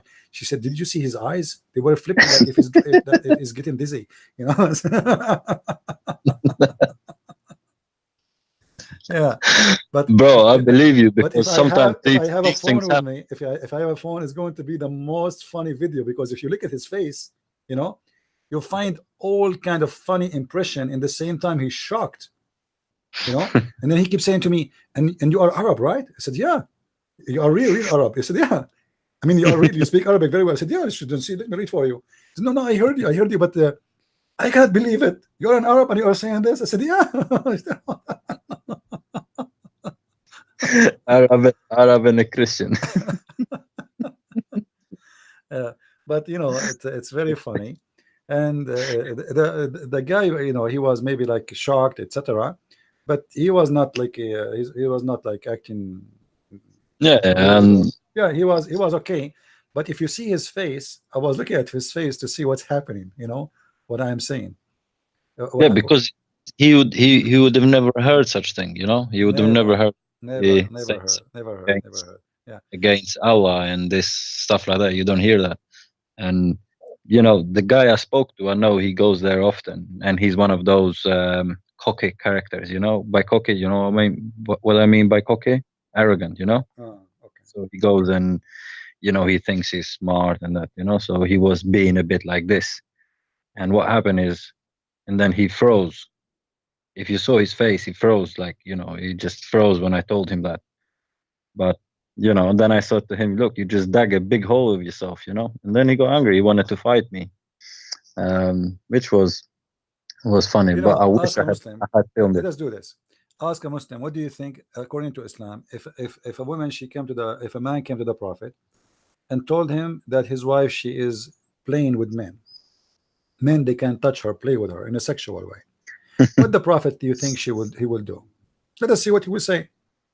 The Prophet will say, and then after he answer you, give him this. give it to him. And by the way, this is not da'if. This is not da'if. This is sahih. This is very sahih. This is like this here, like as an example here. This is Sahih al-Bukhari. You know. And it is Ibn Abbas. Is that the cousin of the Prophet? Ibn Abbas is the cousin of the Prophet. Yeah, the cousin of the Prophet. Yes. Yeah. Let us see the morality of Muhammad. Anyway, thank you, my brother, for calling. Is there anything else? Yeah, that's it. Can I just say, if you want to use, if you check the website called Quran.com, when you go to it, and you know you got the Arabic text, when you click on it, it highlights the text, the word, the Arabic word, and it gives a English translation. And it's if you know, when you're using it to show on internet, it can be a bit useful for people like me who don't speak Arabic. So you can show word by word what the actual word mean. Okay, if you know. So you are saying word by word, not the whole Yeah, thing. so I'm saying, so I'm saying, this is in Quran.com. Yeah, it's Quran.com. Just type Quran.com. All right. And it will come. And you can choose different translations.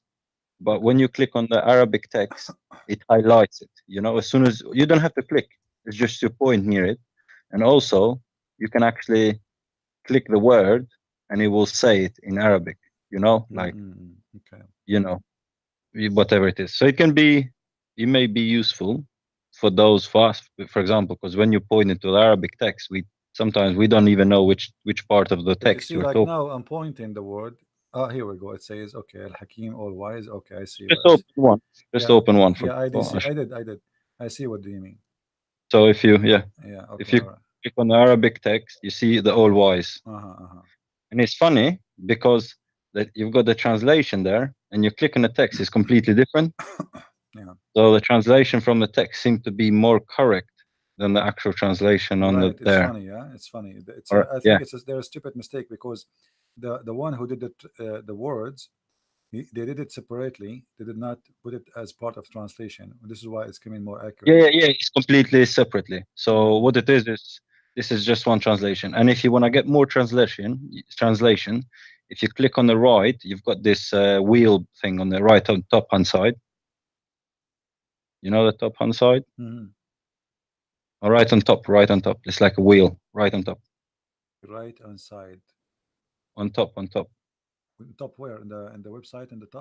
Not yeah, on top of the website, yeah. You got like a wheel there. It should you for recitation, you can choose more translation. Oh, you mean sitting? The sitting one? Yeah, like a okay, setting yeah, thing. yeah, I know. And you can Okay, choose all more translation. And then what you do is you have to click on the thingy, so you restart it again, the browser. So Yeah. you go translations, Yeah. and then you choose the translation, and then click on the link and you refresh it, and then it will do it for all of them. Yeah. All right. Well, good to know. I'm just saying, you know, for sometimes Yeah, certain it can text be more when helpful. Yeah, you're right. But you you know, I know, don't for like this people like website that. because the text is not too much black and dark. Yeah, So I don't I know. understand. I'm I don't just know in the saying. screen of a phone how it looked like. Guys, do you can you read in the phone with this such because their text is not really black. You know, it's not really. Yeah, I understand. It's a bit bright. Yeah, I wish they made it All I was darker. saying is when you're, because like you were doing earlier, trying to read the text, you know. Hmm. So when you're looking at certain words like that, it may be helpful, you know, so you can point to it. All right. Well, thank you I for your was- advice. That's a good thing to know. yeah. Thank you. my All friend. right, thank you, bro. I appreciate it. Thank you. God Take care. bless. Have a good weekend. You too, man. Bye bye. All right, guys. Well, we have one more person wanna call. My friend, the one who have a question, maybe call me tomorrow. I hope tomorrow we will do a live podcast again. Whoever have a question, please call me tomorrow. You know, we are here for many. Suddenly at the end, people they start wanna call. But always remember one thing, that we as a Christians, we will not turn to be the same as the followers of Muhammad when it's come to love. We go against false teaching, yes. We fight terrorism and terrorists, yes. I don't mind to join the army and carry a weapon to fight, even though I'm a Christian. That's allowed. But we will not hate the Muslims.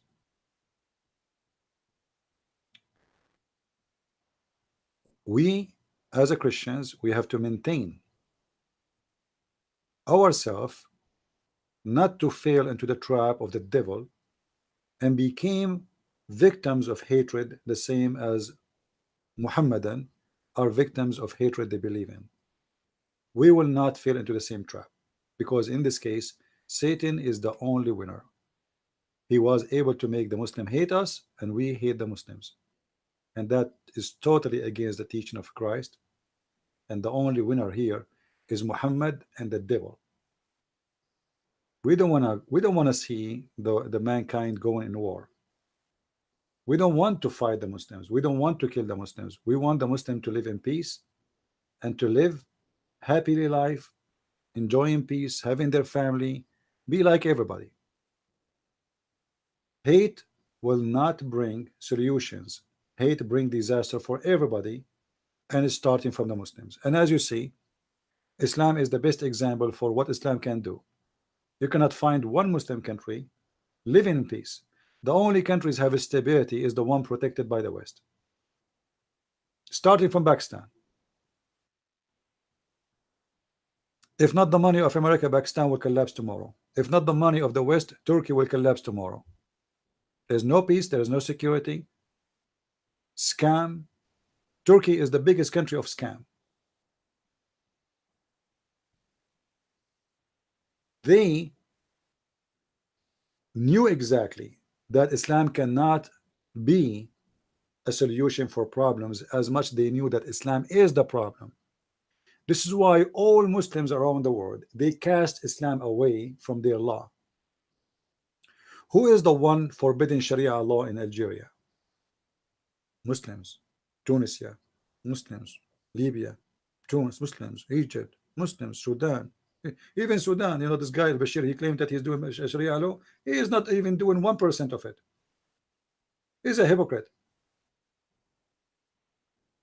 Erdogan, he makes speeches day and night about Allah, and yet the nightclubs of Turkey is the most famous nightclubs of prostitutions.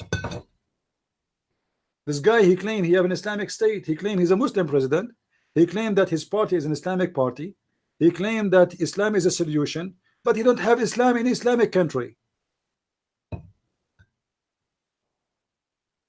Go and walk in Istanbul, go and walk in Ankara, go and walk in any Turkish city. You will find women wearing short is smaller than the bikini. Nightclubs is the Mecca of every filthy man around the world. Drugs, alcohol, gambling, you name it. But yet the president, he speaks too much about Allah and he makes speeches about Islam, and he is making Turkey an Islamic state. Where is the Islam? We do not know. Where is the Islam of the Islamic Turkish? The Muslim, the Turkish never been Muslims actually.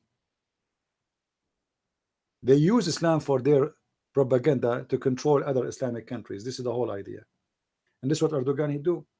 He try to control other Muslim countries under the name of Islam, and those Muslims, they are very emotional. Erdogan is a Muslim, alhamdulillah, Allahu Akbar, he is a good leader, we follow him, maybe we can make him the caliphate. And this guy, he have a dream to be the sultan, but how he can be a sultan over a bankrupt country? The reason Erdogan, he cannot close the nightclubs, because if he close the nightclubs, the country already bankrupt, and the country will go bankrupt more. The biggest income of Turkey is prostitution and nightclubs and drugs. Sex tourist, scammers, kidnapping.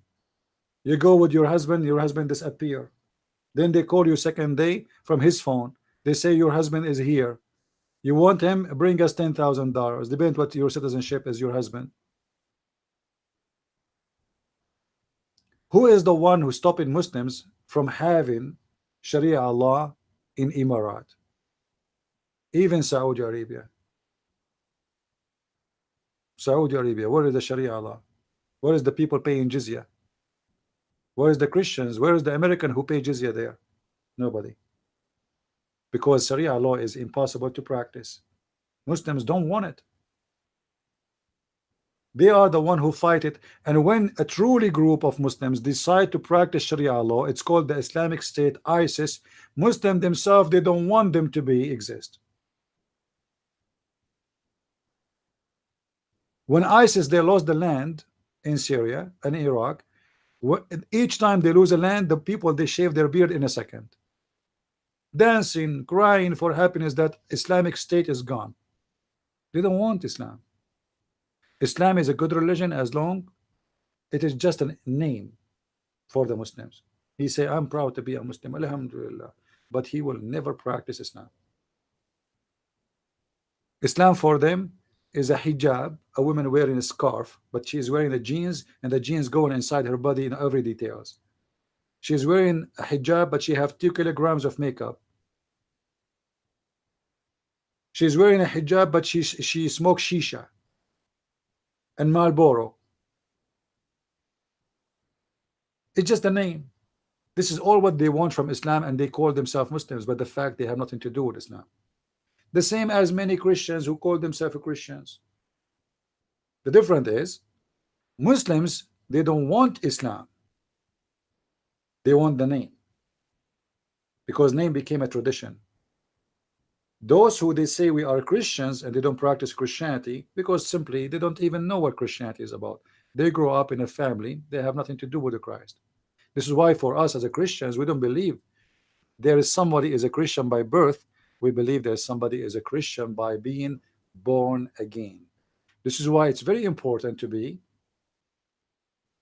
in order to be a Christian, is to be born again a Christian. Not somebody is born from a father, his name is George, that will make him a Christian. That is the belief of the Abdul. The son of a Muslim is a Muslim. We don't want that, and that is not for the benefit of us. We want people who come to the Messiah willingly and with understanding and believing, not because of no choice of it. Because if you are born of a Christian family and you are Christian, because if you are born of a Christian family, it means you do not choose a Christ. It happened this way. Like if you are born from a Muslim family, okay, you are a Muslim. The true Christian is the one who chooses to be Christian when he is in the age of ability to choose what is right and what is wrong for him. And for us to be Christians, it's about to be loving, to be giving, and not to hate people, and not to promote violence, and not to teach hate, and not to say anything will cause, let us say, violence. That is very important for you as a Christian. Fight Islam, fight Muhammad and his cult, fight his filthy teaching, but never teach hatred against Muslims. Try always, and and I speak to the Muslims too. We don't want you to think we hate you, because simply we don't. I'm not against you as a person. I'm against the cult of Muhammad who want you to hate me. Put yourself in my shoes, and there's a book that says the Christians are pigs and monkeys. Okay, are you going to be happy to hear that? Why we are pigs and monkeys? Explain to me what we did to you. What we did to you.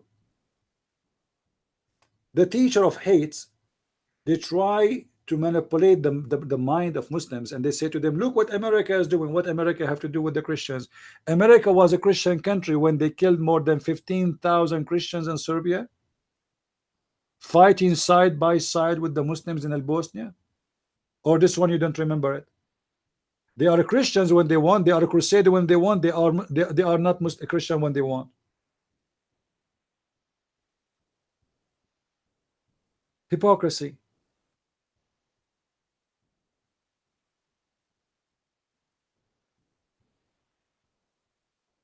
When they want Christians to look bad, they say to you, look what the French did, look what they did, they occupy Algeria. Well, you Muslims, you occupy Spain for 800 years, 400 years. You occupy more than half of Europe, additional to Spain. You took all the Middle East. Everything you have is an occupation. Turkey, the Erdogan is asking the Israeli to leave. This is not your land, as if he have a land. What is your land? This is not your land. There's nothing called Turkey. He himself is a leader of occupation, and yet he's talking about the land and who deserve to own the land. So let us focus and stay with the teaching of the Messiah, to stay loving and to love the Muslims and to guide them with the spirit of love, not the spirit of hate. And I hope that the Muslims, they will listen carefully to what we say, and they will study carefully every claim we say. I advise you, if you are a Muslim listening to me, don't believe in what I say. I'm telling you, don't believe. I want you to study it, search it, check it out yourself, word by word, and see for yourself if it's true or not. If it's true, then you need to answer for that, for your salvation. Obviously, Muhammad is a false man. If it's not true, then forget everything I said to you. And I guarantee you, I never said to you one word is not true. This is why we show in the screen everything we mention. With this, I want to say, may the Lord bless you. Christ is Lord and Islam is false. And I hope tomorrow we will be able to make another broadcast. Until then, may the Lord bless you and keep you in good health and wealth. All of you, your family, your parents, your children, and yourself. Christ is Lord. And see you soon again. Thank you very much.